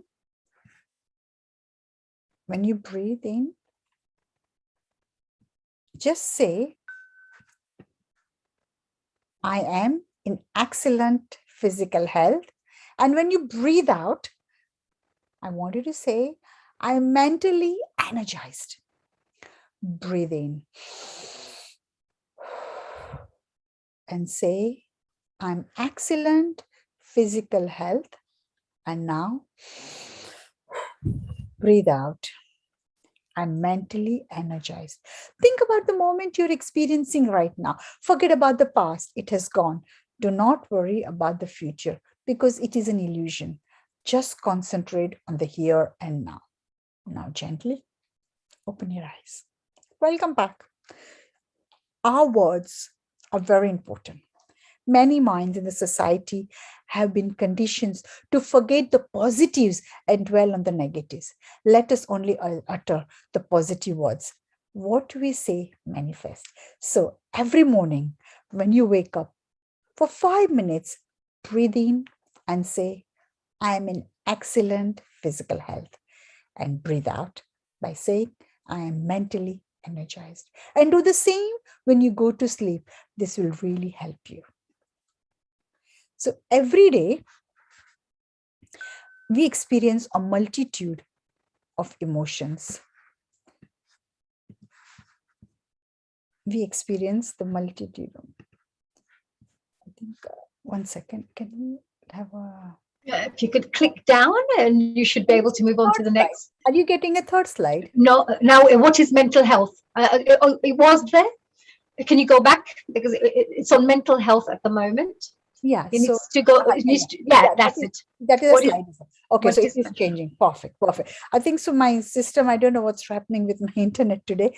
Every day, we experience a multitude of emotions, for happiness to sadness, to stress, and maybe even anxiety. Whatever emotions that we face, it's okay. But it is important to understand what mental health is. Because in society, when people think about mental health, automatically they have been planned, they have a negative image in their mind. This must be like a thought process must change as we raise awareness among ourselves and others.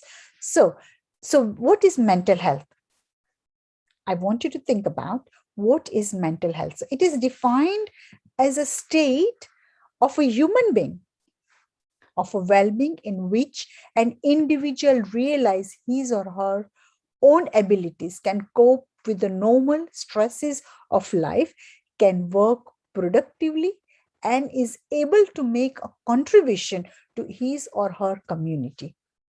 So if we can see that we all have mental health, it is not just about somebody who have mental disorder or disability. It is about looking after your happiness and wellness.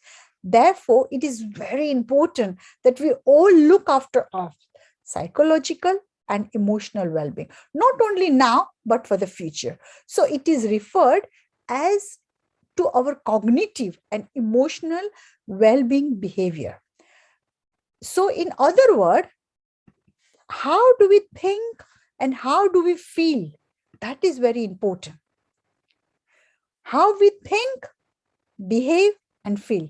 We all have a mental health issues, but we may have got at the certain stage, we may not consider ourselves, because the way that we think, we behave, and the feel is the key factor of our everyday, day to day. In relationship with the family, friends, and each other, if we look after our mental health, then we can enjoy life more. But we need to create a balance between our daily activities and responsibilities. So within competitions, many individuals can start to feel precious, anxious, and worried. So this can rise from having little or no control about the result of situation. So like yesterday, like after the competition was finished, everybody were worried, but I knew myself, okay, it's okay. If I win, it's fine. If I don't win, still it's okay. There is something better waiting for me. But we have to feel that way. That has to come from inside. So do not worry about the end result.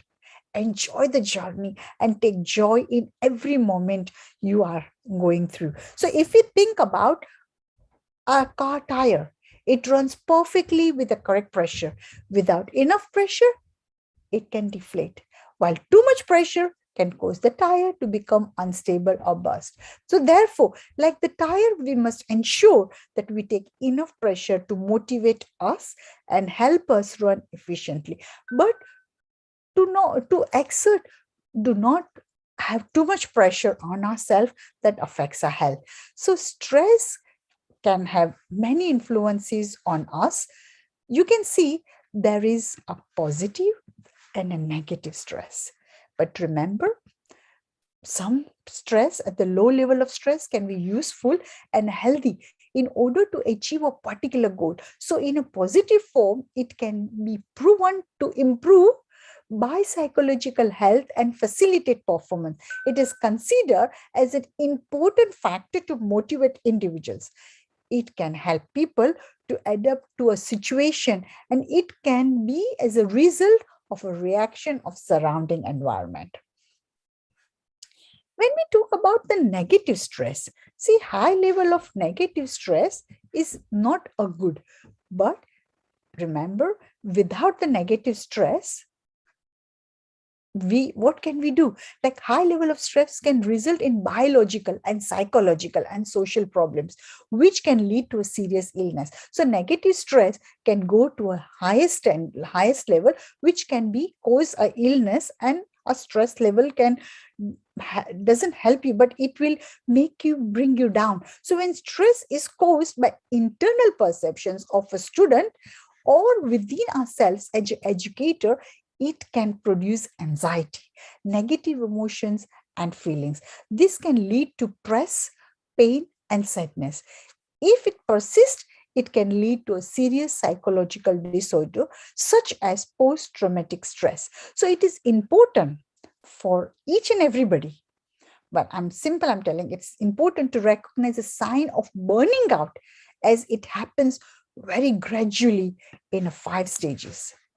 So we will look at the 5 stages, how it has affected. So number 1, when you're getting married, the honeymoon period, like, just working and stress and all the things you have to organize, that is a stressful time. Number 2, lack of energy. So when you don't have energy and we have to do a lot of things. Number 3, initiation of chronic signs of being out. You're completely out of the track. And number 4, when you're in crisis, like health crisis, finance crisis, family crisis, any difficulties you're facing. And number 5, reaching to a stalemate respectively. So therefore, it is important to be aware of these elements and look after ourselves. So stress and anxiety cannot be separated, as the anxiety is warning sign which alerts as an individual that danger is coming. Danger is coming. And that can individuals should prepare themselves to cope with that danger. However, my level of anxiety are important for survival and protect us from threatening dangers. So it is a subjective feeling which can occur without an external factor, while the initiation of stress needs to be external factor. So the main stress relates to the issue beyond our knowledge capability and challenges are and challenging the abilities.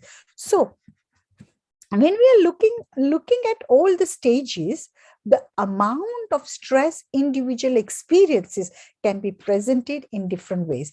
For example, a lack of support, withdrawal from the family, friends, around the society, the amount of work that has to be accomplished in a very short passage of time, and work balance with a life balance, our body, mind, and our emotions and our behavior reflect the stress we are feeling. So, for example, our body may feel headache,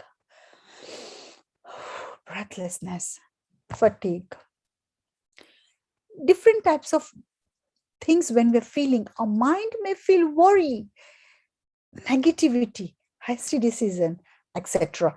And we may feel irritable, a loss of confidence, and our behavior might become more accident prone, restlessness, or insomnia. So you can see others on the other slide where I have just put it down all the issues where I feel that can affect. So similarly, there is one factor of loneliness. Loneliness is the feeling of being unhappy because you have no friends. You have no friends and you feel lonely. And people and you don't have anybody, friends or family, to talk about it, or a period of time being sad and spent alone. So loneliness is an emotion state in which a person experiences a powerful feeling of emptiness and isolation. It is a feeling of being cut off, disconnected, and alienated than from the other people around you. So lonely people can often feel vacant or empty inside. It can be described as a social pain, which is a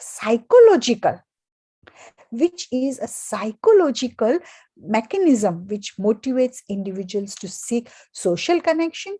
It is usually associated with lack of social connection and intimacy. So more people are becoming overcome by loneliness. According to the UK government loneliness annual report 2020, research has deduced that between 6 and 18% of the population often feel lonely.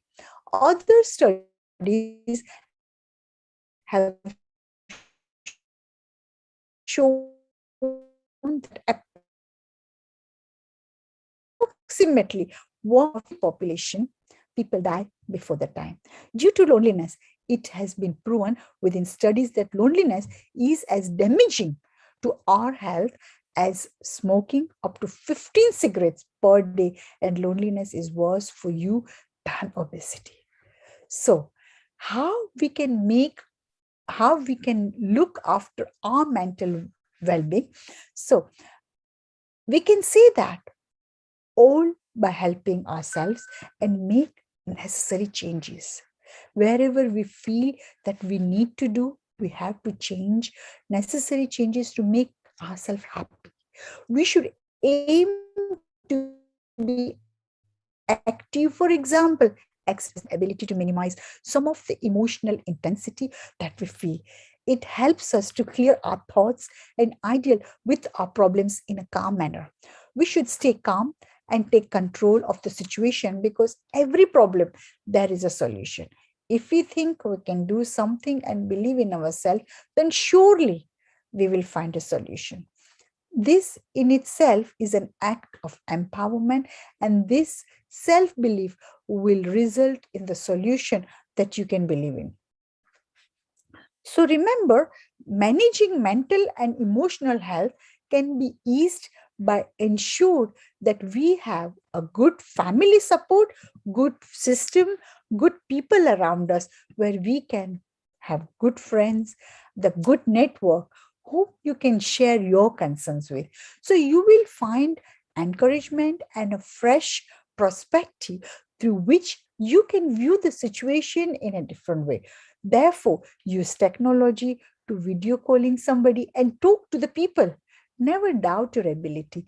If you are unsure on something, detach yourself from the situation and give yourself the advice you would give to close friends and family.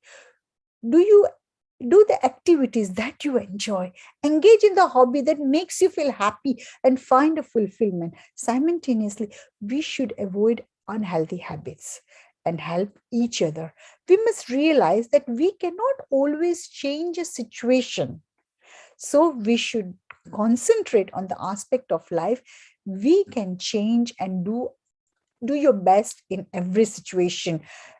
We feel that you have too much to do, then by planning ahead, you can split up your task into the easier and more manageable part. So as a human being, we are a social animal and who try to stay together with other people. So if we are left alone for too long, then we become ill. Therefore, we need to aim to get rid of negative emotions and replace it positive emotions with the aim of finding happiness and joy within yourself in what we are doing. It has worked for the people that I have tried to help in the past. Therefore, I hope that it will also help you through your life journey. You see, a few months ago, I was speaking to one of a good friend who was thinking about her experience in the university.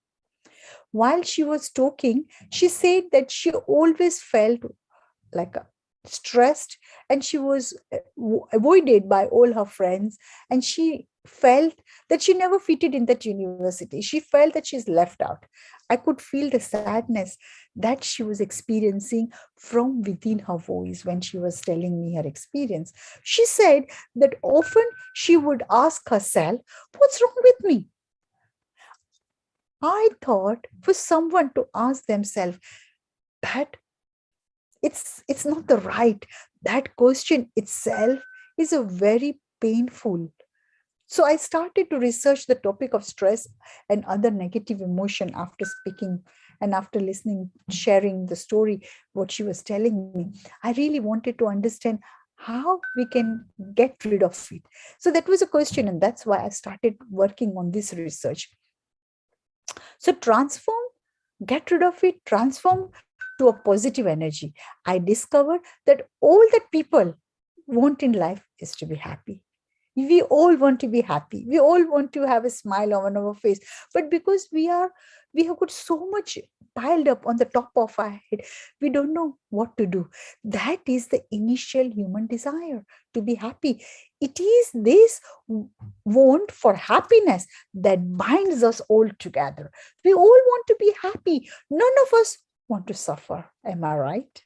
Yes, that's true. Nobody wants to suffer. It is the emotion and desire that link us to our friends, our family, and to all other human beings that may not share the same opinion as we do. So within the history, the ancient Buddhist monk, it's a beautiful saying. What he's saying, that happiness and suffering are all within the mind, that are not external.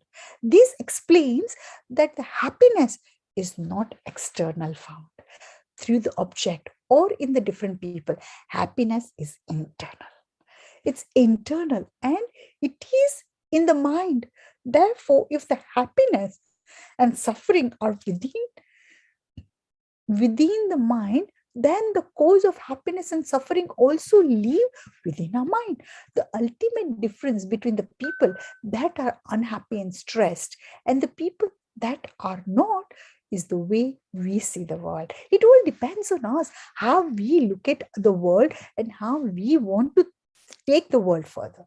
So we need to change our perspective on the world, not them. We need to change. If something does not work out, or if something goes wrong within the life, if we answer a question that we are able to ask in the another way, or a mishap occurs, then do not perceive that that is the failure and this is our fault. No, if we know that we have definitely tried our best, instead, we should analyze the approach that we took and look at the different ways of achieving our object and learning something new. So, I give you the example of a mouse and a maze. Now, if you look at in this chart, what is happening? The maze has many obstacles, and the blocks within the maze, it is aim of the mouse to overcome those challenges, to find its way out of the maze and reach its destination. So when an experimental mouse is put into that maze, it comes across a hurdle.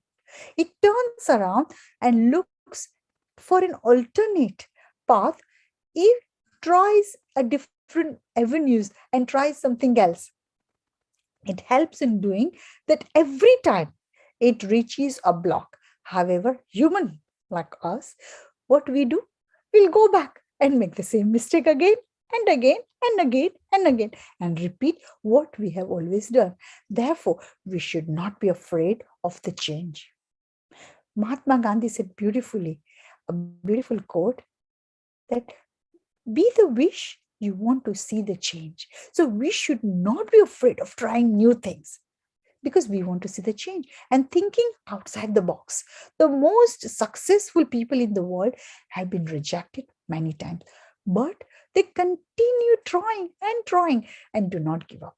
Therefore, despite how many challenges we encountered, we must continue trying to improve our future and overcome every challenge through innovative ideas. And one day we will succeed. So let me give you a beautiful example. Everybody knows about KFC. Am I right?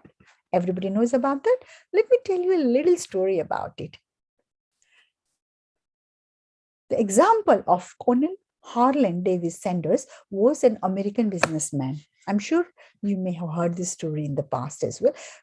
But I want to share it out. So I wanted to explain you. He is the founder and a brand ambassador and symbol of KFC. I'm sure you have all heard properly. KFC, which is a fast food chicken restaurant chain. Well, Cornell had many jobs in his life, but then he began selling a chicken in a roadside restaurant with a secret recipe. When his shop closed, he wanted to sell his recipe and create a franchise across the United States. It was only his persistence and resilience that enabled him to face 1009 rejection. Yes, you heard me correct. He was rejected 1009 times before anyone accepted his recipe. He achieved success at the age of 73 years old. Therefore, also he adopted a positive mindset and embarked upon the journey of, of his dream, and wanted to take his journey to his dream. So it does not matter how many times we face rejection, we must get back again and keep trying. So this is a beautiful example that not many people will do that. People will give up. And believe me, my life story also comes up with the same thing. I could have given up in 2011 when my life was going to end, but I did not do that. I continued with the hope. Every day I wake up in the morning, I have a hope to live for the next day because I know myself what I have gone through, my health challenges. So never give up. Yes, you will reach your goal. So many minds in the society have been conditioned to forget the positives and dwell on the negatives. For example, during the pandemic, we are constantly being made aware of the global statistics linked to the pandemic, which is creating much negativity. It is the role of governing bodies and health professionals to keep us updated with the number of positive cases and educate us on how best we can protect ourselves. However, I believe that it is our job to reduce the statistics and not dwell on them. So now what I would like to do, I would like to take you to um like I would like to show you this thing. Can you see a piece of donut here? This donut, I don't know how many people can think Let's about it. move a little bit. Yeah, there it is. Improving mental and emotional health. Yes. So can you see that there's a hole in the donut? What does that mean? Okay, we all have a hole in our life. We cannot see the donut. We cannot see the donut. You can't see the donut? Nope. Oh, you can see my slide changing? I can see the vaccination. Okay. No, we want to go back. We don't want that. We want to see the vaccination. No, it's forward. You're with the maze. I can see the maze. Oh, maze. Have you not seen the KFC one? No, we're in the KFC now. Okay, so now not this one. I want to take you to the donut. Can you see the donut now? No, next one, please. Can you change the slide? Yeah, I can see mind conditioned, creating much negativity. Okay, can you see now? What is it coming now? Oh, God. No, just improving mental and emotional health. Yeah, okay, exactly. Now that's a donut? There's no donuts. If you would like to, if you'd like to do the next one, maybe the next slide. Okay. Is it coming donut? Nope. I like this donut. It's like the positive mental attitude is there? No. Improving mental and emotional health. Your slides are not moving, Harry. Is it moving now? Honey, if you can read me, let's stop slide sharing and go into a chat with Dr. Pareen because we'll be running out of time shortly. Yes. Sure. So now that's fine. So what I'll do, I wanted to sum up myself as well. So let me quickly run through the last bit and then we can start taking the questions. Yeah. So what I would like to say, okay, in this pandemic, we all have gone through a tough time, and I would like to leave with my 3 messages just before I end.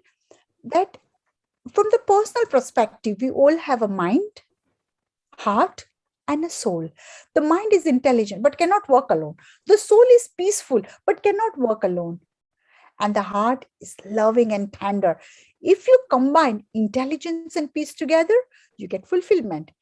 If you link intelligence and love together, you get harmony. When you link peace and love together, you are pride. However, when you link mind, heart, and soul together, then we achieve pure happiness. In my opinion, is the key to the happiness. Remember, in life, there are numerous challenges that we face, but we want to be part of the wider solution, not the problem. But how? I have 3 important messages to share with you. Number 1, believe in yourself. Nothing in life is constant. Even the caterpillar changes into the beautiful butterfly. So you know that you have the strength to create a positive and inspire others. Do not be afraid. The world has faced previous challenges, war, disease, political unrest, financial crisis. We came out resilient and stronger than before. We learned from the past and created a better future. You can make this country a prosperous again. Number 2, follow your true instinct. Do the right thing. Do not forget your ethical values. Be kind, be humble, be generous, fair, and help each other. Number 3, be the person that builds bridges, respect diversity, and despite of background, ethnicity, social, political, or religious lookouts. Remember, this is our country. You can change the future and you can make positive impact in the society at large. Start with the family and friends again. I always believe that by working together, which is my number 2 motto, by working together, we can make a positive global change. Right. And this is exactly what Healing Our Earth is all about. We work together, we create a platform which is for everyone to come together, to unite, and to create positive change.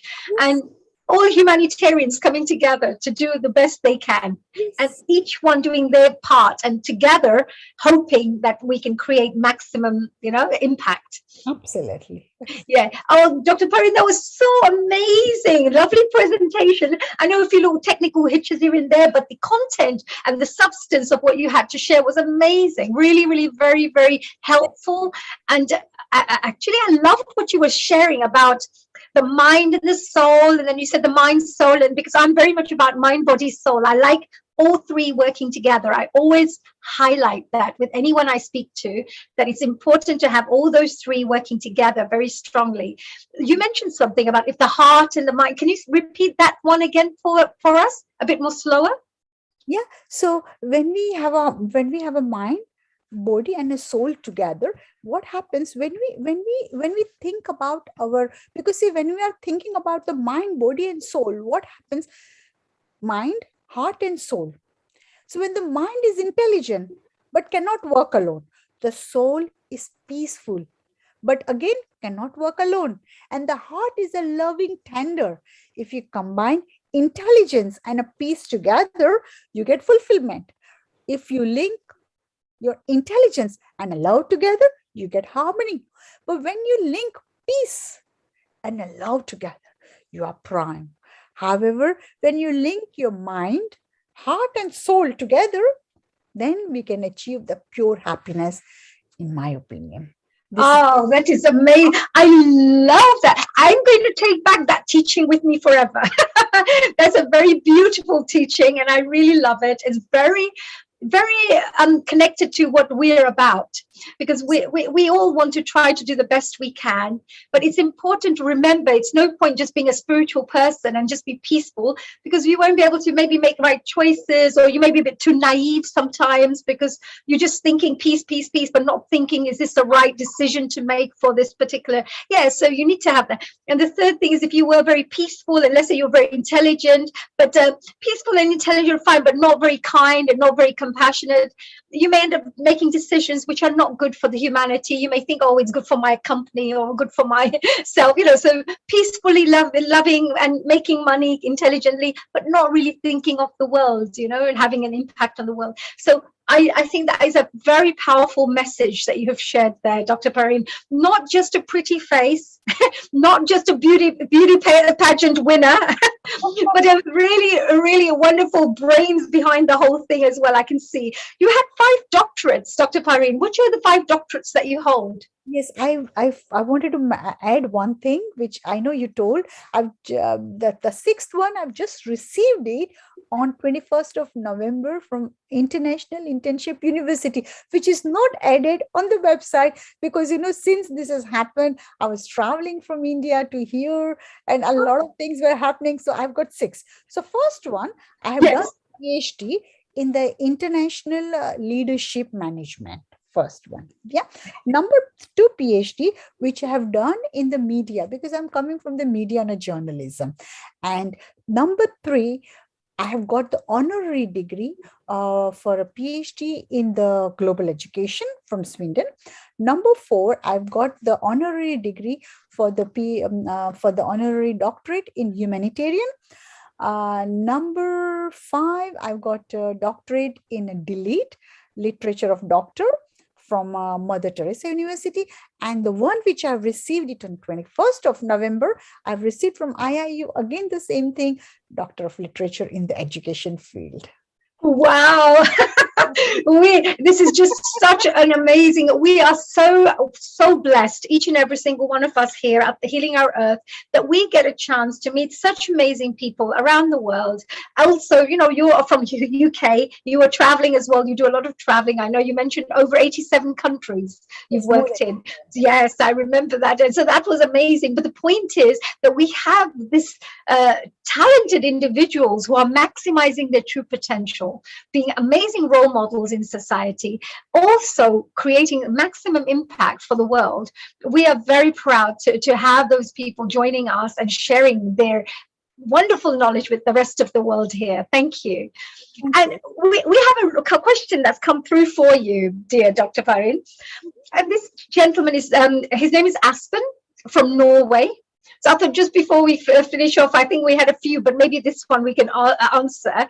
He says, my partner always gets angry with little matters, little things.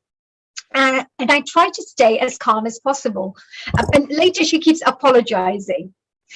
Should I become angry as well with them, or how can I stay cool without stressing?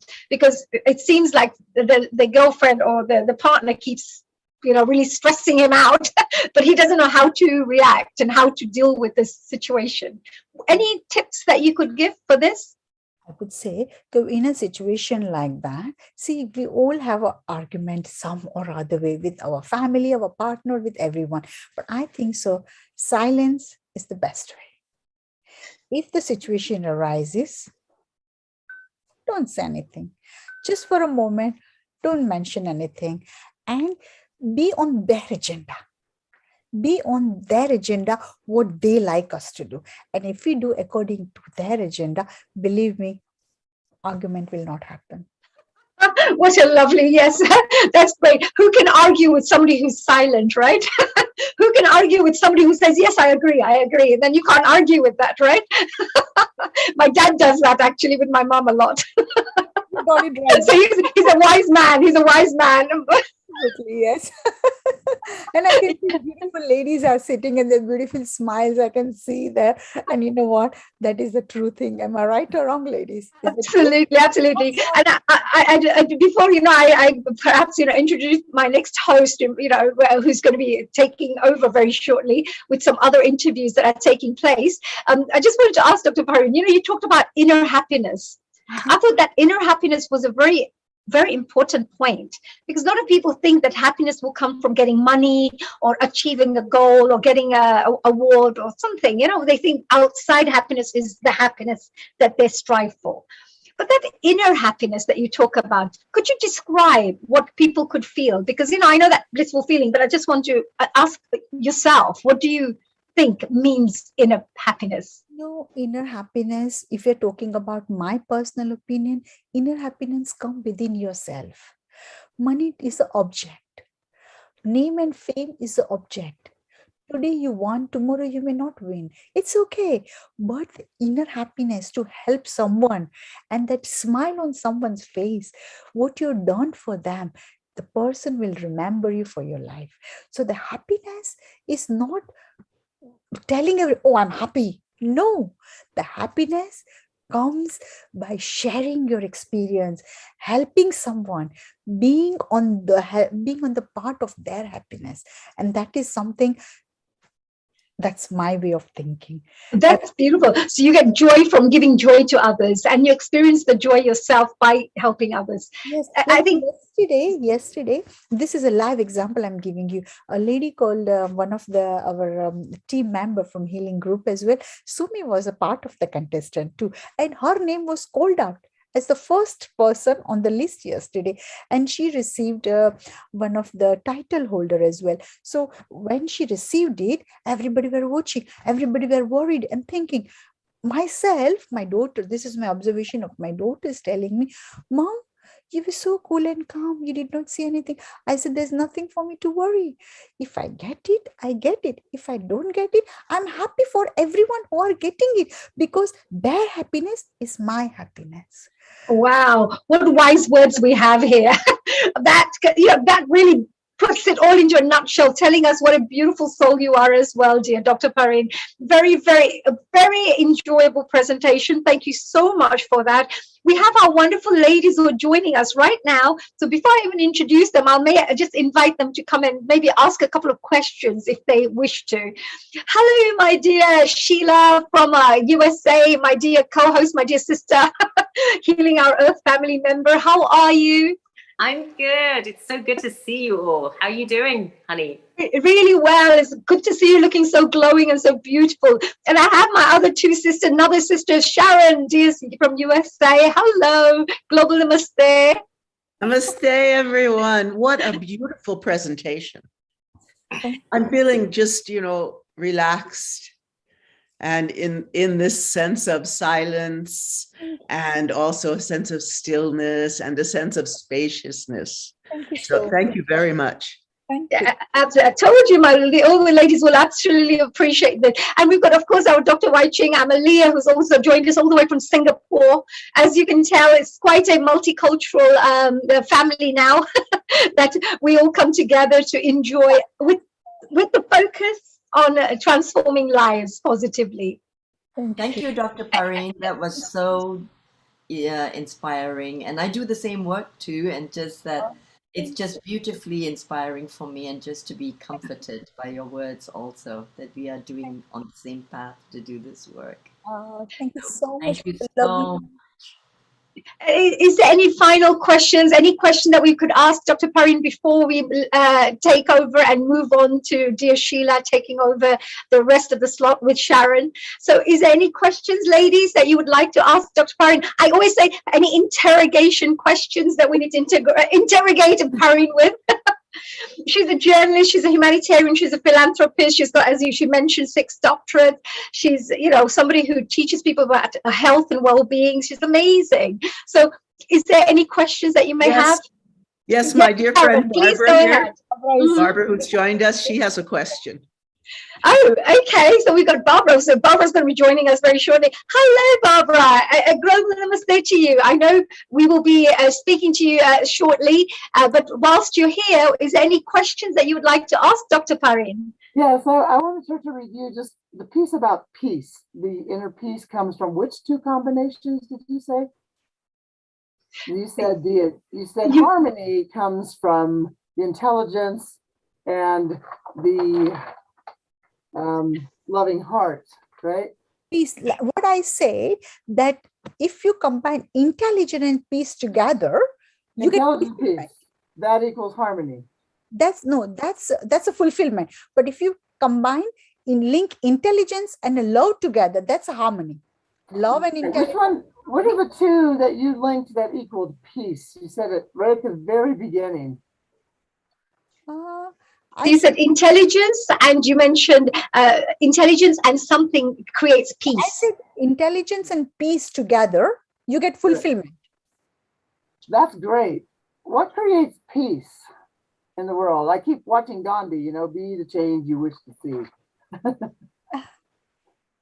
Sorry. So Barbara's asking, what creates peace, do you think, within ourselves? What creates peace, and in the world? What would create peace? I think peace comes within us. If we are peaceful, peace will only happen when we are happy, we are content. So we have to satisfy ourselves when we are happy, and we know, okay, we don't care about how success we are or we are not successful. Matter, put that on the hold, but we should be content with whatever I have. If I have a small car, I'm still happy. If I have a Mercedes, I'm still happy. If I have a Bentley, I'm still happy. But we should be happy within us. As I told you, money is just an object.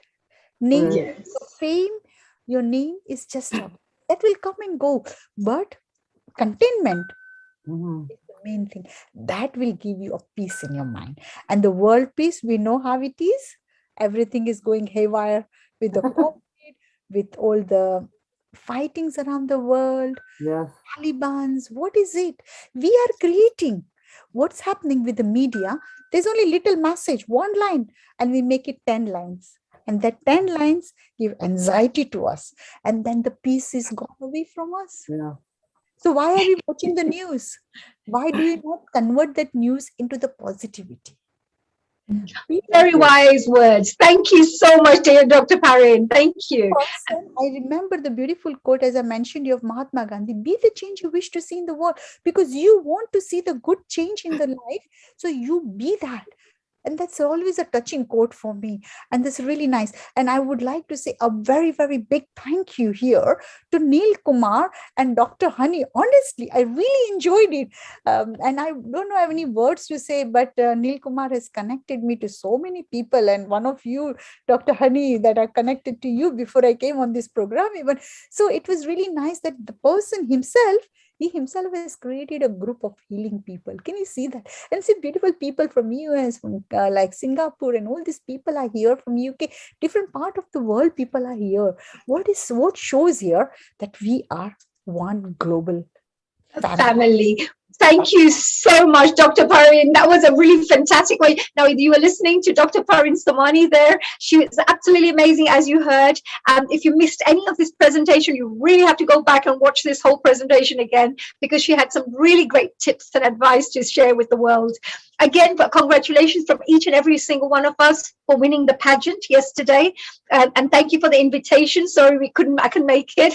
But for next one, I will be there on the front row. All of my beautiful ladies here, definitely, and all the gentlemen who are listening to me today, I want everybody to be there. I'm a person that I like to take everyone with me. When I don't go by myself. I'm a person of the family. My family. Well, you're part of your family, dear Dr. Parin. Now you're part of ours, and that's it. We're not going to let you go. That's it. You're one of our sisters here. Thank you. So now we're going to move on to our next way. And I wanted to introduce our wonderful Dr. Sheila Dobie, who's going to be now hosting the next parts of this program. It'll be Dr. Sheila Dobie with Sharon Rose. They're both co-hosting. And of course, they will be interviewing some beautiful guests who include a wonderful Barbara, who's going to be joining us very shortly. So hi, Sheila. Sheila, I'm going to introduce you before we start. And I'd like to say, just in case if you haven't met Sheila before, which would be very unusual unless you're just a new audience member, then I'd like to let you know that Dr. Sheila Dobie is from USA, but she was born in England and she moved to the USA. She's a whole health dentist, humanitarian, and an entrepreneur. She's also a television host, as you can tell with that beautiful $1 million smile that she has. And Dr. Dobie is a recipient of the Bay Area's Outstanding Woman of the Year Award. And she's also been the recipient of the California Patient Choice Award. I think she probably deserves many more awards than that. She's doing amazing work in the community as well as globally. Dr. Dobie takes a special interest in helping the underserved and underprivileged children and women in her local community. And on the professional front, Dr. Dobie was the past president and dental health chair of SACDS Dental Society. She's a graduate of the American Dental Association and Kellogg's School of Management Institute, where she learned and she studied diversity in leadership. So her current passion is working with, I would say, what do you call it? A little, I can't say it, but a little hashtag kind20, because she's such a kind soul. That's why welcome, dear Sheila. How are you? So good to see you, honey. What a wonderful session you hosted. You did such an amazing job. Oh, thank you so much. I was like missing you guys, but I really enjoyed it. It was so much fun. And I've met some really amazing guests. Every single guest that we've had today has been absolutely amazing. And I'm so proud. I have to say a very big thank you to Neil Kumar, who had this fantastic initiative of bringing this Healing Our Earth together, because every Sunday I get a chance to become like a little encyclopedia. I learn and pick out knowledge from all these fantastic guests of ours, put them all into my little encyclopedia there. And it keeps helping to improve me as a person, helps me to keep on personally growing as an individual. And Sheila, with you as well, you're going to be co-hosted. Your co-host is Sharon. I'll do a quick little introduction and then I'll let you get on with this. We also are going to be joined by Sharon Rose, as you can see. She's a co-host working with Sheila Dobie today. And Sharon Rose, she's an MA and she's a winner of the Filmmaker of the Year Award from the 20th World Congress of Qigong, Tai Chi, TCM, and Taoism and Natural Healing. She's the director, producer of the forthcoming documentary series called Quantum Chi, The Taoist Art of Nurturing Life. You have to watch that, as I always say, such a fantastic series. Now, Sharon has lectured, performed, and presented her films in numerous universities, spiritual centers, cultural organizations, and museums, and was a consultant to the National Endowment for the Arts. She's the author of The Path of the Priestess, a guidebook for awakening the divine feminine. It's a fantastic book. And she's currently completing a CD called The Nectar of Bliss, dedicated to the healing power of the divine feminine in cultures throughout the world. I'm so pleased to introduce to you our dear Sharon. So namaste, global namaste, Global dear Sharon. namaste to you, Honey G and Sheila. I am so thrilled today to bring my dear, dear friend and collaborator and singer and so much more, Beth Quist. I am so thrilled. She's one of my lead singers for The Nectar of Bliss that you just mentioned. Right. And like myself, many of you know me to some extent now. She's like the vocal equivalent of myself as a dancer who has trained in and performs music from so many cultures. Beth Quist is a multi-instrumentalist, vocalist, and composer. She began playing piano at age 2. Like us, honey, we started, what, 3, dancing? Absolutely, I was 4 when I started, yes. She has a 4-octave soprano voice and plays piano, keyboards, santur, which is hammered dulcimer in the West, doumbek, guitar, flute, and various other instruments. Her music combines influences from the Balkans, the Middle East, and India, along with her Western upbringing. Based in the USA, in Colorado, she performs solo with Bobby McFerrin's Voice Estra, The Crown, and Sheriff Faye. And our dear Jesse Manu, who also collaborates with us, I think he's here today. He's part of Sheriff Faye. She was lead soprano, instrumentalist, and character in the creation band for Cirque du Soleil's Ka. She has collaborated with Kitaro, the Jeffrey Castle Band, formerly known as Guarneri Underground, the Motet Tregun, Sharon Rose. She also composes scores for dance, film, and other media. Global namaste to you, Beth. Right now, dear Beth, I'm going to leave you in the good hands of dear Sharon and Sheila. But I just wanted to say I'm a great fan of Cirque du Soleil. I've watched every single program of theirs, every single production of Cirque du Soleil. So it's a real privilege to have you here joining us today. I'm looking forward to hearing your beautiful voices. I've heard a lot about you from Sharon. So I'm going to leave this in the good hands of Sheila and Sharon, all yours, my dears. And I'm listening all the way through. Enjoy and a global namaste. See you soon, honey. Thank you. Stay with us. Bye. Thank you. So Sheila, it's such a joy to be co-hosting with you. I know, it's my pleasure, Sharon. I mean, you're just so talented, and I've been watching you for the past couple of weeks and finally got a chance to host again this week. So I'm super excited, and to have such a talented person as Beth on our show, it's going to be I'm so honored and so excited. Thank you, Beth. Namaste, global namaste to you. Thanks so much. This is an unexpected surprise and last minute, and I'm really grateful. Thank you for having me on. So we would like to begin. Where would you like to begin? I know you're going to be teaching some chakra healing, and you're going to be singing for us in, I think, 3 different cultures. We know sound, music, it's the universal language. And if anyone knows that language, it's you. Well, I was considering, we could even start with a little bit of sounding. And this, if you're up for it, I can turn on a little bit of reverb and make it, sort of pretty. I've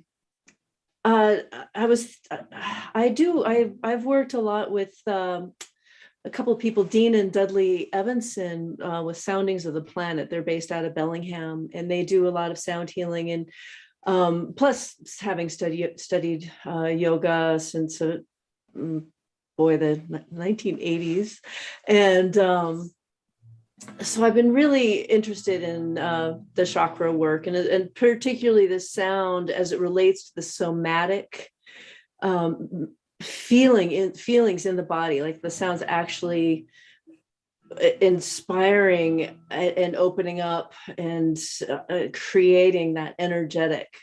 And many of you know the bija mantras, Lam Vam Ram Yam Ham Sham Om, for the chakra system. I was thinking about starting with the heart. It seemed just to do a quick little heart chant with all of you. If you're if you're up for it. Another tone that you could, I know you're all muted. This would be so much better if we were in the same space together and singing together, but feel that energetically and feel that etherically. And the chant, you can chant for the heart chakra, it's yum. And you can also use a tone that Jonathan Goldman, he's a sound healer. He uses the sound ah. So you can do either one or both and just chant those tones. And I'm going to be singing in Rag Bhairav. And you can sing on the sa or the pa. Bhairav is sa, da, ma, pa, da, ni, sa. So we have Komal re and Komal da, so flat re, and then sharp ga, so should ga, and should ni. So it's a lovely, lovely, lovely rag. So let's just start. I will put on a little reverb. Is that too much? Let me know. This is a new program. So, and the yam or the ah, sing it on the sa, yam. Or if you're a low voice, yam down there, you can sing the pa, yam. Wherever you feel it most in your heart.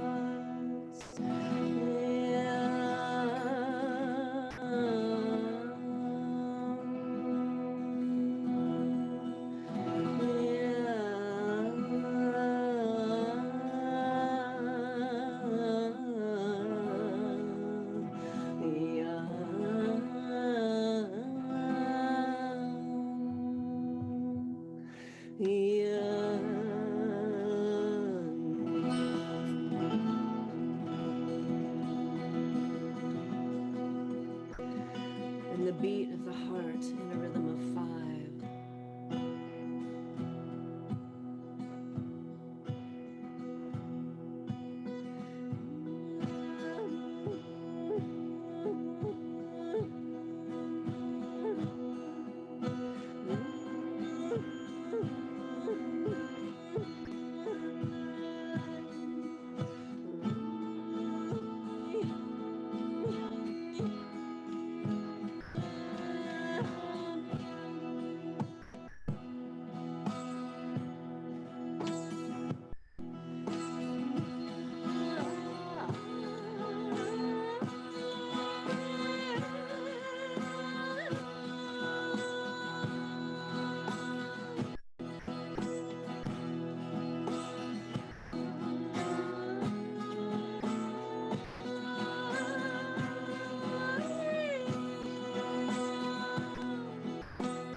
visualization a lot.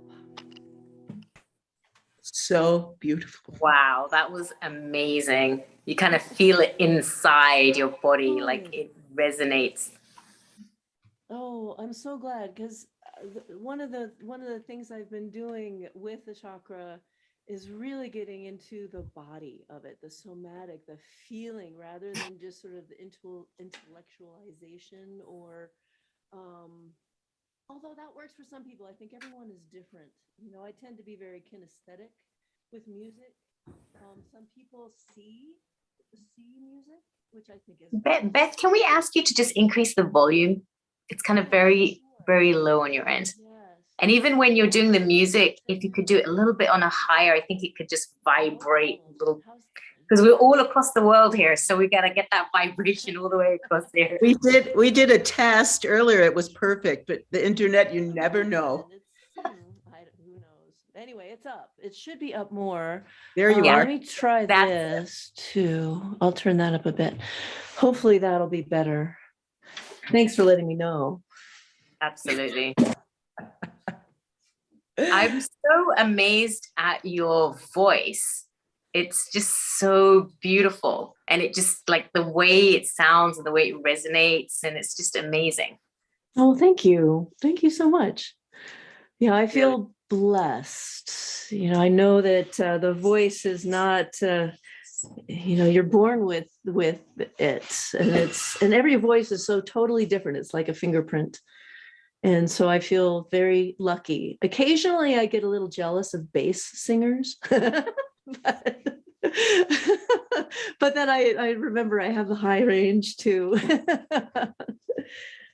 So Amalia's here with us, and Amalia knows Beth's voice very well because she's singing in our series Quantum Chi. She and Jesse Mano and James Hoskins, our cellist. And so Amalia. Truly, Sharon. I mean, you know, we talk about vibrations, Beth. You know, I know your resonance.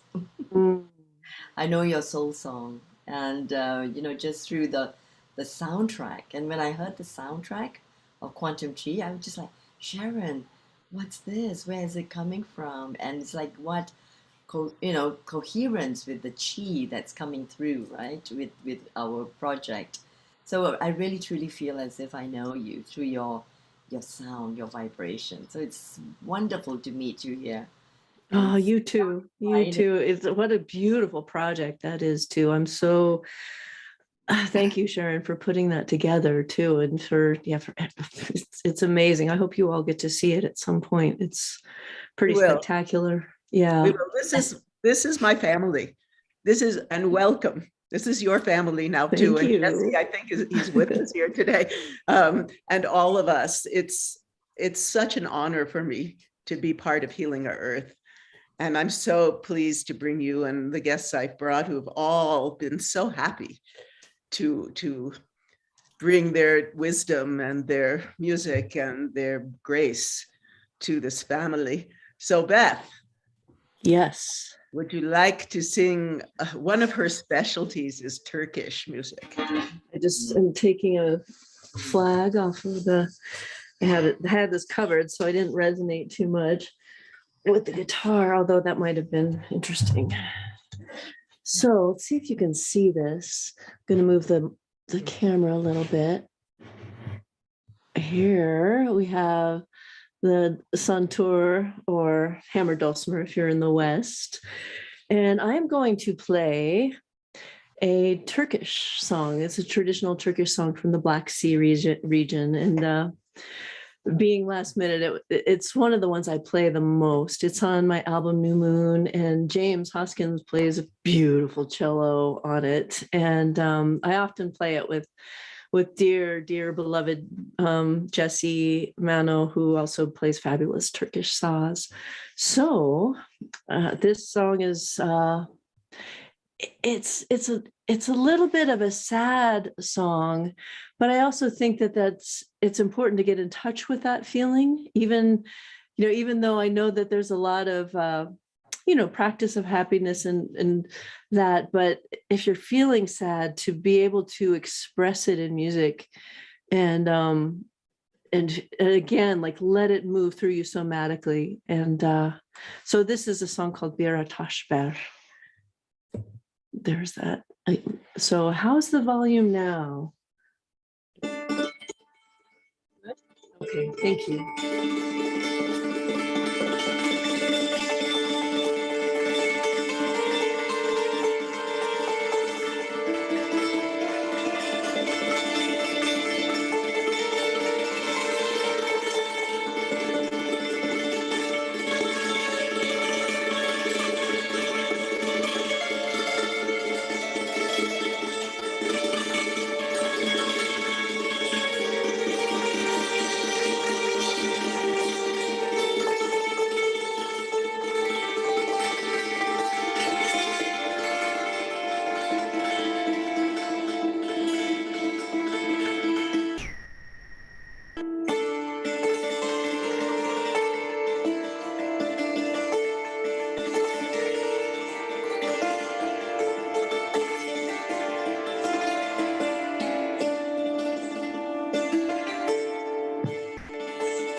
Wow, that was amazing.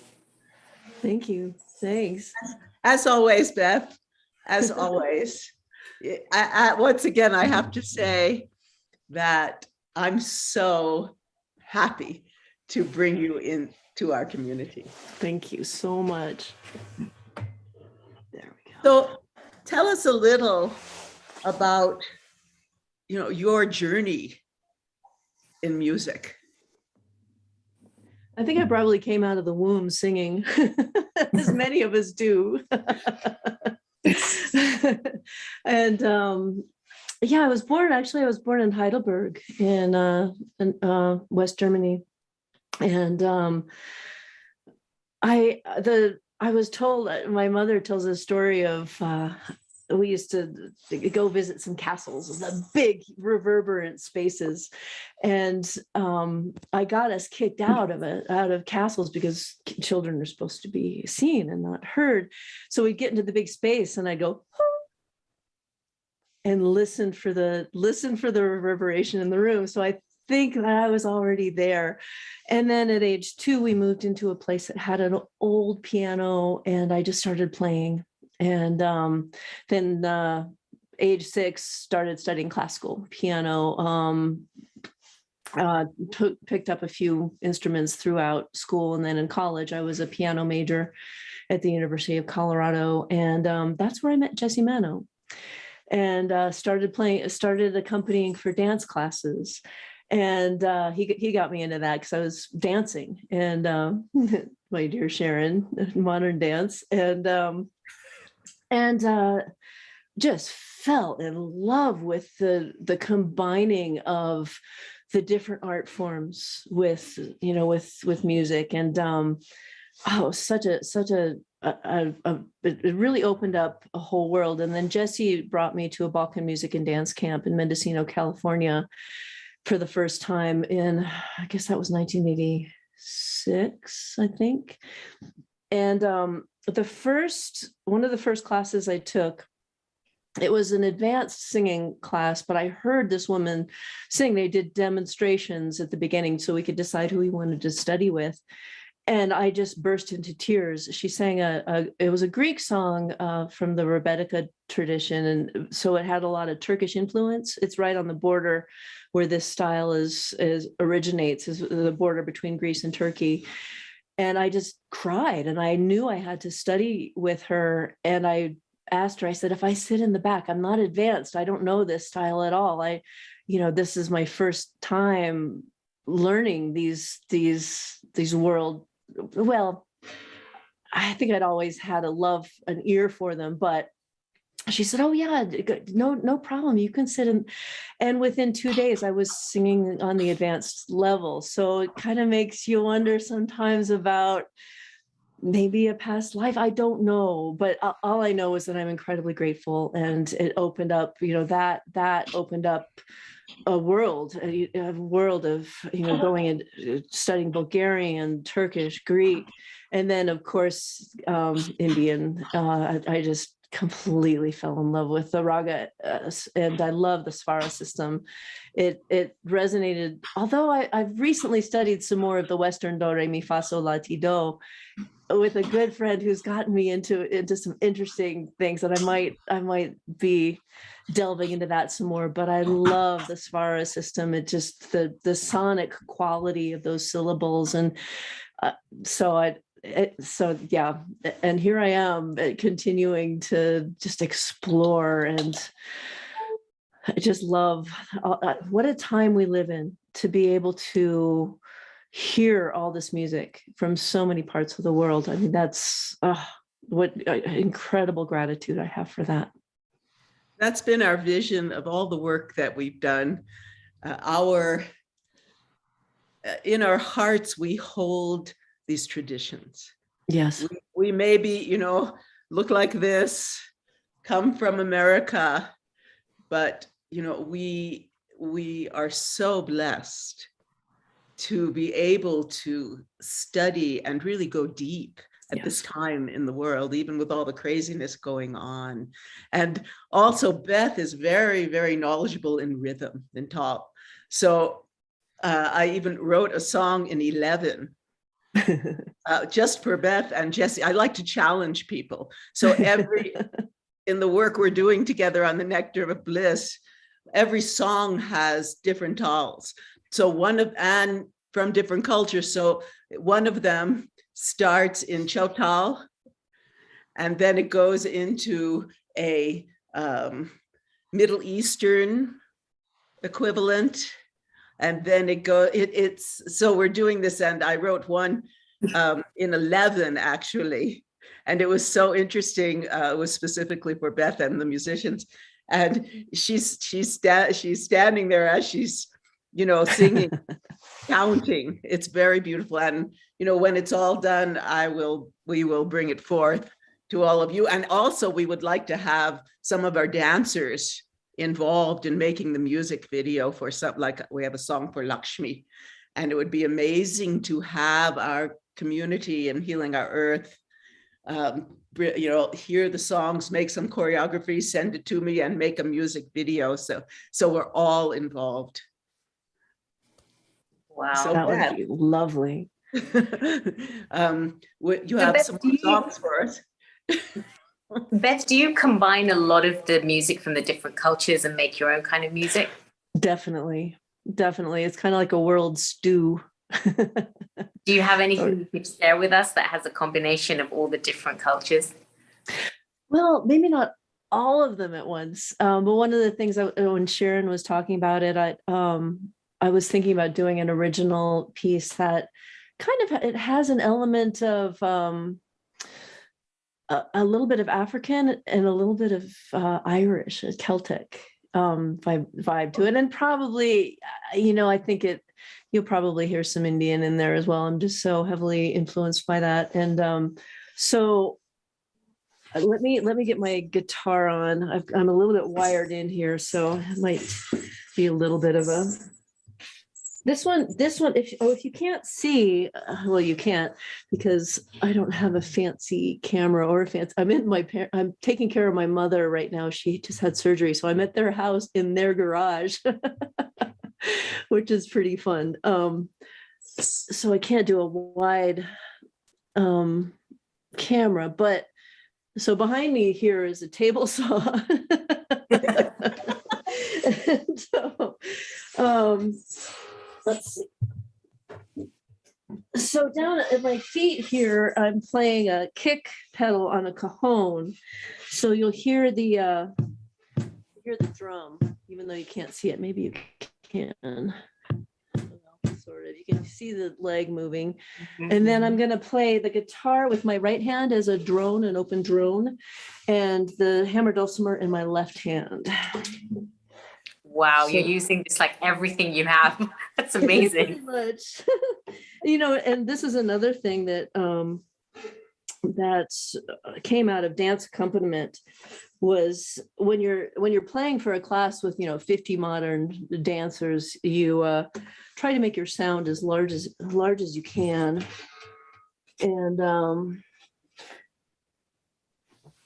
so you just try to do as many things as you can with all your different limbs. Do you have a particular favorite kind of music that you enjoy most? Oh, that's I think impossible to choose a favorite. I love it all. I think it was possibly, it might have originated with Louis Armstrong, but I've also heard Miles Davis say there's only two kinds of music, good and bad. So I don't even know if there's bad music if it's coming from a place of integrity and love. So this is a piece called, I'll speak it first. There we go. A piece called Deep Well. And let's see, we only have, again, with just one microphone is kind of like being in an old time radio show where you have to kind of hope that the blend is correct, the balance is correct. It's an unheated garage, so I'm also covered with down. All right, there we go. Ouch. Geez, I can't believe this. I put the wrong guitar on. They're different tunings.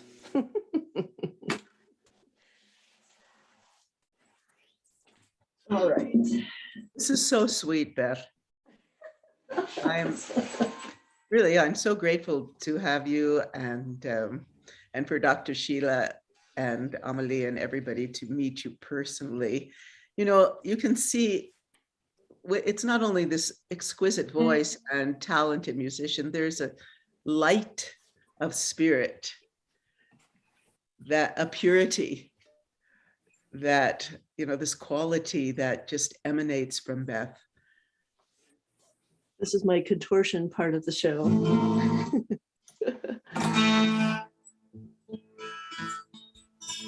So this is an open A tuning.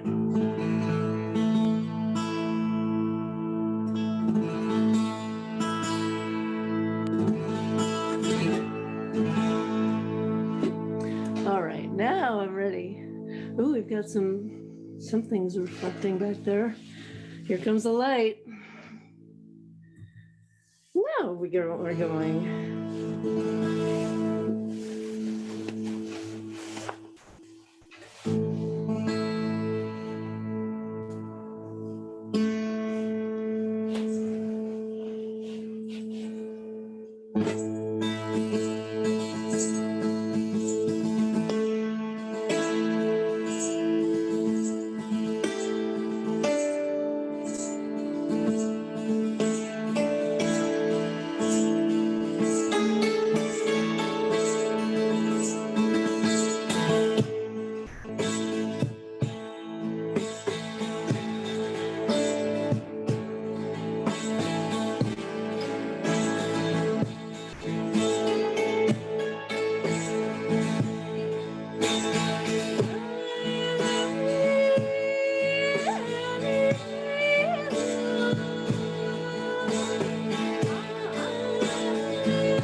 Wow.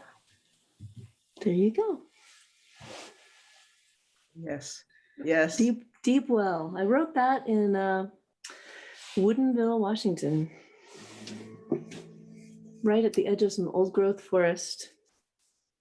Ah, I see we have, it looks like Jesse. Is that Jesse here? Jesse! Can we bring Jesse on? Hi, my beloved brother. Hi. I love you.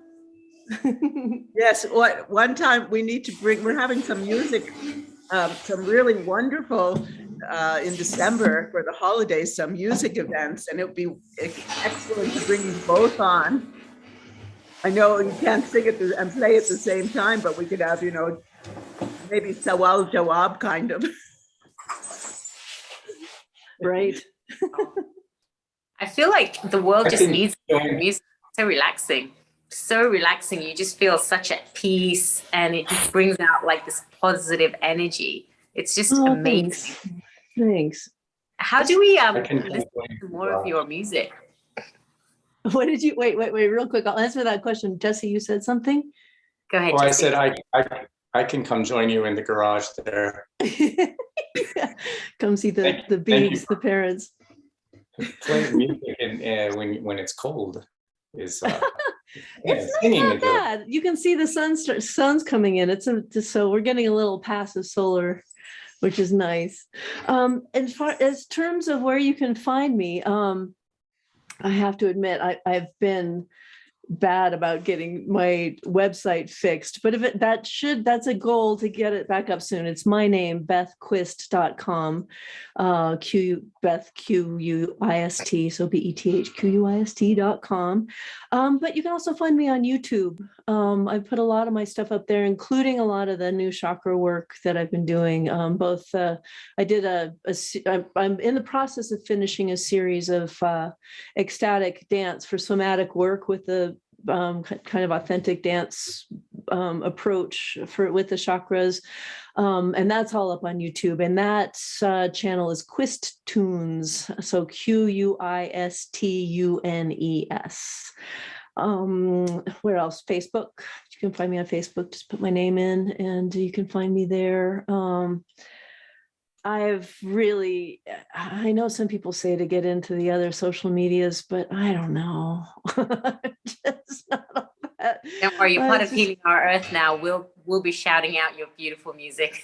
Thank you. Thank you. Yes. And we're in the process of creating an online portal for all of us that are involved with the music and the Qigong, and that probably will begin in the spring. So we'll keep you informed. And I really want to bring Beth and Jesse and our cellist, James Hoskins, and our tabla player, who's a disciple of Jeffrey Rogers, who's a disciple of Zakir's dad, actually. Well, yeah, that's right. He did start with Apaji. Yes. Apaji. Yes. So, you know, we love you. We love the Indian heritage. It's deep within us.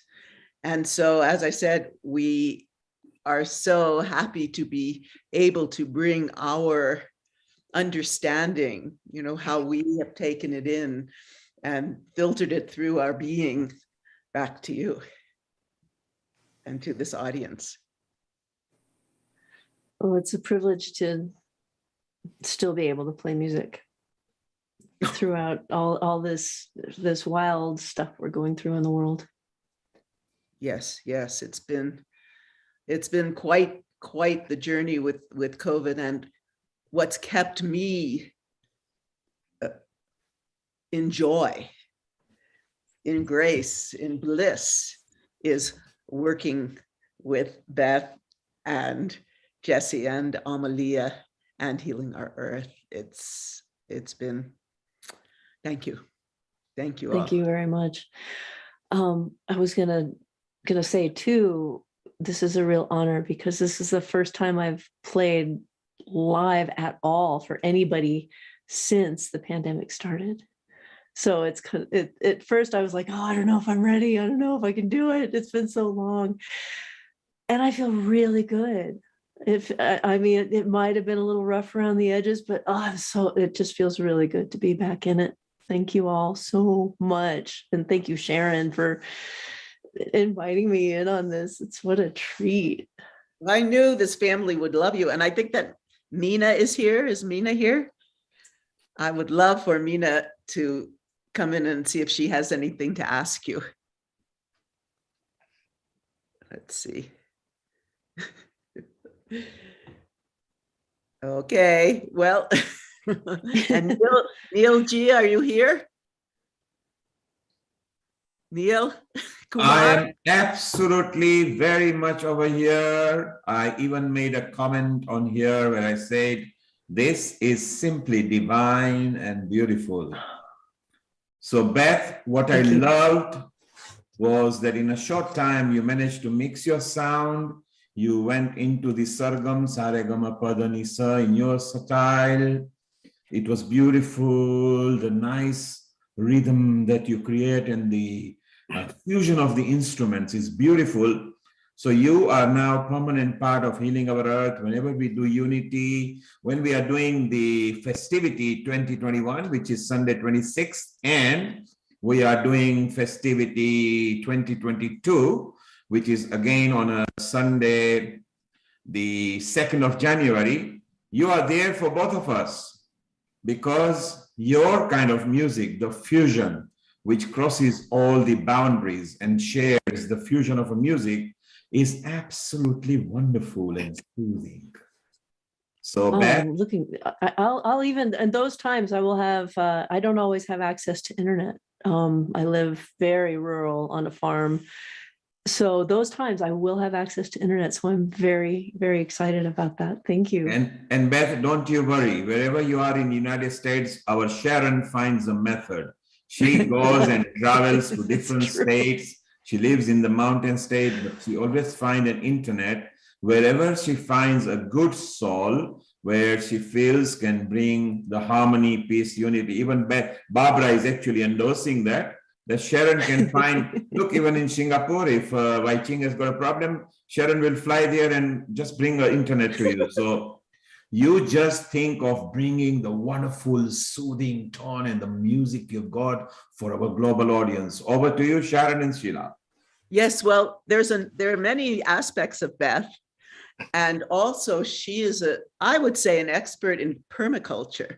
So she has a lot to bring to us in terms of, planting, and maybe sometime she could come onto one of our cooking shows and we could talk about all her tips, because she's really done a lot of research and a lot of work in the area of gardening and preserving, and has a lot of knowledge, particularly. So you've been preserving a lot of food, right? Kale. Oh, yeah.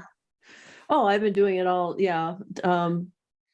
I live on, again, I not only do I live on a farm, it's a permaculture based farm, an old orchard that's, that's also polycultural. And the valley that I live in is the North Fork Valley of the Gunnison River in Colorado, and it's got the highest concentration of organic farms in Colorado. So I'm probably the most permaculture designers per capita it's just such a dense focus of that knowledge. It's an amazing place to live, and there's some great musicians there too, but I do miss my Boulder family, although it's kind of, Sharon, you're now in Crestone too, so not all so the Boulder families, there's been a little bit of a diaspora, I guess, but still, Paonia, one of the first people I met, was an expert in Middle Eastern and Indian drumming. So I was like, what? Here on the western slope of Colorado, you never know what you're going to find. And if any of you find yourself on the western slope, look me up and we'll go eat some excellent food. The farm to tables are just incredible. It's a pretty spectacular place. Beth, while we have got you there, we've got Meena, who is our resident singer. She's also a teacher and a very good, highly trained Bollywood and classical singer. She's actually going to fly into a competition in America just in 3 weeks' time because she's been chosen for a competition. I've got her on the voice. Meena, do you read me? Over? Yes, I do. Yes, I do. And I heard Beth as well, and she was just absolutely amazing. Thank you Beth, so you took me much. to another world with your beautiful divine voice and your lovely music. Oh, I'm honored to hear that from I'd love to, where can I listen to your music? Do you have, I would love to hear you sing. I'd love it. You'll find me on YouTube and Oh, Facebook great. and everywhere. Yes. If I put your name in, if I put your name in, it should Yes, come just up. type my name. Yes, that's great. Beth, Sharon will connect you to Meena. They are friends as well. Meena is a permanent resident singer at Healing Our Earth. So Sharon will actually Sharon will connect you to Meena. In fact, wait, I think she's Meena is here. So let's just find her. There it is. Look, there we are. Yeah. So you're going to a singing competition? Yes, I am. Good luck. Yes, I'm Good going luck. to Chicago in just 3 weeks' time. Can't just wait for it. It's going to be a great experience, I'm sure. Oh, I hope it goes wonderfully for you. Meena, while we have got you live, can you sing a line or two for our Beth, please? Because she has done a wonderful job today. The aura, the energy she has brought is just like how we like the love, harmony, and unity. So sing 3-4 lines on behalf of Healing for our wonderful Beth, who is smiling and looking gorgeous over there. Yeah, sure. Why not? It'll be my pleasure to sing a couple of lines for our lovely Beth. And Beth, I must say, you have a beautiful voice. It was just mesmerizing, I must say. Thank you. So I'm going to sing a couple of lines from my favorite singer, and she's none other than Lata Mangeshkar.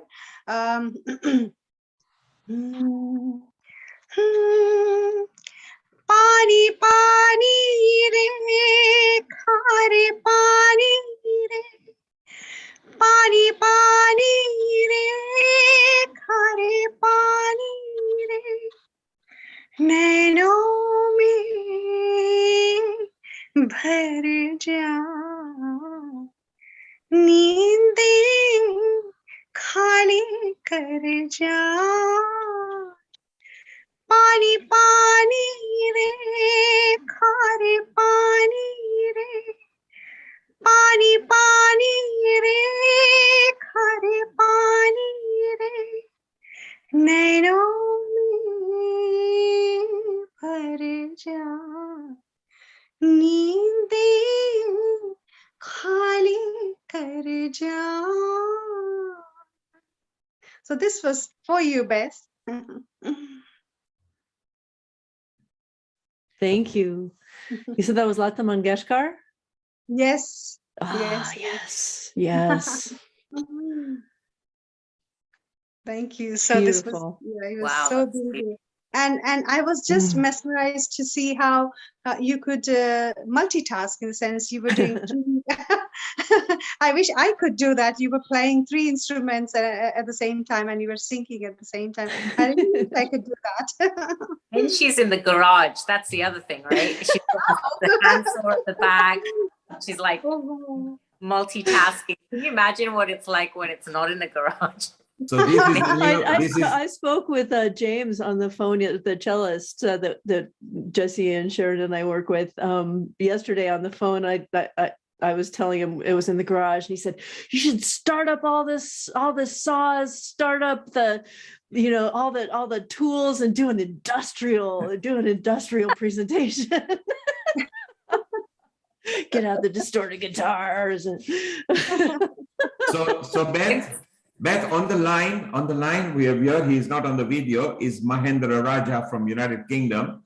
He is a very dynamic businessman, but he's also a very good popular musician here.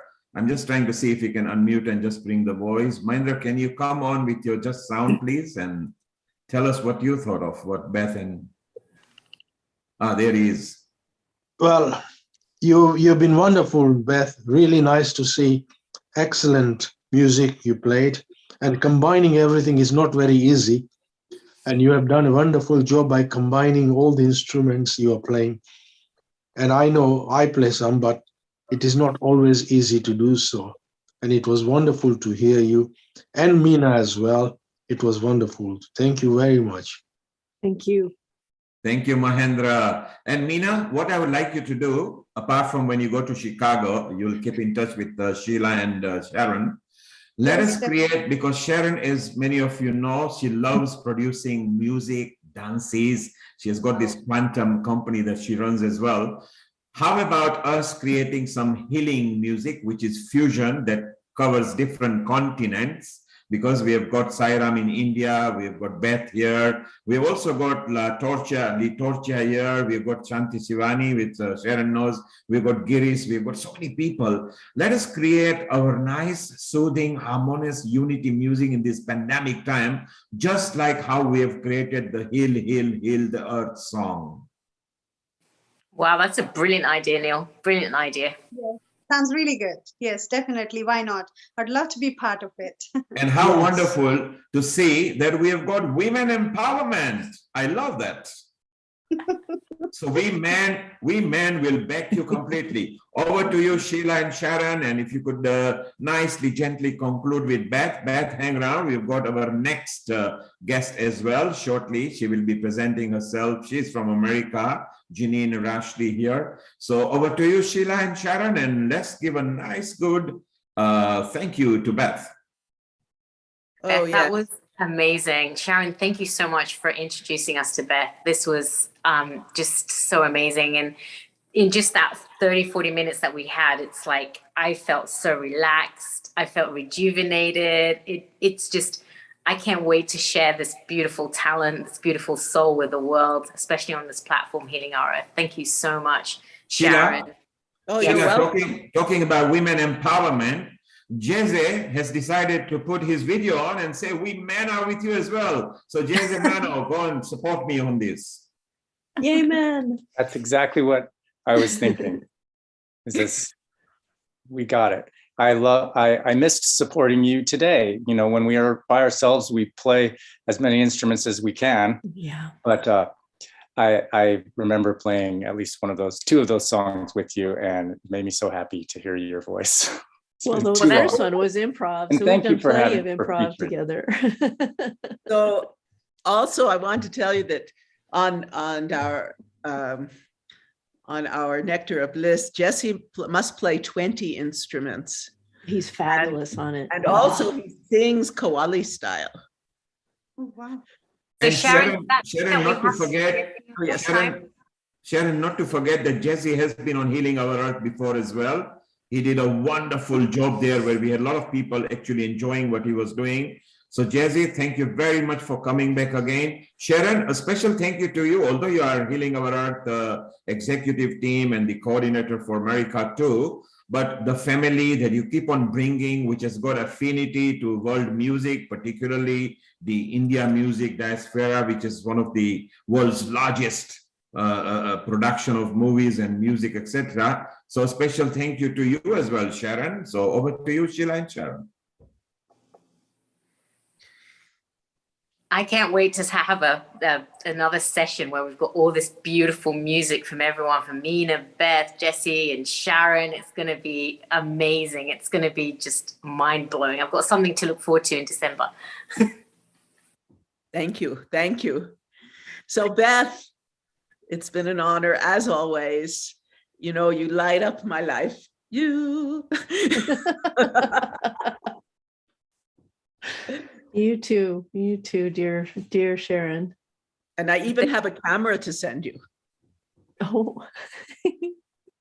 And we have our next guest here, Janine Rashidi. Janine, wasn't that just amazing? I know you're really into Ayurvedic and healing. Yeah, I came in at the end and oh my gosh, I was blown away. I was just sitting here in bliss enjoying Beth's music. So thank you, Beth. Thank you all, and we'll see you soon, Beth. Thank you for your time and spreading such beauty. I can't wait to see you again in December. Please make sure you join us again. And Sharon, let's both welcome a dear friend of mine, Janine Rashidi. And she is just released her book. She's a top-selling author of Abundance Beyond and Trauma. She's also a doctor of Ayurveda in training and a health and wellness practitioner. And she opened her Goodbye Tension practice, focusing on helping people with their physical, digestive, and emotional and mental tension. And for the past 18 years, she is been empowering and inspiring clients to work towards working within themselves and healing themselves. And she's got so many years of experience through trauma and PTSD. And her book is an excellent resource for health and wellness practitioners and for doctors to help them understand the mind and process to guide clients and patients towards healing themselves. So today, it's my honor to introduce you to Janine, and she's going to be discussing her new book, Abundance Beyond Trauma. And she's going to be sharing some useful tips, and we're going to have a great discussion with all of us at the end, kind of just how to kind of lead a healthier and happier life. Welcome, Janine. Hi, Sheila. Hi, Sharon. Thank you so much. It's an honor to be back here on the show. Yeah, it's a great honor. My book reached top 10 bestseller last week. That also is a great honor because this is my first book. And today what I wanted to do was focus on creating a healthy relationship with yourself and why that is such a priority. Because in order for us to create great change, we really have to be willing to do the inner work within ourselves, because how we relate with ourselves determines how we will relate with others. So that will determine what's going on within the family structure. Once that's healthy and balanced, and we can move that out into our communities, the communities will become healthier and balanced. And then we take that out into the world. So I'm going to go ahead and share my, I'm sorry, say that again. I was saying that's really important because a lot of people are just not connected with themselves, right? So to actually learn about your relationship with yourself and work on that. And that's where the start of everything is, right? Right. I also think that this has been the blessing of the COVID time, that we've I had 100% agree. to go inward. And I'm very excited to hear your presentation today. I have experience in healing in craniosacral therapy and Feldenkrais and other modalities, and I'm very interested in what you're bringing. So thank you. Thank you. So when I begin to talk about trauma, I always like to also add adverse life experiences, because trauma is a very heavy word. Not everybody relates with that word. However, I do feel that many of us can relate to adverse life experiences. So when I wrote this book, even though it's partial memoir going into self-help, the idea was to create something that could help anybody, no matter what their experience has been, whether it's an adverse life experience that doesn't meet the quote unquote criteria for trauma or PTSD, or to be full on in that traumatic PTSD diagnosis like I was. So I'm going to share my screen here. Okay, so today's topic, prioritizing a healthy relationship with ourselves.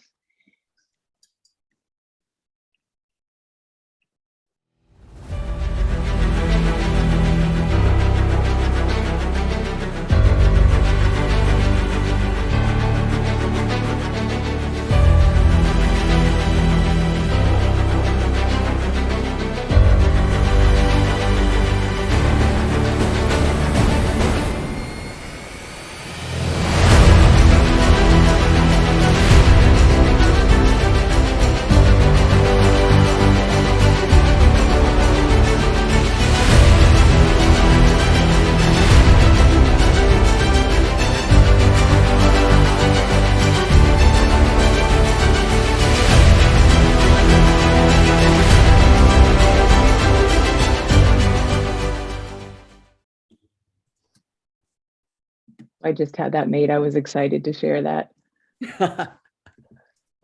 So one of my most favorite quotes is by Nisargadatta Maharaj. Realize that your world is only a reflection of yourself and stop finding fault with the reflection. Attend to yourself, set yourself right mentally and emotionally, and the physical self will follow automatically.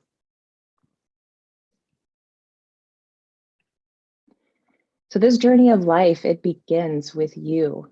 Your relationship with yourself, it impacts your partnerships, your friendships, your family, communities, and the world. My mission is to bring about a revolution in how we relate harmoniously between the heart and mind. So now you may be asking yourself, how do you create an understanding and loving relationship with your mind? And why is there even a disconnect to begin with?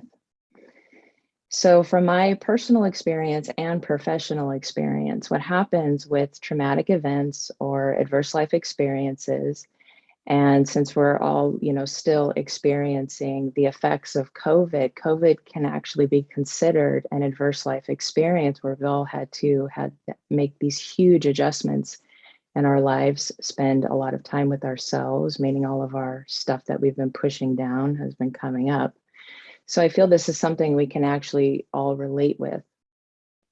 So from a traumatic perspective, what happens when we experience something that is more than our heart and mind, our psyche can handle?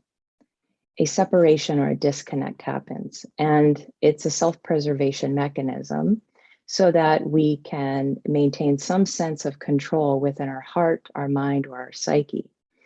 So in my case, my disconnect actually kept me alive through many traumatic experiences. But what happens when you're no longer in those traumatic experiences? The disconnect is still there and it's a part of you. So essentially a part of you has disconnected from yourself to preserve yourself, but it's still very active. And that's where trauma and triggers come into play. So you don't really know that a part of you is disconnected until it gets triggered. And you start having these intense emotional responses or mental thoughts that let you know something's not quite right. And because it is a part of you, yet it's still disconnected, that's when we have these unconscious tendencies. We end up in situations where we wonder, how did we get here? We have reactions where we wonder, how did that happen? Why am I having such an intense reaction? Because it's a part of us that is trying to get our attention.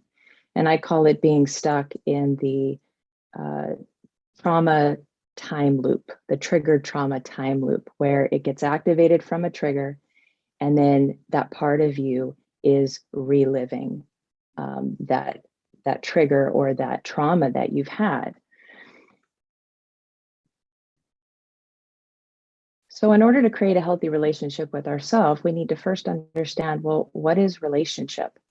And it's the way in which two or more concepts, objects, or people are connected, or a state of being connected. So if we're using this in reflection of having a relationship with ourselves, we first need to be willing to look at our conditioning, our beliefs, what we've been told to believe, how we've been told to behave, everything. We need to observe all of it, all of our own behaviors, our own thoughts, even our own feelings. And when doing this work and having a relationship with yourself, as with any relationship, you need awareness and you need courage. And you also need to be willing to look at your own inner dialogue. Now, when doing this work where you're trying to create a better relationship with yourself, you might be asking yourself, well, I don't even know where to begin. So always look for the opposite quality to try to find balance. For example, if you've come across a part of you that is, let's say, extremely dark, you're going to need some light to counterbalance. And it's really about the balance of darkness and light. Just like with nature, there is a balance of sun and daytime, there's a balance of nighttime. Both serve a purpose as long as they're in balance. And wherever there's ignorance, there needs to be wisdom. And then wherever there's judgment, we need self-love.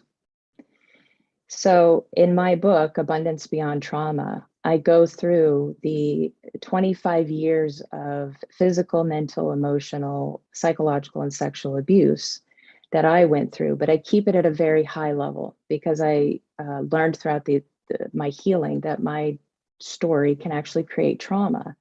And I certainly don't want to do that. So it was more important for me to be able to express, here's the situation of what happened, but here's more important how it affects the decisions that one makes, the relationships you might end up in if you don't heal those impressions, and how that can affect the rest of your life. It was also really important that I create something that would help others who were in the grips of their trauma. Since I had severe PTSD, I experienced many triggers. And what I was hoping for in those experiences was some sort of lifeline to pull me out. So I had created the I'm Triggered Pocket Guide, which I'll be going into a little bit later. And through my work with not only myself, but with my clients for the last 18 years, I also created a process of healing called Adhere, to help you get to the deeper aspect of why you're getting triggered so that you can come into unity with these disconnected aspects of yourself and ultimately become you again. So it's important to remember that each moment is an opportunity for growth. Every time you interact with someone, there's something that each of you will learn from the other. And it's important to remember that, even the moments where we get triggered. And it's easy when you get triggered or activated by something, it's very easy to point the finger, to place blame. But the reality is that that triggering experience has only pointed out that which is already there within you. So you may not want to admit to the person that has, created this opportunity that they're the teacher, but at least be willing to admit it within yourself. There's an opportunity for growth here. So let your triggers be your teacher. Whether you're feeling insecure, uncertain, angry, etc., the list goes on and on. The important thing to remember is it's been activated within you. It's already been there. It's just come up to the surface and now it's ready to be seen.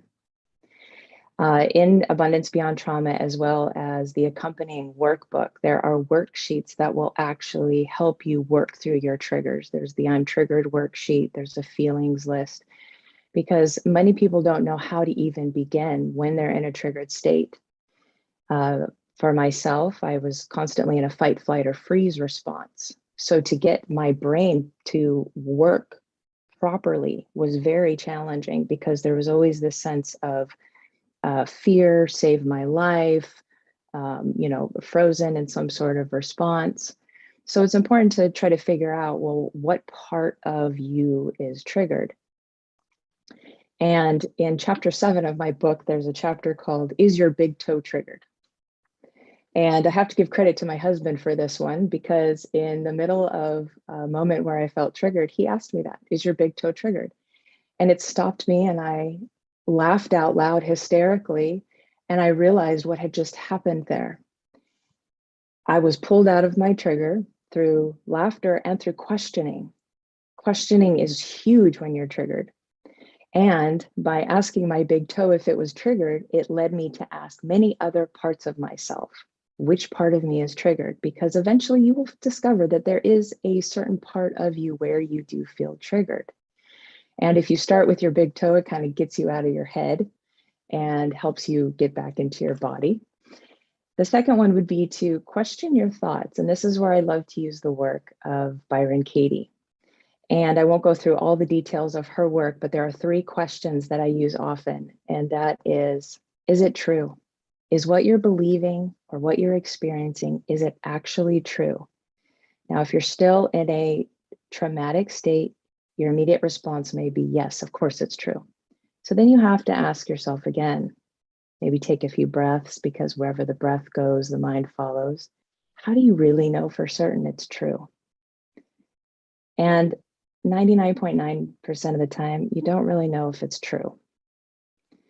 So then the third question is, who would you be without that thought? And this is such a mind-blowing question, or at least it was for me at the time, because to imagine who I would be if I wasn't in such a triggered state, that possibilities were endless. So challenge yourself by at least questioning what you believe to be true, especially when you're in an activated state. You may be pleasantly surprised how quickly you can change your own experience. And then I like to change how I relate with words. So I found this acronym, face everything and rise, for the word fear. So instead of running away from and not looking at, what if you turned around and you looked directly at your fear?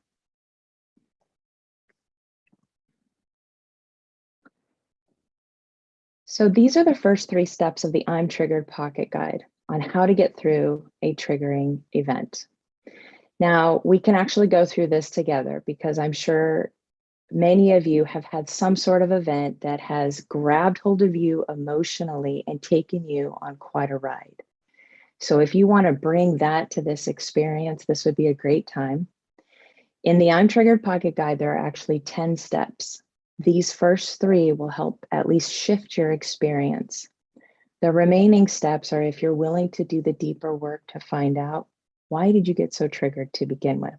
And that's where we'll go into the adhere process after that. So step 1, you need to stop and you need to breathe. Now, I don't recommend deep diaphragmatic breaths when you're triggered because your heart rate is already elevated and you may actually be in a hyperventilating state or breathing rapidly. So I say let's try to catch the breath.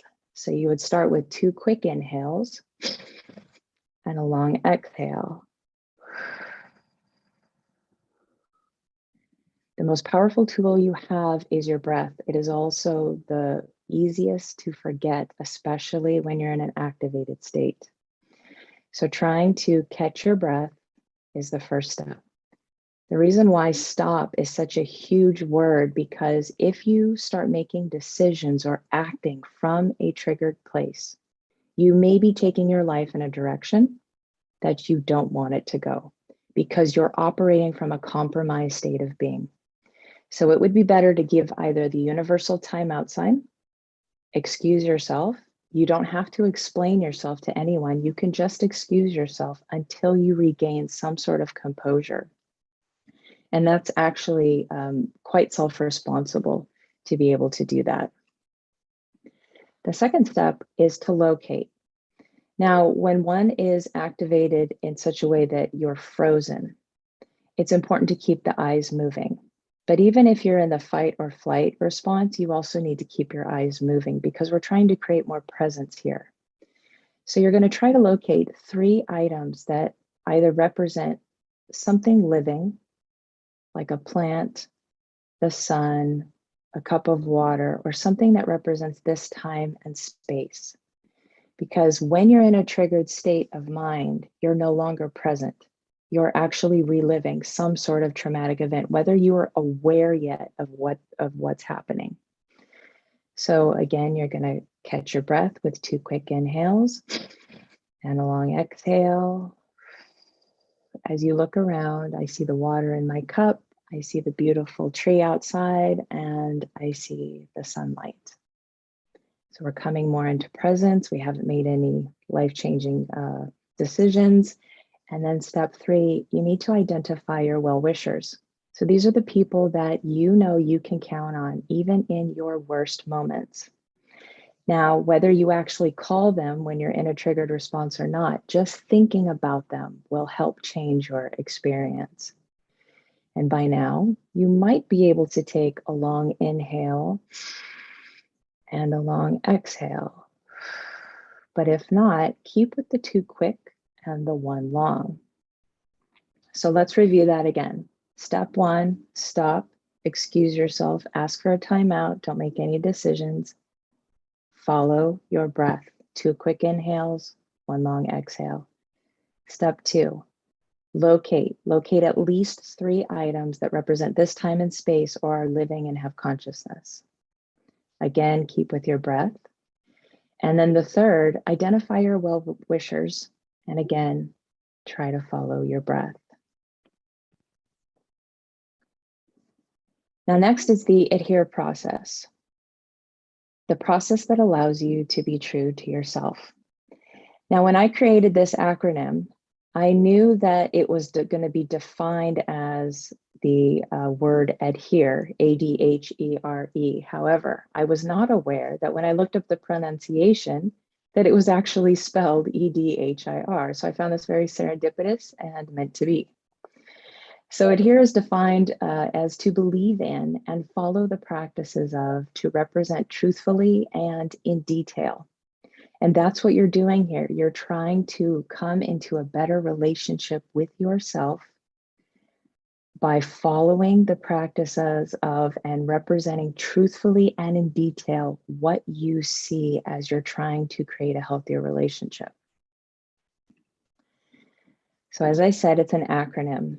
Adhere is explore, discover, heal, integrate, and relate. And here's going to be a high level of how we go through that.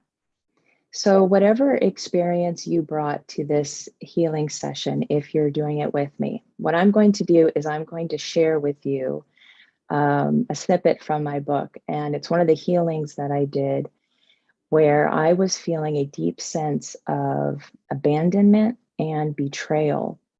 And it was triggered or activated in a friendship where this friend just all of a sudden wasn't talking to me anymore, and there was no explanation as to why. Now, I very much took this personally. I later found out it really had nothing to do with me and everything to do with her. But the interaction I was in and the experience I was having, what happened was it pointed out something that I needed to work on. So first I had to explore what's the primary feeling or thought that I was having. Well, I felt abandoned and I felt betrayed. Now, as I went into this healing experience, I needed to discover which part of me was triggered. And I really felt it in my gut and in my heart. And as I take clients through this, it's usually through active imagination or some sort of deep visualization to try to find the part of you that is disconnected. So I took myself through this journey and I connected with my breath. And as I went into this experience, I discovered a 3 or 4-year-old version of myself. And I saw her in this very dark, it almost looked like a cave. And I could barely see her. She was dirty. Her hair was all matted. She had a blanket that had holes in it, and her dress was all torn up.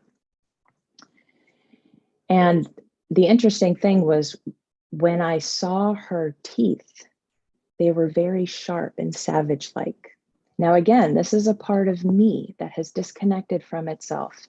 So here I am, I'm seeing this part of myself, and I'm realizing, wow, this little one has been here for quite some time, and whatever she's experienced was so incredibly intense that she has created an ability to protect herself with her savage-like bite or her teeth.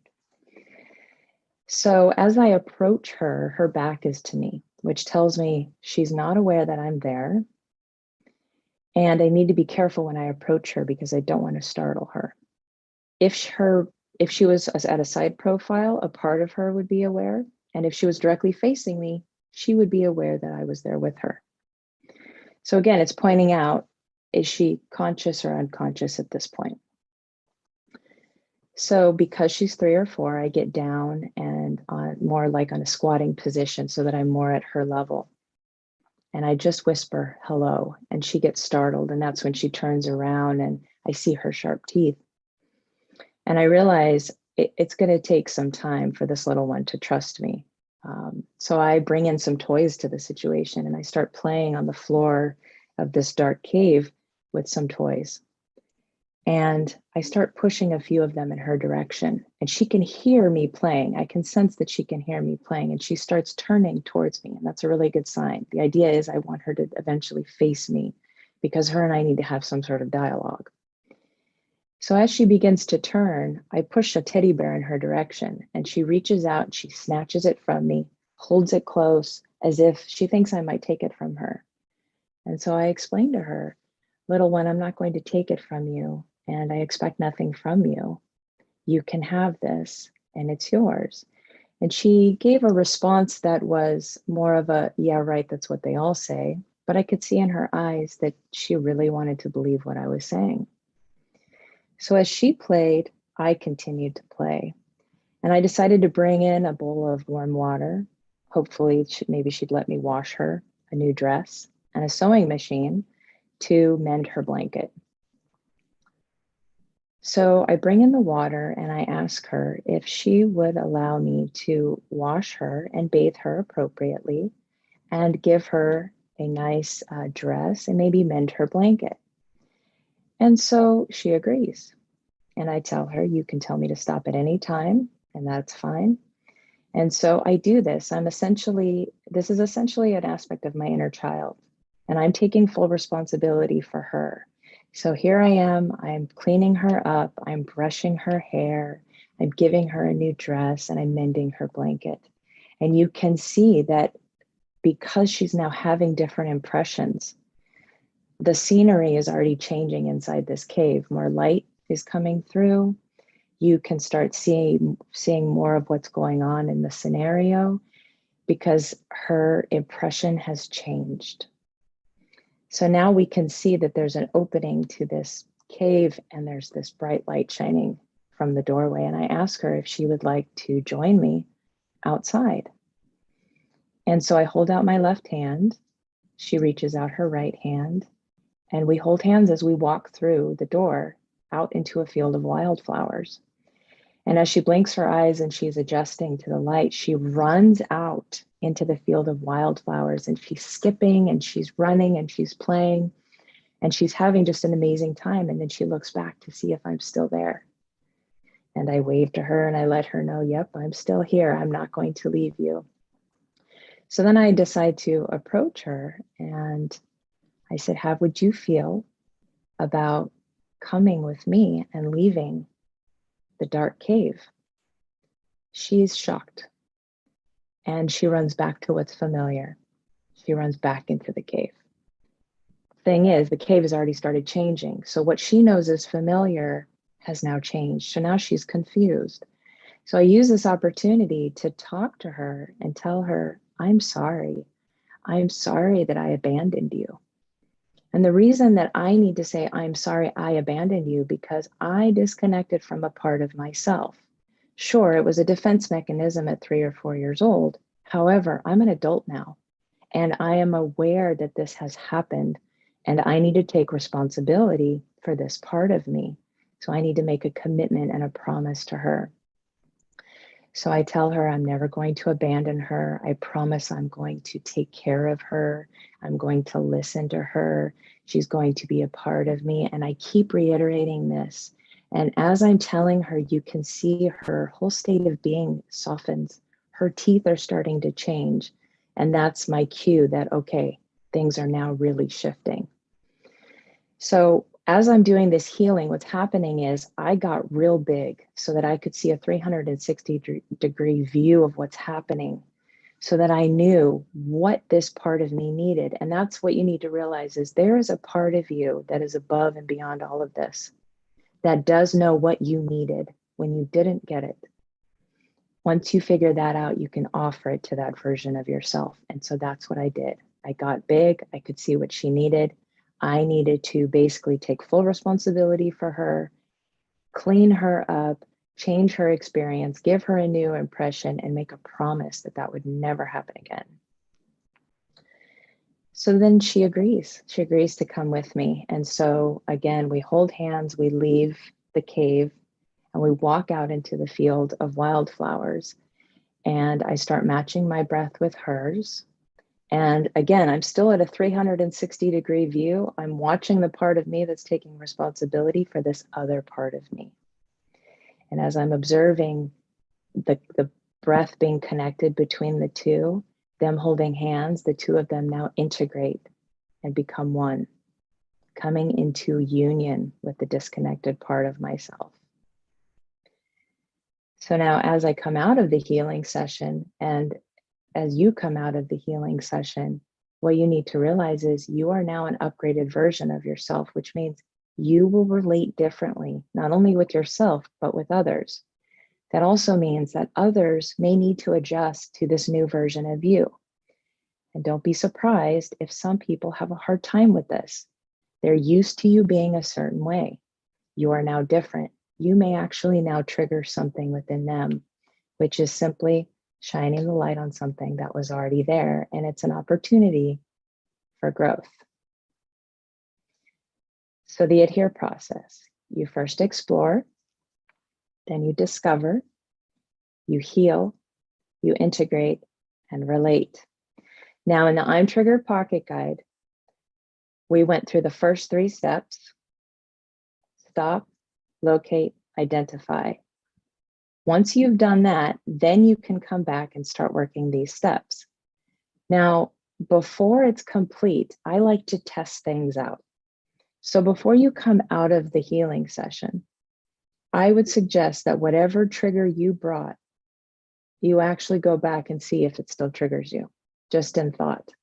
If it still triggers you, you need to go back and do the adhere process again.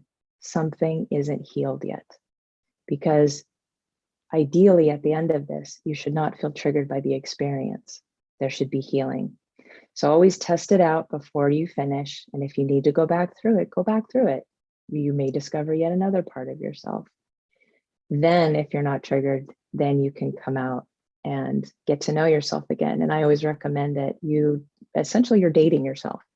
Try to figure out, who are you now? Do you still like the same things? Do you like things differently? Maybe you behave differently, but you're only going to figure it out again if you have a genuine commitment to having a relationship with yourself. And if you are interested in possibly doing this work with me, or just getting in touch with me, or if you're interested about the book, which is available on Amazon, here's my contact info. You can reach me at goodbyetension.com. Abundance Beyond Trauma, as well as the workbook, is available on Amazon. It's highly discounted right now for the holidays. The ebook is 99 cents, the paperback is $9.99, and the audiobook is out. So depending on your Audible subscription, you may actually get it for free or as low as like $6. Yeah, so thank you. Now I'd like to open it up for questions or conversation. Wow, that was really insightful.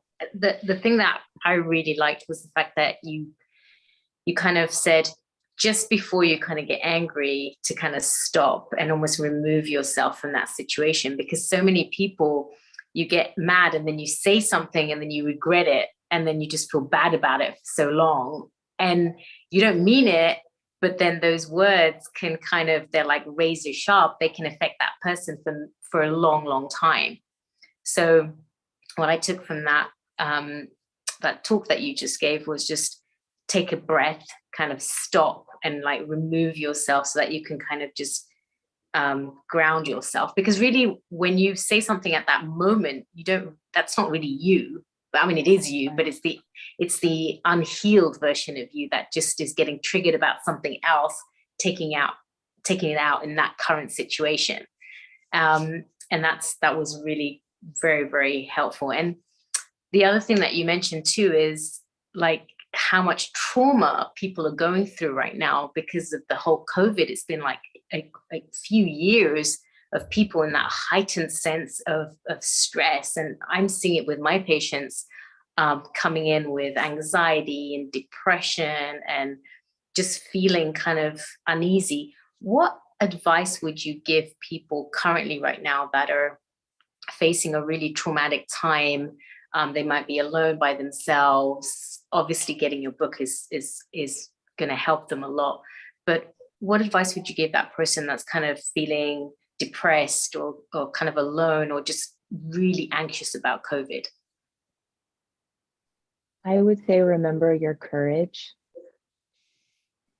And it's actually, that's why I chose my subtitle. It's all about discovering your courage to want something different. to change your experience. We cannot change what's happening outside of ourselves, but we can change our own inner experience. And that's what we need to remember. You actually have the power to change your inner experience, but you have to remember that. So again, simple breathing, deep diaphragmatic breathing, if you're able, alternate nostril breathing is really good. That would be the first step. Finding a book that resonates with you. I have been very blessed to receive some amazing messages from people all around the world who have really benefited from Abundance Beyond Trauma, as well as the workbook, because they feel like they have tools now to work with themselves. So whether it's my book or someone else's, find something that resonates for you. And remember, you're in the driver's seat of your life. So if you're having these feelings, you're having these experiences, reach out, ask for help. And that help could be finding a book if you're not willing to or able to find, a practitioner to work with or a therapist or something like that. Can you share with us, for those people that don't know what alternative nostril breathing is? It's a technique that is used in yoga. Can you demonstrate that for us, please? So you want to make sure that both nostrils are open. If it's not, please don't do it. So you're going to start, you're going to hold your first two fingers down. You're always going to block off your right nostril first. This is very important. You start with the right nostril. You're going to inhale through your left nostril. Close off the left nostril. Open up the right nostril. Breathe out through that right nostril.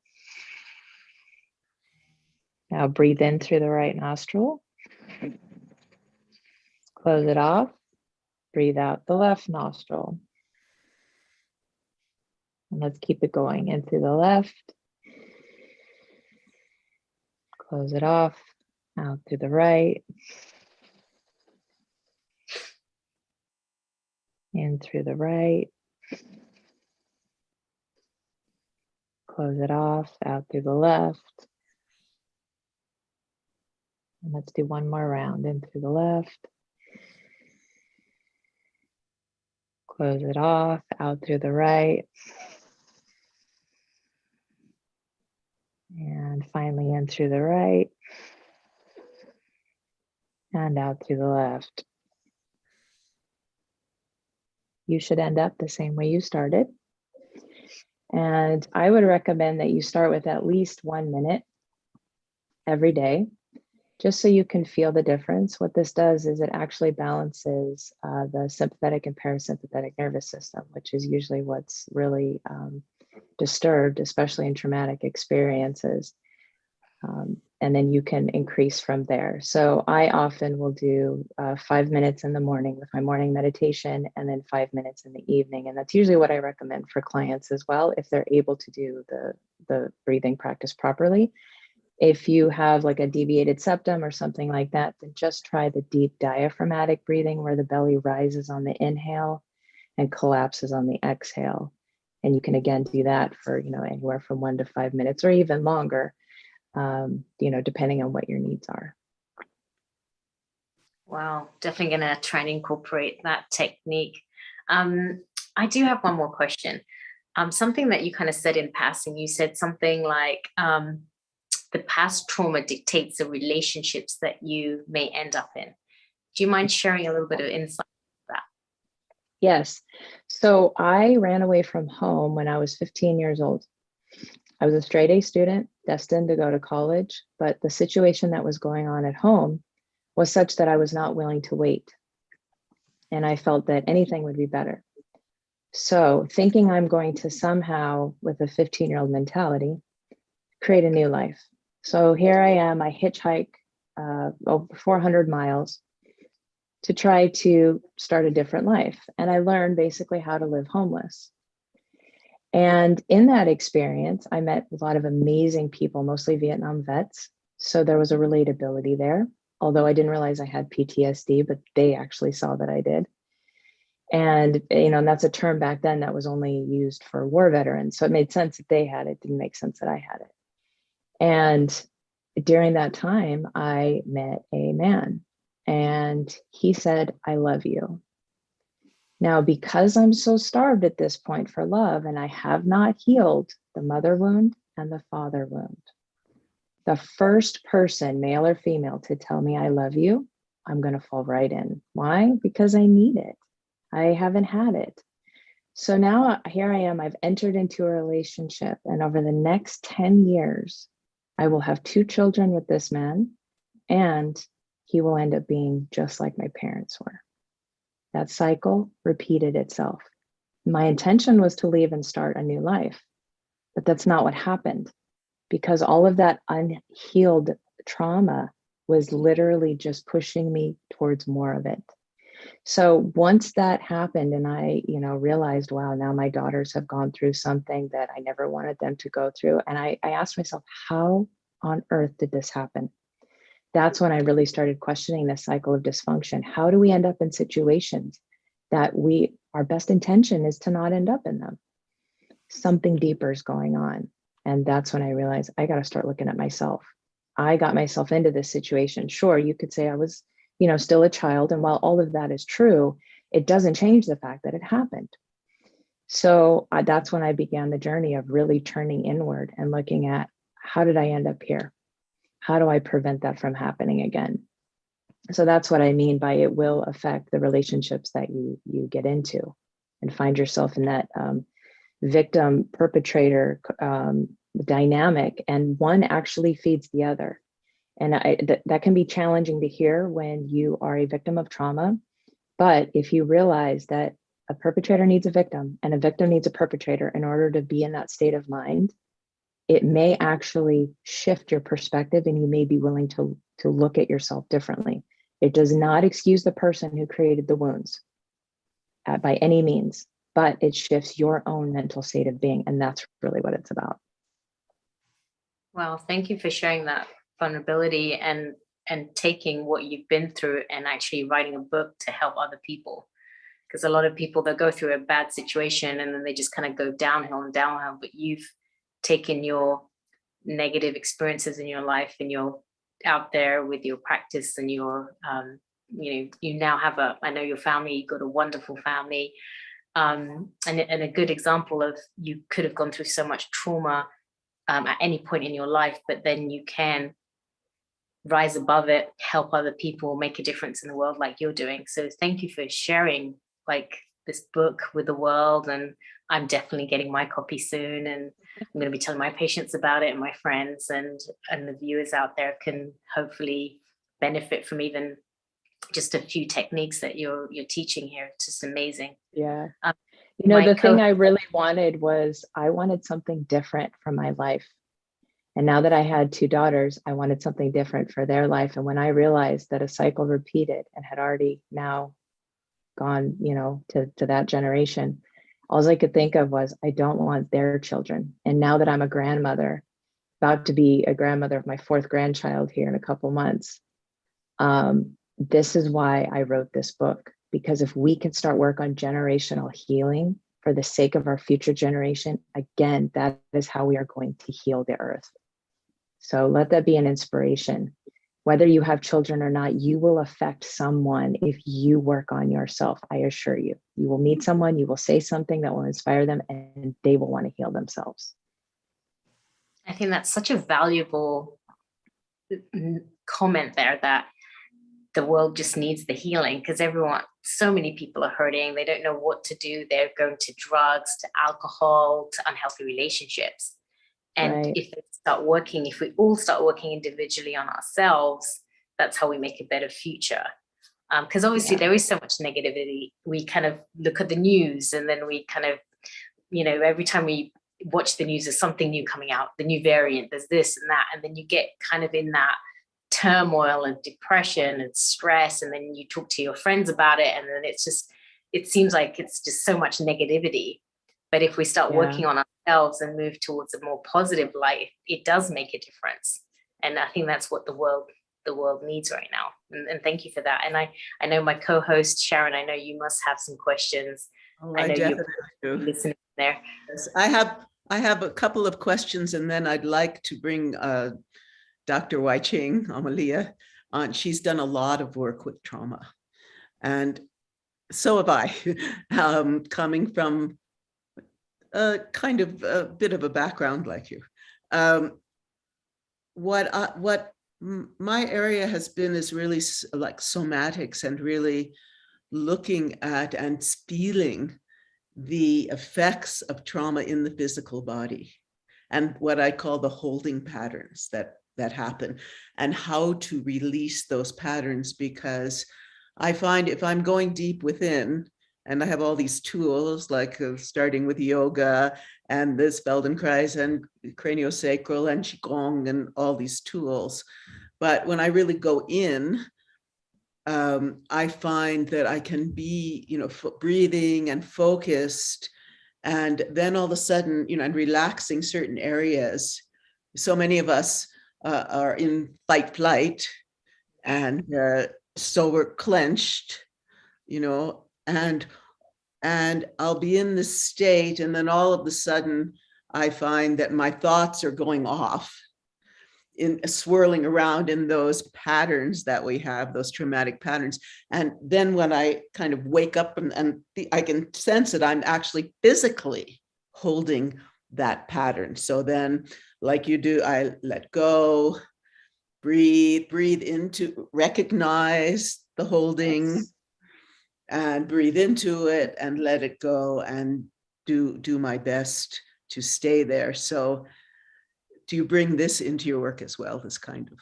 I do actually. Towards the end of the book, I brought in 3 client cases. And one of them was a woman who had severe shoulder pain, and she had tried everything. Doctors said, oh no, you're fine. We don't see anything. And she had tried massage therapy. And so I took her through this process. And what I did was I just held the area of pain so that she would stay aware of it, and then took her through this process. And it ended up being her father had passed away. She had some unresolved issues there, and she had a conversation with him in that, deeper healing. And when she came out, the shoulder pain was gone.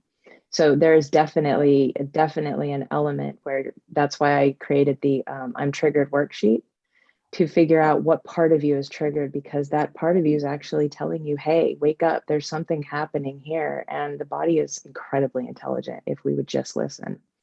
So yeah, if that answers your question, I do bring that into the sessions as well. And another thing is about the word triggered, and in the US today. Yeah. We're finding more and more people are almost reveling in, young people, reveling in their triggers. They think that's a cool thing, rather than understanding what you're bringing forth. What's funny is the original title of my book was going to be I'm Triggered, Now What? And my youngest daughter, she goes, Mom, no, you can't, because my generation, this is how it's being used. And then I think it was our previous president's son wrote a book called Triggered. And I realized I don't want any association with that. So I had to change. But the reason why I say I'm Triggered Pocket Guide, that's the verbiage I use. But you could say activated, but I certainly don't mean it how it is being used in the world today. Yeah, and we need to do everything. And I think that this is some of the mission of Healing Our Earth. We are bringing forth all of these teachings to help people come to that place of clarity and serenity from so many traditions. And it's wonderful to have you. I'd like to turn this over to Wai Ching here, who I'm sure has some wonderful thoughts and questions to bring forth. Janine, I tell you, my heart is so wide open.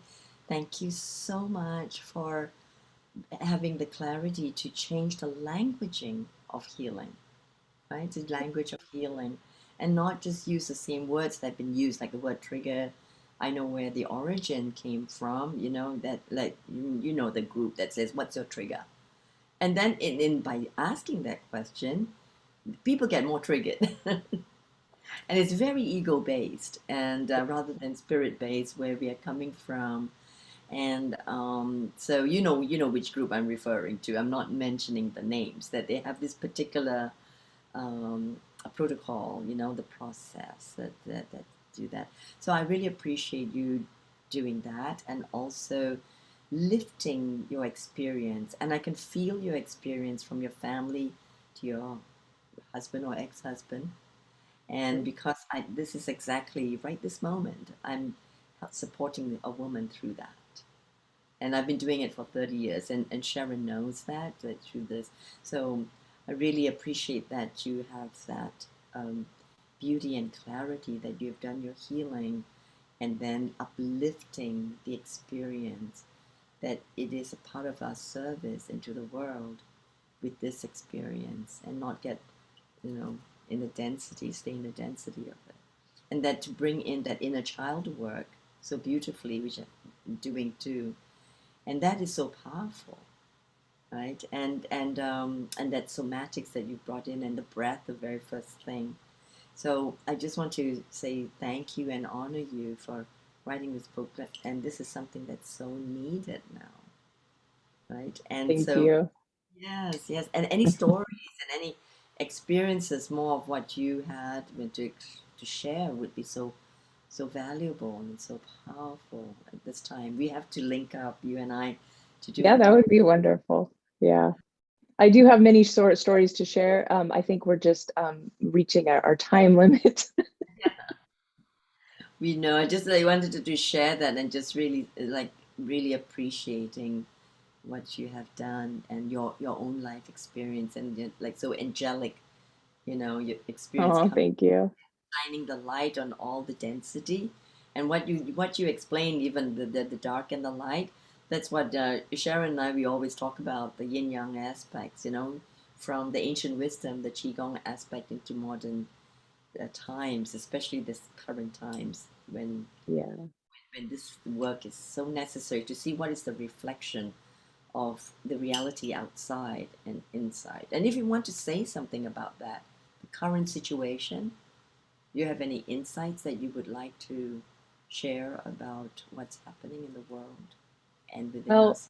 I have felt for a very long time that historically, the biggest issue within our world is an inability to relate and truly understand. Our own stuff gets in the way, which brings me back to, you gotta do the work within yourself. If everybody could work on themselves more and then set more of an intention to try to relate better, doesn't mean you have to agree, but there's a way to have healthy discussion, healthy debate, make healthier choices that aren't so dramatic and traumatic, but I really feel it's because of an inability to relate. Yes, and this is where I ask the question again: how do we get this work to the so-called leaders of the world, who are so disconnected to the people, to themselves, first of all? Yeah. Well, we hope they watch this YouTube channel. But there are so many of us that have this intention, but really the desire to work on yourself has to come from you. So until an experience happens that creates an inner reflection where you start questioning yourself, it won't change. Oh, thank you so much. And Dr. Wai-Ching, you always have such great insight, and it's been such an honor to have you on Healing Our Earth. And it's as being part of this team for the past over a year now, and just meeting such wonderful, wonderful people. It's been so great. And Janine, having you on board with us now to help, make a difference in the world, it's been such a great honor. And learning constantly. And one thing I've learned from all you wonderful ladies is just the power of breath. Just a simple thing. Like I didn't even think about this prior to being on this group. The importance of like breathing, just to kind of calm yourself down. Importance of meditation. It's just amazing. Kind of, that's what everyone seems to talk about, but we just don't have time for it. But we should make time for it, but we use it as an excuse to not do anything, and then we get into that circle. So thank you for reminding us that it's important to work on ourselves, to have practices like acknowledging when we feel triggered, and breathing through issues and things like that. That's great. I do have a few questions that came in from the live stream. We have Roxana from Cairo that wants to know, what is the best mental exercise to fall asleep easily at night? And anybody can answer that. I can answer. Okay. Yeah, go ahead. So first of all, if they watch, it was last week's show. I brought on Dr. Michael Katz, who was talking about dream yoga. So I would say first to do some breathing, and then what I've been doing for many years, it's from the Tibetan tradition, is to in your mind first do a bit of breathing and release. And even when you're doing the nostril breathing, breathe in the light and breathe out all your worries, your fears, and all of that. Like smoke, think of light coming in and smoke going out. And then close your eyes and just go into your heart and imagine that your heart, the essence of your heart, see a white ball of light and the sound here, the sound ah, and imagine that that represents the essence of who you are before all this trauma, before any of this, your divine essence. And with that light, fall asleep. That's kind of, and then when you wake up, see if you can recognize that again, and constantly throughout the day, if you're feeling trauma, if you're getting triggered, then just hold that light in your heart, go back there, and just find that guru within yourself. And here on the screen, we have Dr. Michael Katz's information, and he was, as you said, last week. So for those of you that didn't get a chance to watch that session, you can go onto the YouTube channel, Healing Our Earth, and go through all our past sessions. And there's so much wealth of knowledge there. It's just like a library of such great knowledge. So do make sure you go onto the channel, subscribe, and get some of the past sessions that are on there. Thank you for that, Sharon. Dr. Waiching, do you have anything that you'd like to share for helping people sleep a little bit better?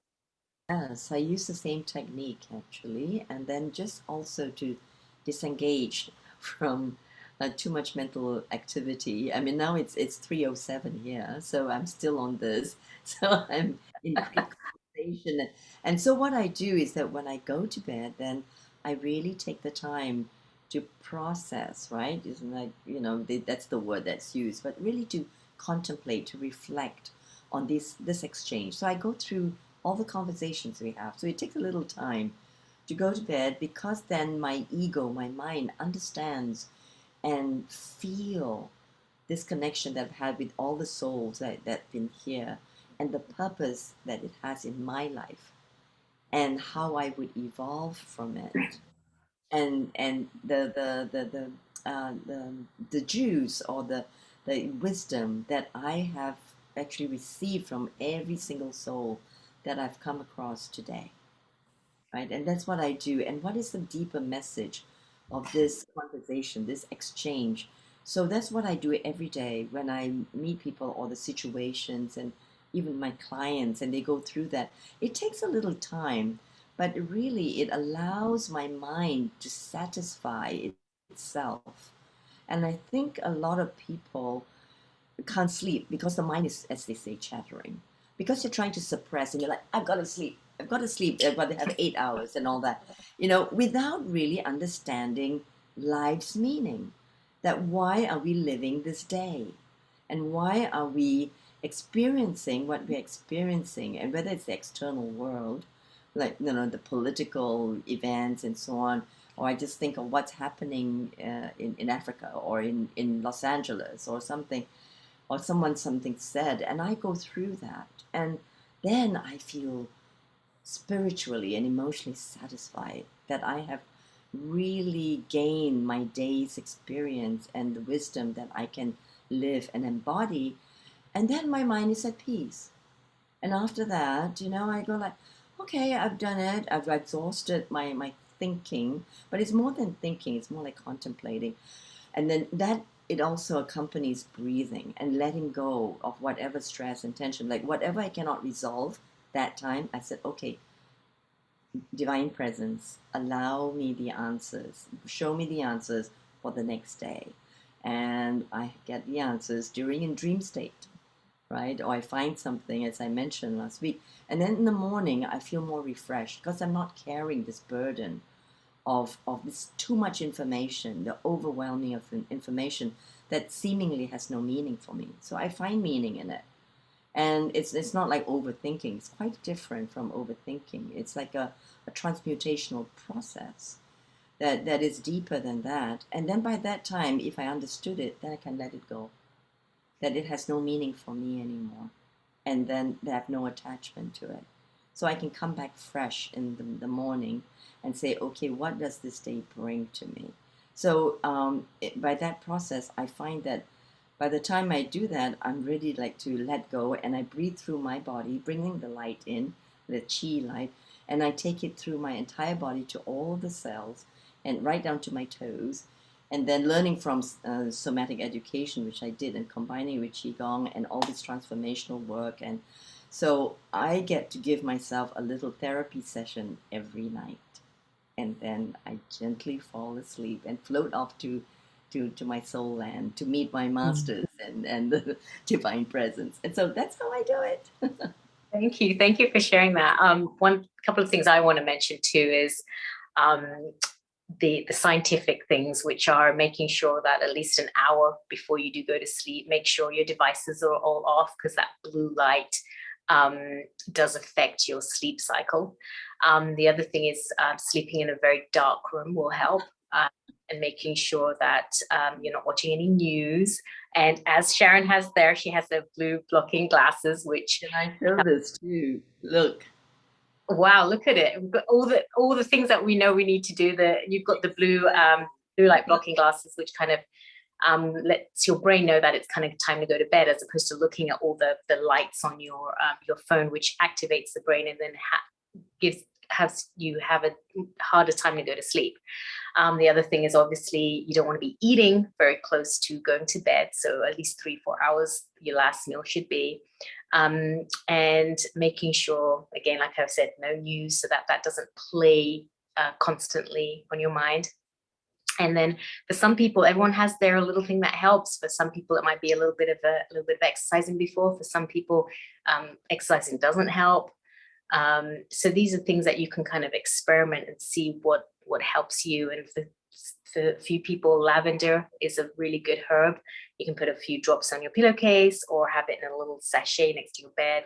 A little bit of chamomile tea, no caffeine before you go to sleep, because caffeine obviously is probably the worst thing. And caffeine can be in your system for up to about 8 to 10 hours before. So you just make sure you're none of the caffeine before you go to sleep. So that's kind of the scientific side of things. So hopefully that helps. We do have another question from one of our viewers, and their question was, do you have the book in audio form? And that question came from our viewer, Freddie from Ghana in Africa. Yes, so the audiobook is available, and I believe it's set up on Amazon where you can get the audio with the 99-cent Kindle in case you want to read along with it. But yeah, it's all available. Oh, thank you so much. And I know we've got lots of questions coming in. We don't have time for them all, but we will have you again on here so that you can share your wisdom and wise words. Thank you so much for your time with us, Janine. Thank you. And hopefully you'll stay tuned for our next guest, Mary Rose, that's going to be coming on. Thank you so much for sharing so many techniques. And now coming up, I do want to mention, before we get Mary Rose Thompson on, she's going to be talking about quite a few things about health and wellness. Just want to talk about some of the sessions that are coming up. Sunday, December the 5th. Can you believe it's already December? That's crazy. Where did this year go? This is our next session coming on. It's about just a Unity post COP26, and that's going to be next session.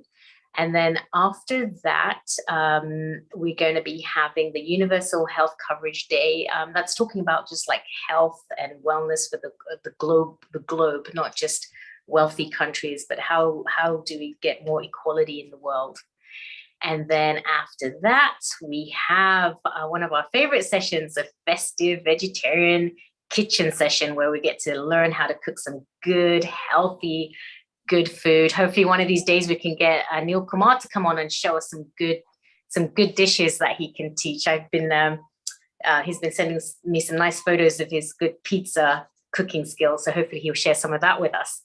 And then we have the Festivity 2021. That's going to be celebrating Christmas, Bollywood style. I'm excited for this session because for many people out there that might be on lockdown or might be a little bit at home by themselves, just remember we are your family. There's a global community out there. You are not alone. We're going to be celebrating Sunday, the 26th of December from 2 to 7. Make sure you tune in and we can all celebrate that together.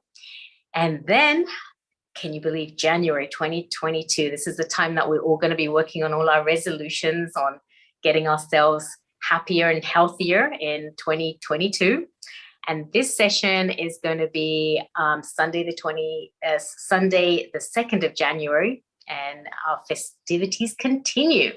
So make sure you join us for all the future sessions and any past sessions that you have missed on Healing Our Earth. And don't forget to follow us on Instagram and subscribe to our YouTube channel. And we're here every Sunday. Can you believe this is our 105th session? So thank you, Neil Kumar, for putting this together. This was his vision 105 sessions ago that put together so many amazing people. I mean, I've met incredible people. One of the positive things that came out of COVID was just joining this community. And remember, we're here for you. You are never alone. It is a difficult time. And I do ask for everybody to remember the world in their prayers and spread positivity and great light. Which brings me to our next guest now. This is our final guest for the evening, and her name is Mary Rose Thompson. And she has been a nurse for over 30 years, and she's been taking the scenic route through many specialities. She has many qualifications that she's gained over her career, and she is a trained mindfulness teacher and a laughter yoga leader. And she's a happiness facilitator, and she teaches many other creative courses. And Mary is passionate about health and well-being, and she teaches us many techniques on how to stay healthy and happy. And Mary created the acronym PRIME and PACE after being taught the phase boom and bust, doing too much and paying for it. While Mary found this phase to be helpful as a reminder of what not to do, it seemed a little bit problem focused. So she's going to be teaching us some of her own techniques. And I love to welcome you, Mary Thompson. She's all the way from London, my hometown. Good to see you, Mary. Hi. Thank you so much. I'm really grateful to be here. Thank you for joining us. And Sharon and me are your co-hosts, and we're going to ask you a lot of questions at the end, and we're excited to have you. Thank you. Yeah, I'm really excited to be here. This is my first introduction to your community, and it's been a great day. Really great. And I see my mother's joined us, so that's Valerie's iPad. Oh, lovely. Yeah, Mum's always very proud of their kids. She must be very proud of you with all your accomplishments. Hello, nice to see you. I can see Valerie on there. Hello. Hello, how are you? Lovely to be here and to find out about this community. Oh, thank you. Thank you so much. So, would you like me to just start sharing my slides, or? Absolutely. If you want to log on, and then we can you can start sharing some of your wealth of information that you have for our community. That would be great. I'd love to do that, actually. And whereabouts are you in England right now? I'm in London. Oh, lovely. How's the weather out there? Miserable. Freezing. You're just going to have to come out here in America and come visit your new family out here on Healing Our Earth. I'm making plans. Over COVID, I've met so many people all over the world. I'm planning to buy a round the world ticket and visit everybody. So yes, Okay, so let me just see if this fits the whole screen. Ah, it does. Okay. Can you see that? Yes, we can see the screen. Beautiful. Okay, I have created some slides because I just find it sometimes a bit easier to remember things that I'd like to perhaps say. And I like this heart with all these different words in it. You know, different ones jumped out at me at different times, especially, you know, peaceful. What's jumping out at me now? Relax, soul, calm, meditation. You know, it's not going to have everything. There are people with different religions, perhaps, that don't see that represented here or whatever. But it's just a reminder of how much can contribute to wellness and well-being. I gave the title Well-being and Being Well because I kind of saw them as two separate things. I saw well-being as an act, no, a state, sorry. And momentarily got distracted there, sorry. Well-being as a state and being well as an action or a practice, and then wellness as encompassing all of that.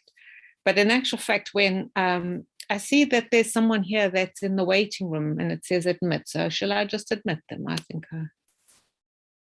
welcome. So I saw these as all encompassed in wellness, but actually these words are used interchangeably. The definitions aren't all that different.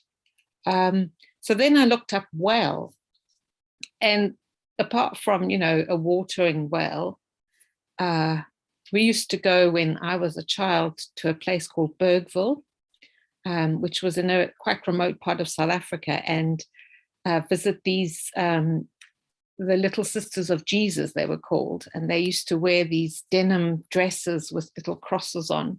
And, you know, they live among the poor all around the world and work alongside, you know, ordinary workers sharing their faith.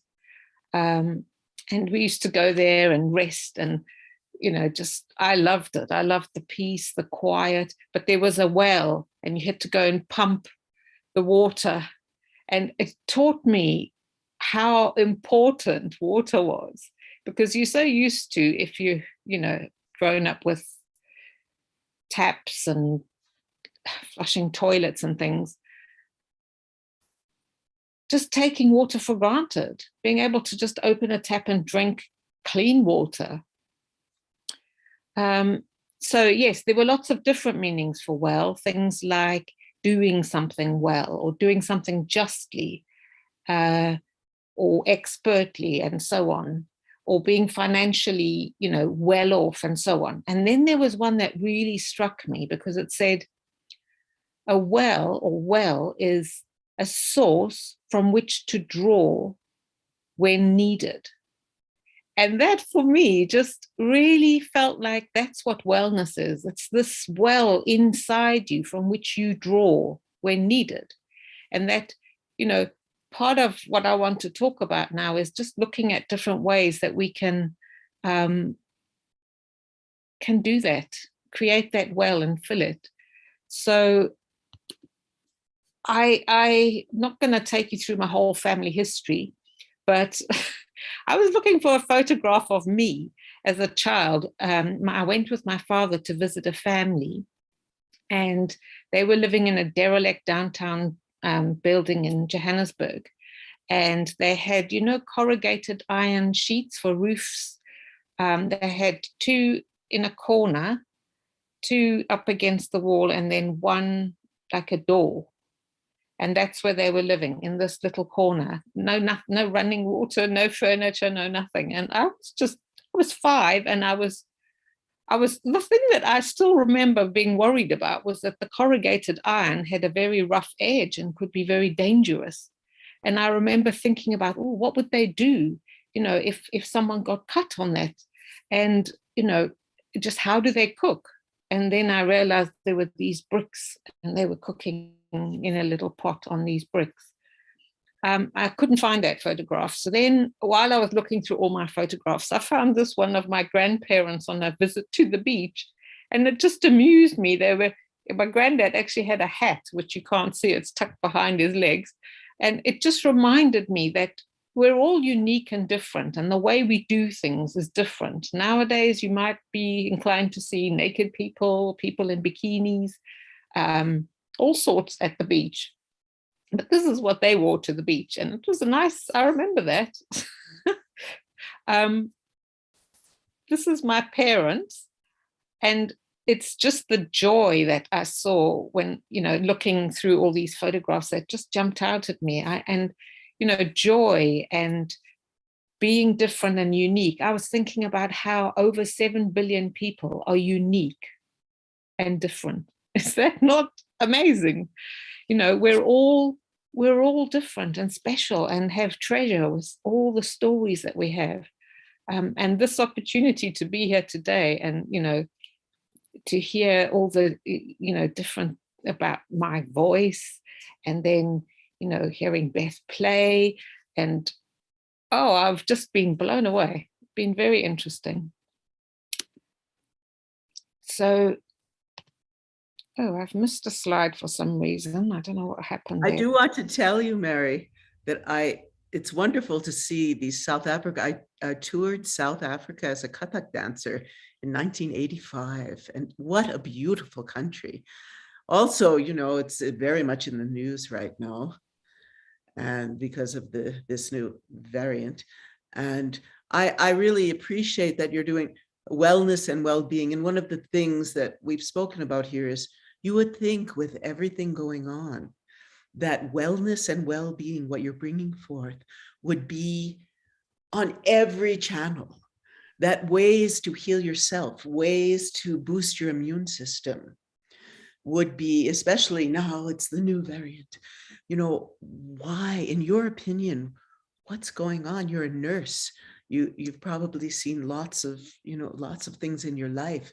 And what is it that is keeping us from bringing all of this knowledge that we have, the Ayurvedic knowledge, the Chinese, traditional Chinese, all these teachings that I'm sure there's, a traditional knowledge out of South Africa.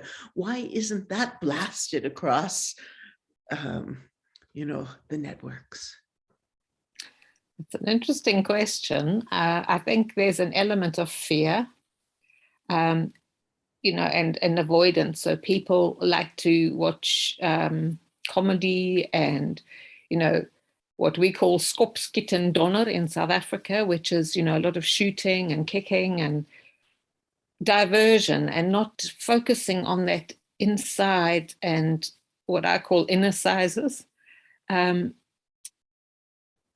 think the other side to that is that while people are trying to distract themselves, there's also people who are taking their time to actually work with people, and that kind of grassroots healing is happening. They haven't got time to be trying to get onto television or in the media, or and perhaps the media is talking to the wrong people because of the kind of important messages they might be trying to get across, and they've lost focus to how our wholeness and the whole of well-being is not about simply washing your hands and keeping a safe distance. But I guess, South Africa's been through a lot through this, as have all of us. And I think we're all, as her name's gone right off, Janine was saying, in terms of trauma, we're all experiencing a sense of trauma. Some people can't bear being stuck at home, and some people just can't face going out. So, and this has made that worse for some people. In terms of South Africa, I'm not there now, but my father used to take us out to, townships like this and all kinds of places. And I remember, we'd go and have tea and there'd be condensed milk and sugar and all sorts of things, and we'd drink it out of respect. Because, actually for someone to give that to you was a real honor because it cost money, if you're really poor. So, you didn't want to offend someone. But I was telling my mom earlier that we once had a meal with a family, and they were from the Zulu culture. And in Zulu culture, well, I'll tell you that the children were in the kitchen eating, and there were all these children silently looking at me and my brother sitting next to each other. And we got this big plate of food with potatoes and meat and gravy and so on. And so we ate our way through it, a very hot day. And then they filled our plate again. And we piled our way through that. And the third helping, my brother said, I can't eat anymore. And I had to say, we've had enough. Thank you. Thank you very much. You've been very generous. And that was the right thing. That's what, in Zulu culture, you leave something in your plate to show that your host has been so generous you couldn't possibly finish it all. Whereas I had grown up that you eat what's on your plate. So, cultural differences and misunderstandings and, things like that can also cause people to miss each other instead of, connecting, which is what we should be doing, and thinking about how we can heal ourselves. People are avoiding each other, and yeah, I think there's a bit of that going on. I mean, like you say, South Africa is a really beautiful country. Gorgeous. Gorgeous. Yeah. And some time back, I flew out to South Africa because my father had been diagnosed with cancer. And I found him and my mom in a bit of a pickle. They were, just out of sorts. And I'd never known them like that. They were the kind of people who were out having picnics and going for walks on the beach and reading poetry to each other and having, filling that well. But they were, all upside down. My dad had bottles of morphine, full morphine, on the windowsill on an open passageway. And I was like, I'm sure he doesn't understand the street value of this morphine. And while I was there, I went, and the reason I've put this picture is I caught a boat across to Robben Island where Nelson Mandela was held in prison. And it was this hot bus with metal sort of frame and plastic seats and all these tourists sitting very excitedly chattering away. And I wasn't feeling that. I was, in a more somber mood. But anyway, we stopped and everybody went round this side of a building and I decided to go down around that side. And I was faced with this view, roughly. The island's a bit to the right of this, actually. And the smell of the sea and the scent of not the scent, the spray, that's the word I'm thinking of the sea, the crashing of the waves. I can remember there were seagulls. And, I've swum in that sea. I've climbed that mountain so many times. We used to climb up and then run down. I stood there in absolute awe. And then when we got to the prison and we each had a chance to go into the cell that Nelson Mandela was held in, I had another kind of awe. It was very small. And he was a tall man. And I know that he used to do exercises because he was a boxer and he was a very fit man. And, they were there together, the comrades, and he got several degrees while he was there. They kept each other mentally alert and emotionally provided support and gave each other all the kind of the things that contribute to filling that well so that you could draw from that, I suppose, when you were stuck in your cell, perhaps late at night, thinking, just thinking about it all. And it was really quite astounding when he became president because, I grew up and became more and more active in fighting apartheid. And I didn't see that happening, if I'm really honest. Yes. Good. Yes. When I was there, it was 85. So it was a really a time of conflict, but I spent the time with the Indian community where there were 1 million Indians, and talk about food, it was incredible. And but also we went to some of these townships too, and we met the head of the Zulus. So I got to get a real sense of South Africa, and it's been through so much. And, our prayer from Healing Our Earth is that, it comes to, some beautiful place, and that all are healed with this variant that we're hearing very different things about, but that we can send our healing light to those in South Africa and around the world who are suffering or getting these illnesses, and help them through learning these tools that we're providing on how to boost your immune system, like on the vegetarian cooking shows, etc. And it's so beautiful to see this, to have that experience of being able to be by the ocean, as you were describing, and breathe that fresh air. It's very powerful.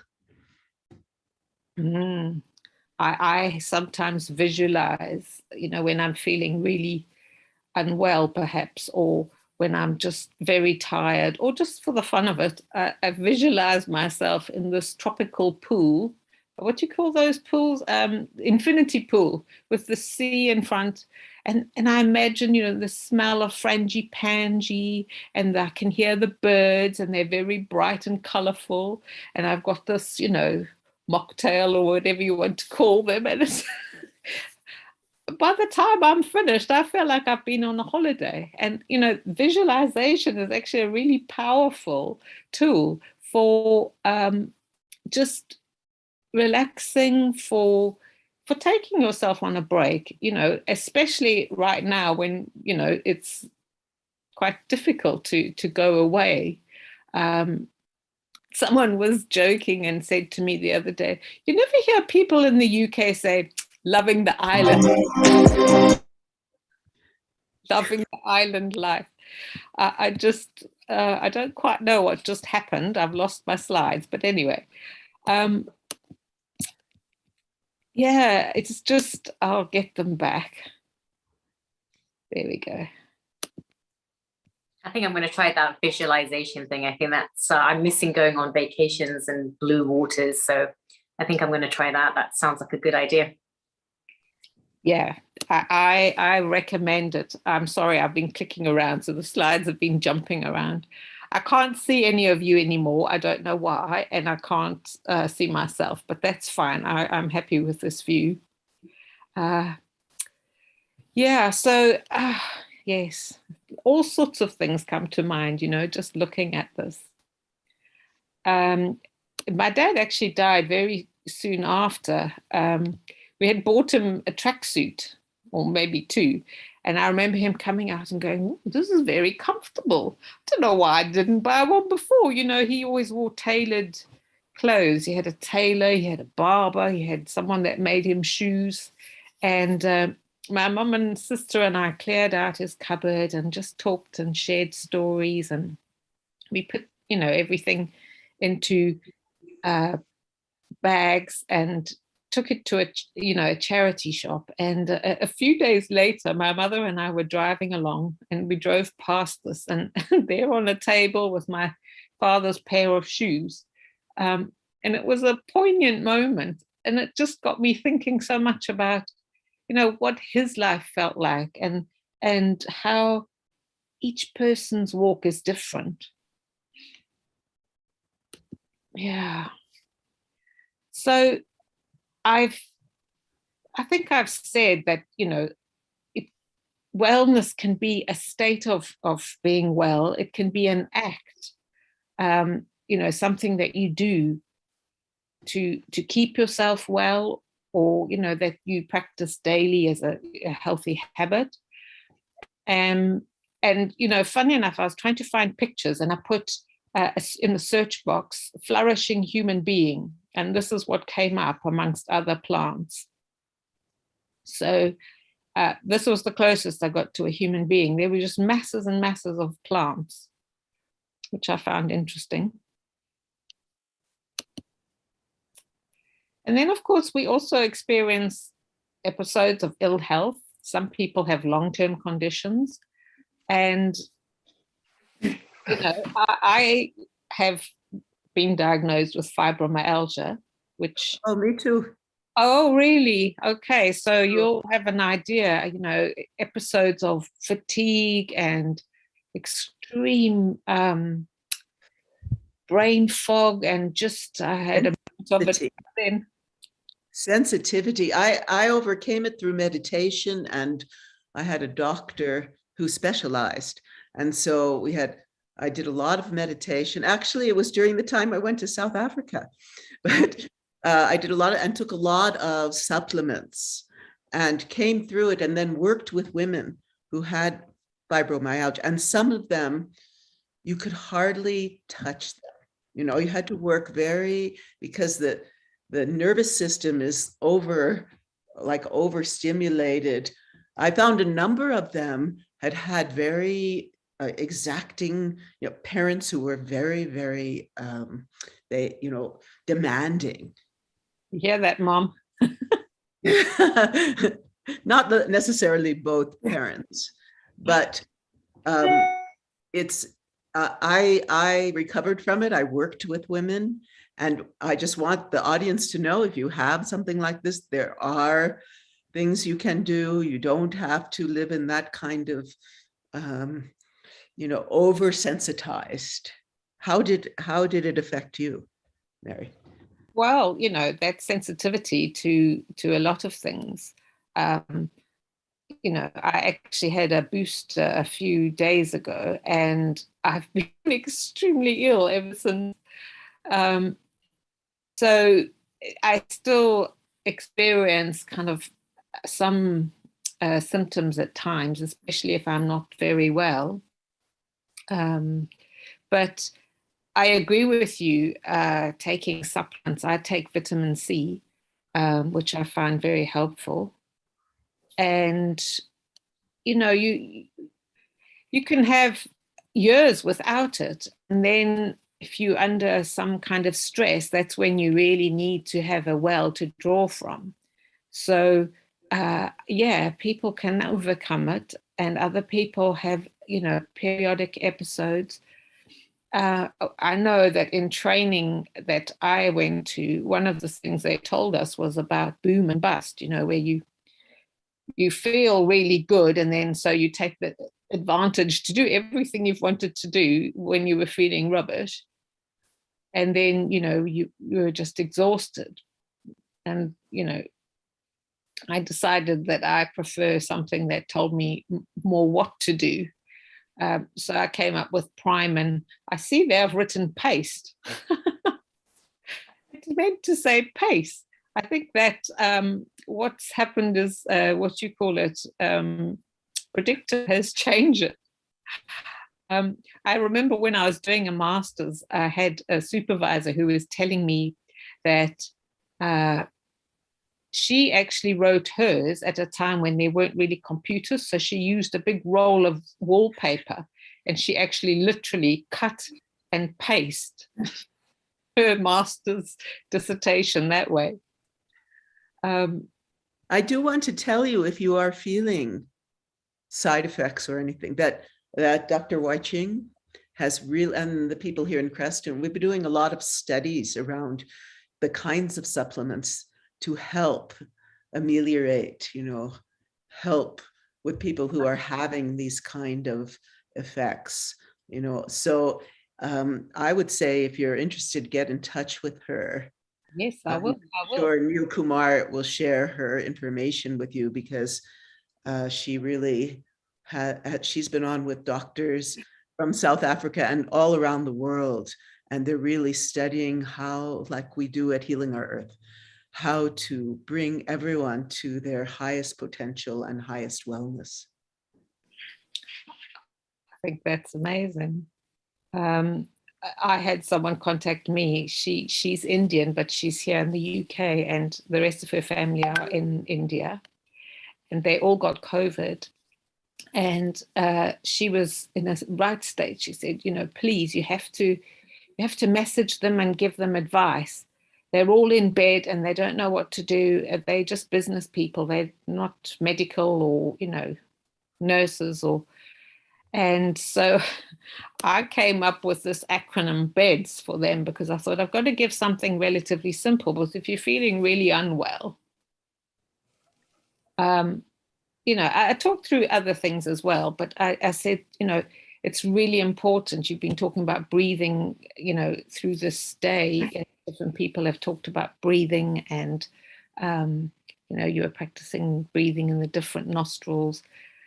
And so I talked through some exercises and also positions if you were finding it hard to breathe, if you had breathing difficulties. And then I talked, so that was for B, and then E was for eating. And even if it's eating something really little, that's all you can face, make it count, make it nourishing.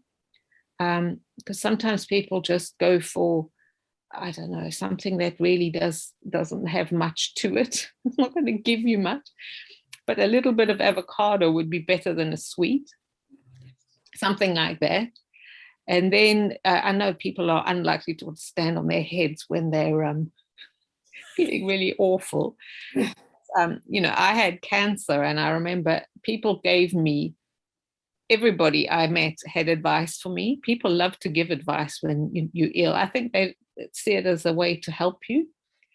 And this one woman came after, I sing in a choir, and she came after a performance. She said, Mary, I've been really wanting to tell you about, ways that you can help yourself. So I said, okay, so we sat down together, and she said, you must stand on your head daily. To be honest, I could barely stand, let alone on my head at that point. But then she proceeded to clear some tables. We were in a pub, and she stood on her head, and then she said, okay, now it's your turn. This guy came past, he said, I thought I had a lot to drink. I was, I knew she meant well, but I actually upset her. She got angry that I didn't want to try a headstand in a pub. But anyway, and I actually haven't tried that, but I know that from, what I've read, it does rebalance and all that kind of thing. But, be practical. When you're in bed and you're feeling really awful, you can still do exercises. You can rotate your feet and move your hands and, your shoulders, and, move your head around slowly, just gently. And it's important to do this, because if you don't, you can get really stiff and just make matters worse. It really helps the oxygen flow and makes you feel a bit better. It's important for, just helping the body keep going.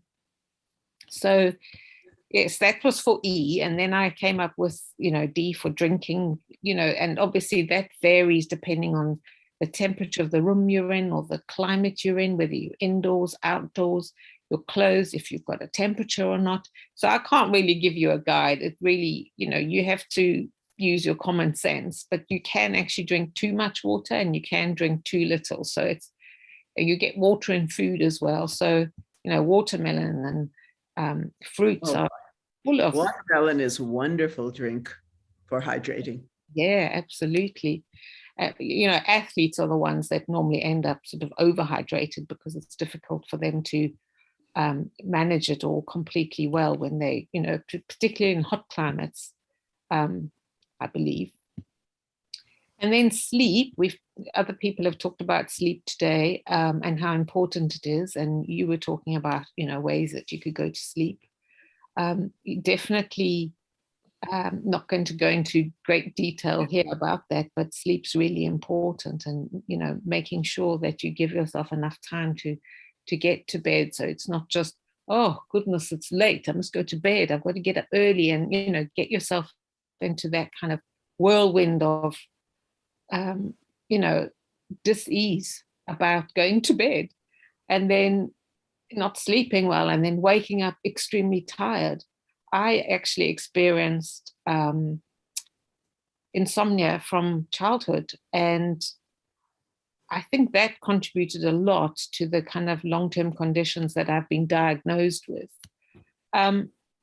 I don't focus too much on the diagnosis so much as, you know, trying to ask myself, what do I need right now? You know, am I thirsty? Am I feeling tired? And not ignoring that. So kind of listening to my body. Obviously, there's messages like stopping smoking and not drinking too much and so on. You know, unfortunately, I smoked when I was younger. I remember going with my class at school. We went to a Shakespeare show, and there was this very elegant woman all in black with sort of beads around her head, and she was smoking with a long, elegant cigarette holder. And I just thought, whoa, she looks, you know, healthy, and that looks quite sort of elegant. And not long after that, I gave it a try. And before I knew it, I was hooked. And I was quite young at that point. And if anyone was thinking about giving up, I just want to encourage you, you will feel great. It won't necessarily happen straight away. And it might take several attempts. It took me about 8 attempts to finally stop properly. But I felt so much better in every way. You know, I've got money. You know, things just improve when you stop smoking. And it's important now with the, you know, the lung issues going on. Yes, I agree. I agree there. Did you use hypnosis? Did I use hypnosis when you were quitting? Did you try I know a lot of people that have used hypnosis as a way to stop smoking. I think that does work for some people. I actually just had different experiences that made me stop each time. As a nurse, I remember a woman who was purple. She could barely breathe. She needed oxygen, but she still smoked. Unfortunately, we used to smoke at the hospital, you know, in the canteen. The doctors and nurses would smoke. By the beds, the patients would smoke. So there wasn't a kind of message that helped you to think that this wasn't a good idea then. But I used Alan Carr's book that helped me the one time, Stopping Smoking. I think there's a bit of hypnosis in there, and the way it's structured.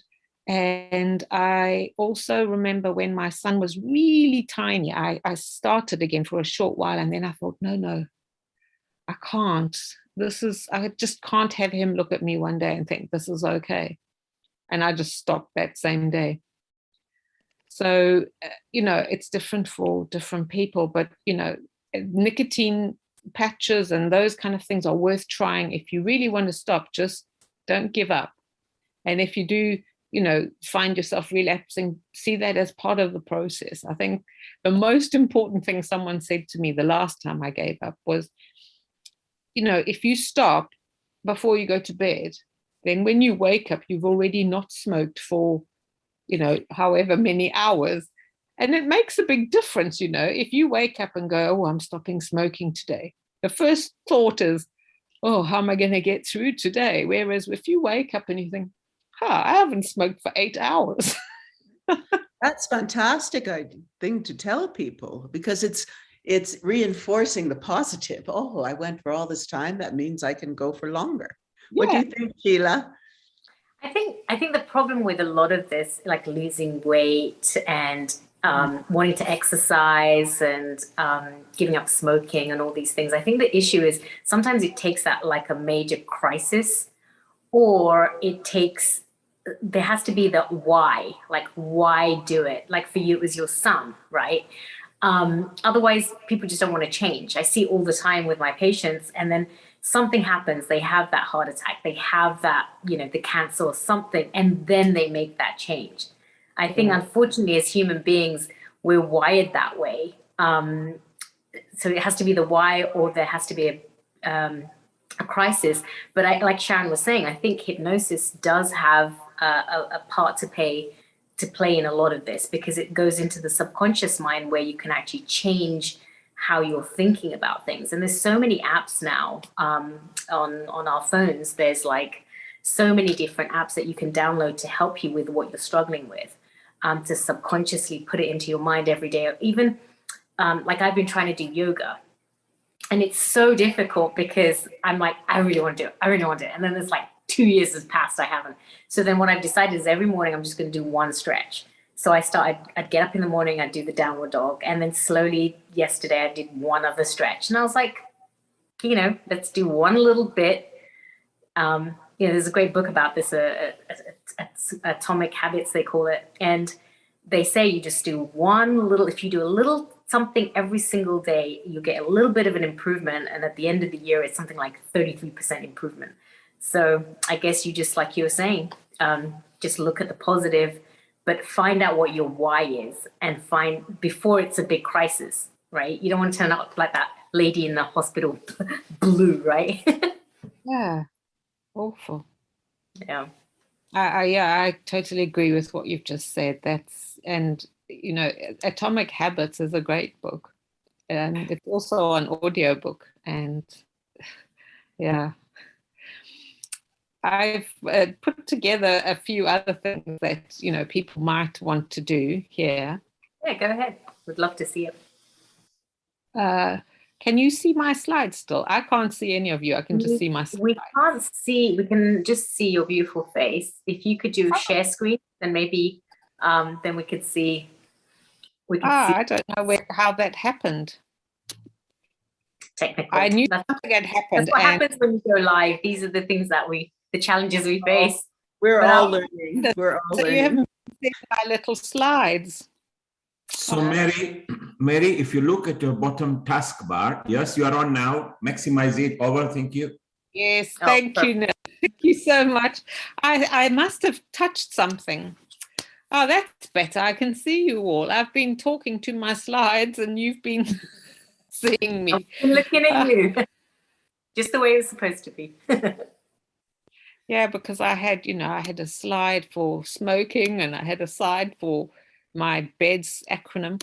Anyway, and now I have this, which was just different things that I've had some involvement with. And actually, I can say for me that it was when I became unwell that I started to appreciate all the healing and ways to heal that was going on all around me. Even though I was working as a nurse, and you can get quite sort of separated sometimes from the healing element, because you're so busy, treating people, and then they go home where they actually do the healing often. And so, and nurses are notoriously unable, for some interesting reason that I want to study, unable to look after themselves as well as they should or could. So yeah, I've explored all sorts of elements and playfulness. I want to say I went to a session where this woman was encouraging us to play, and we climbed under the table and walked along things, and she was talking about how preparing for old age, it's really important to learn to get up off the floor without holding on to anything, and all sorts of things, and how you can stand at a bus stop and just practice balance on one leg and then balance on the other. And so I think my son thought I completely lost the plot. He came home and I was crawling under the table, and I still do it. I get up every now and again, and I'll get down onto the floor, and I'll make sure I can get up. And it's actually strengthened me. Those very simple little balance exercises and things. It's really important. What do they say? Use it or lose it, And that's been a concern during these lockdowns and things, that people are, in their homes, staring at a TV and not getting out in nature, and not even doing, as you spoke about, doing all these just simple exercises that keep a sense of movement and fluidity in your body. Yeah. And how important, the drinking water is for being able to do that, because that helps, the joints, and, keeps your brain and spine, well lubricated. And yeah, there's so many different things that come up when you think about being well. It's just amazing. I've had this opportunity to be part of a group, and it was actually Alexandra in the group who showed me about Healing Earth, and suggested perhaps I'd like to do this session, which I'm doing now, last week. I've been in a group with her, a writing group, where we wrote poetry, like little haiku, and all kinds of different forms of writing. She's a journalist, but it was called a self-compassion writing group, and now it's a self-care writing group, and it's been amazing. The difference, the different ways we all have shared things, and what we've shared and what we've written, just by encouraging each other. There's loads of opportunities to journal with people online, but you can also, just journal on your own. I've talked a little bit about awe. Adventure is another thing. Adventure doesn't have to be like something, you're crossing the desert, or doing something really dramatic. It can be just going with a few friends on a short hike, and just seeing what you find, what kind of flowers you find, what birds you see. Just that experience. It can be very simple, just spending a day by yourself, just watching the sea. That's an adventure, if you just think about what you're seeing, and what you're feeling, and like the jacaranda trees.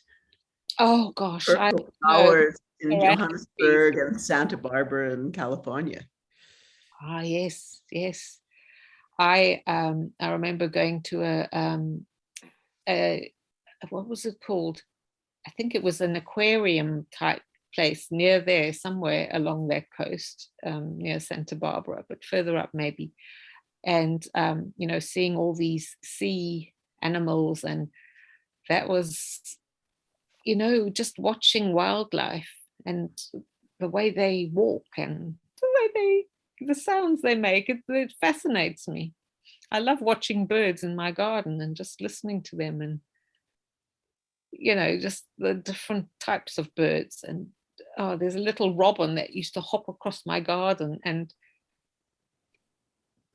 sometimes he was one size, and another, other times he'd be another size, and then I realized there were two. It just never occurred to me. I was just trying to puzzle this out. Anyway, laughter, mindfulness, gratitude, connecting with people, journaling, all of these can rewire your brain. And when I started doing this intentional laughter, it's not about anything being funny or humor or anything.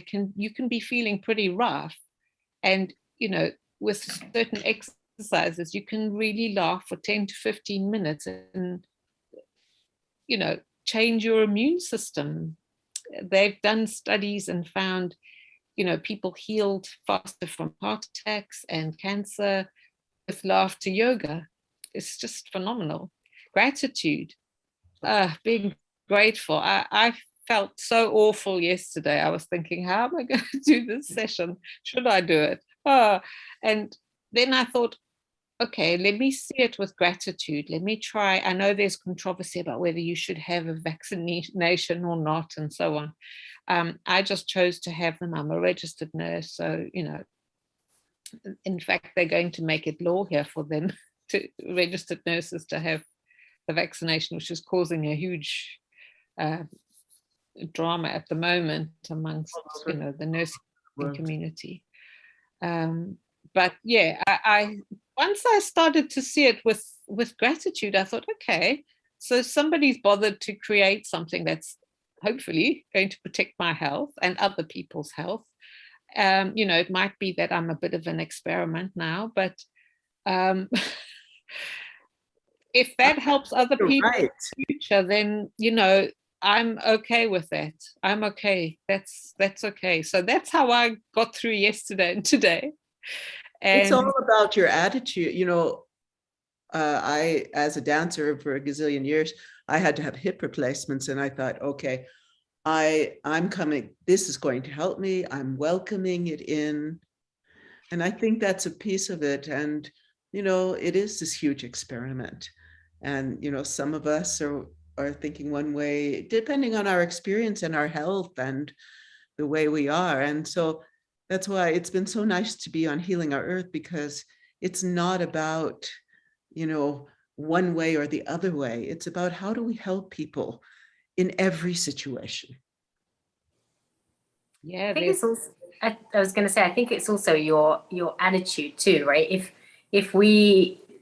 there's so much fearfulness, right? And we know that if you're scared, if you're anxiety, if you have fearfulness, you're going to decrease your immune system, because that's just nature. But if you take things in a positive light, and you're just, you can boost your immune system by obviously eating healthy, eating the correct foods, making sure your food has the right vitamins and nutrition, you're getting your vitamin D, you're reducing your stress levels, you're taking your precautions. We have to build our body up, right? Absolutely. There's so many ways that we can boost our immune system. And one of them that I found in this self-compassion writing group was, this tender compassion, forgiving myself, learning to let go, which I found very hard. I'm a very interested person, and I'm always taking stuff in, but actually you sometimes need time to just let go and be silent and quiet, and connect with yourself, as I think it was Janine was saying earlier, the relationship that we have with ourselves, that, and rest, learning to rest. I didn't realize, there's a woman that had talked about 7 types of rest in a TED talk. I'm sure as we go along, there'll be 8 types of rest and 6 types of rest, but rest can be physical, mental, emotional, social, and so on. And some of rest is about actively relaxing. So it's what your need is. It's one question that I've learned to ask myself over and over is, what is it that I need now? You might have planned something, and that's good and well. And I've been asking myself that today. What do I need? Do I need to be here and sharing with you, or do I need to just sleep and rest? Because I have felt incredibly rough. And I decided, I'd like to be part of this. I've listened to everything today, and even though I was lying down and doing that, and I just thought, I do want to share. I do. I find for myself what I need right now is often music. I love just music and dancing while I cook in the kitchen, or not probably to your standard, Sharon, but just doing things like that. So you know, I have a story about when I was 16, 17, I was at university and I was working on Green Market Square, which is a flea market in Cape Town, selling homemade candles and blanket jackets and things. I had all kinds of jobs to make money. And I had to go pay my rent. And so I went and I drew the money, and all you had to do was cross the road and the building was right there. And in the time I took to cross the road, someone pickpocketed me. And I had more money and I just didn't know what I was going to do. And I wasn't planning to phone my parents and ask for the money. So I thought, I went back and I was telling everybody. And there was this man who made a flute out of a hose pipe. And he was quite hippie, and he sort of sidled over and he said, "Hey man, what happened?" So I told him the story. And he said to me, "This too will pass." And I hadn't come across that, you know, it's well known in Buddhism, obviously, but it was new to me. And I didn't quite know what he meant, to be quite honest. I don't think it really sunk in until much later. And, you know, that was decades ago, and a lot has passed since then. And when I'm experiencing difficult times, this is something that I remember is, this too will pass. Yeah, this is one of my favorite sayings because it's so true. Because at the time when you're in something, you think you're having this major crisis, but then you have to realize that like tomorrow, the day after it, you're really just not going to care. So I think that everyone should take that on, that this too shall pass. I think that's a good motto to live by. Yeah, because life is, you know, the world is always changing. And I think this is the thing that, in thinking about healing the earth, is that if we can heal ourselves and feel that well and share that with others, you know, this too shall pass. This time of, you know, what's happening right now. And, you know, I won't go too much into that. This picture also reminds me of the bamboo tree that they have in China, where you plant the seed and water it for nearly 5 years before it sprouts. And then suddenly it sprouts within 5 to 6 months, bamboo tree. And that's useful for food. And I hear my doorbell and I think it's my puppy being delivered. I think I wasn't expecting them back so soon. Well, it's interesting you should use the bamboo because in the Taoist tradition in China, you know, in Qigong, the bamboo represents that flexibility and swaying with the wind, you know, swaying with the time and allowing life to unfold, being in the flow. And I think we need more of that all over the place rather than this kind of, you know, people are fearful and anxious and angry and just let go. Yes, I'm sorry, I'm going to have to just let my puppy in and he will be full of joy. Well, we're actually coming to, you know, the end of the show here. Yes. And I would like to take a moment to talk about the upcoming shows that are going on. Yes.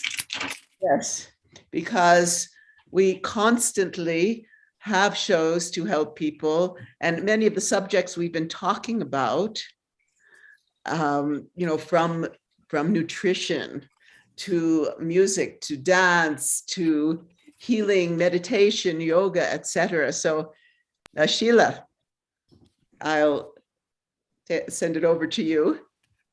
Well, you can talk about this event. This is something that you're very passionate about, the climate changing and all of the health. Yes. I'll talk about this. I'm bringing two very, I would say, pioneers of the environmentalist movement. In fact, John Milton, who's been on a number of times on Healing Our Earth, when he was working in the Nixon administration many years ago as a young man, he was the one that coined the term environmentalism. So he's coming to speak about their vision for a long time of, rather than a one size fits all solution, something called bioregionalism. And I'm also going to be bringing Hannah Strong, who her and her husband were seminal in the 92 climate change conference in Brazil. And she's been deep into many different cultures, indigenous, in India and Tibet, all over the place, looking at the ancient ways of working with the land and being, with the climate. So I'm very interested to hear what they have to bring to us. Oh, and we know that the Brahma Kumaris, we love them, will be coming and giving their perspective. And hopefully Dr. Lakshmi Vyas, who from Healing Our Earth, who was there, right?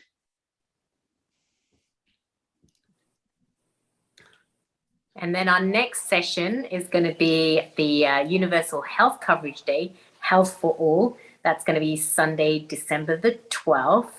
That's going to be a great session, like more kind of universal. How do we get some equality around in the world?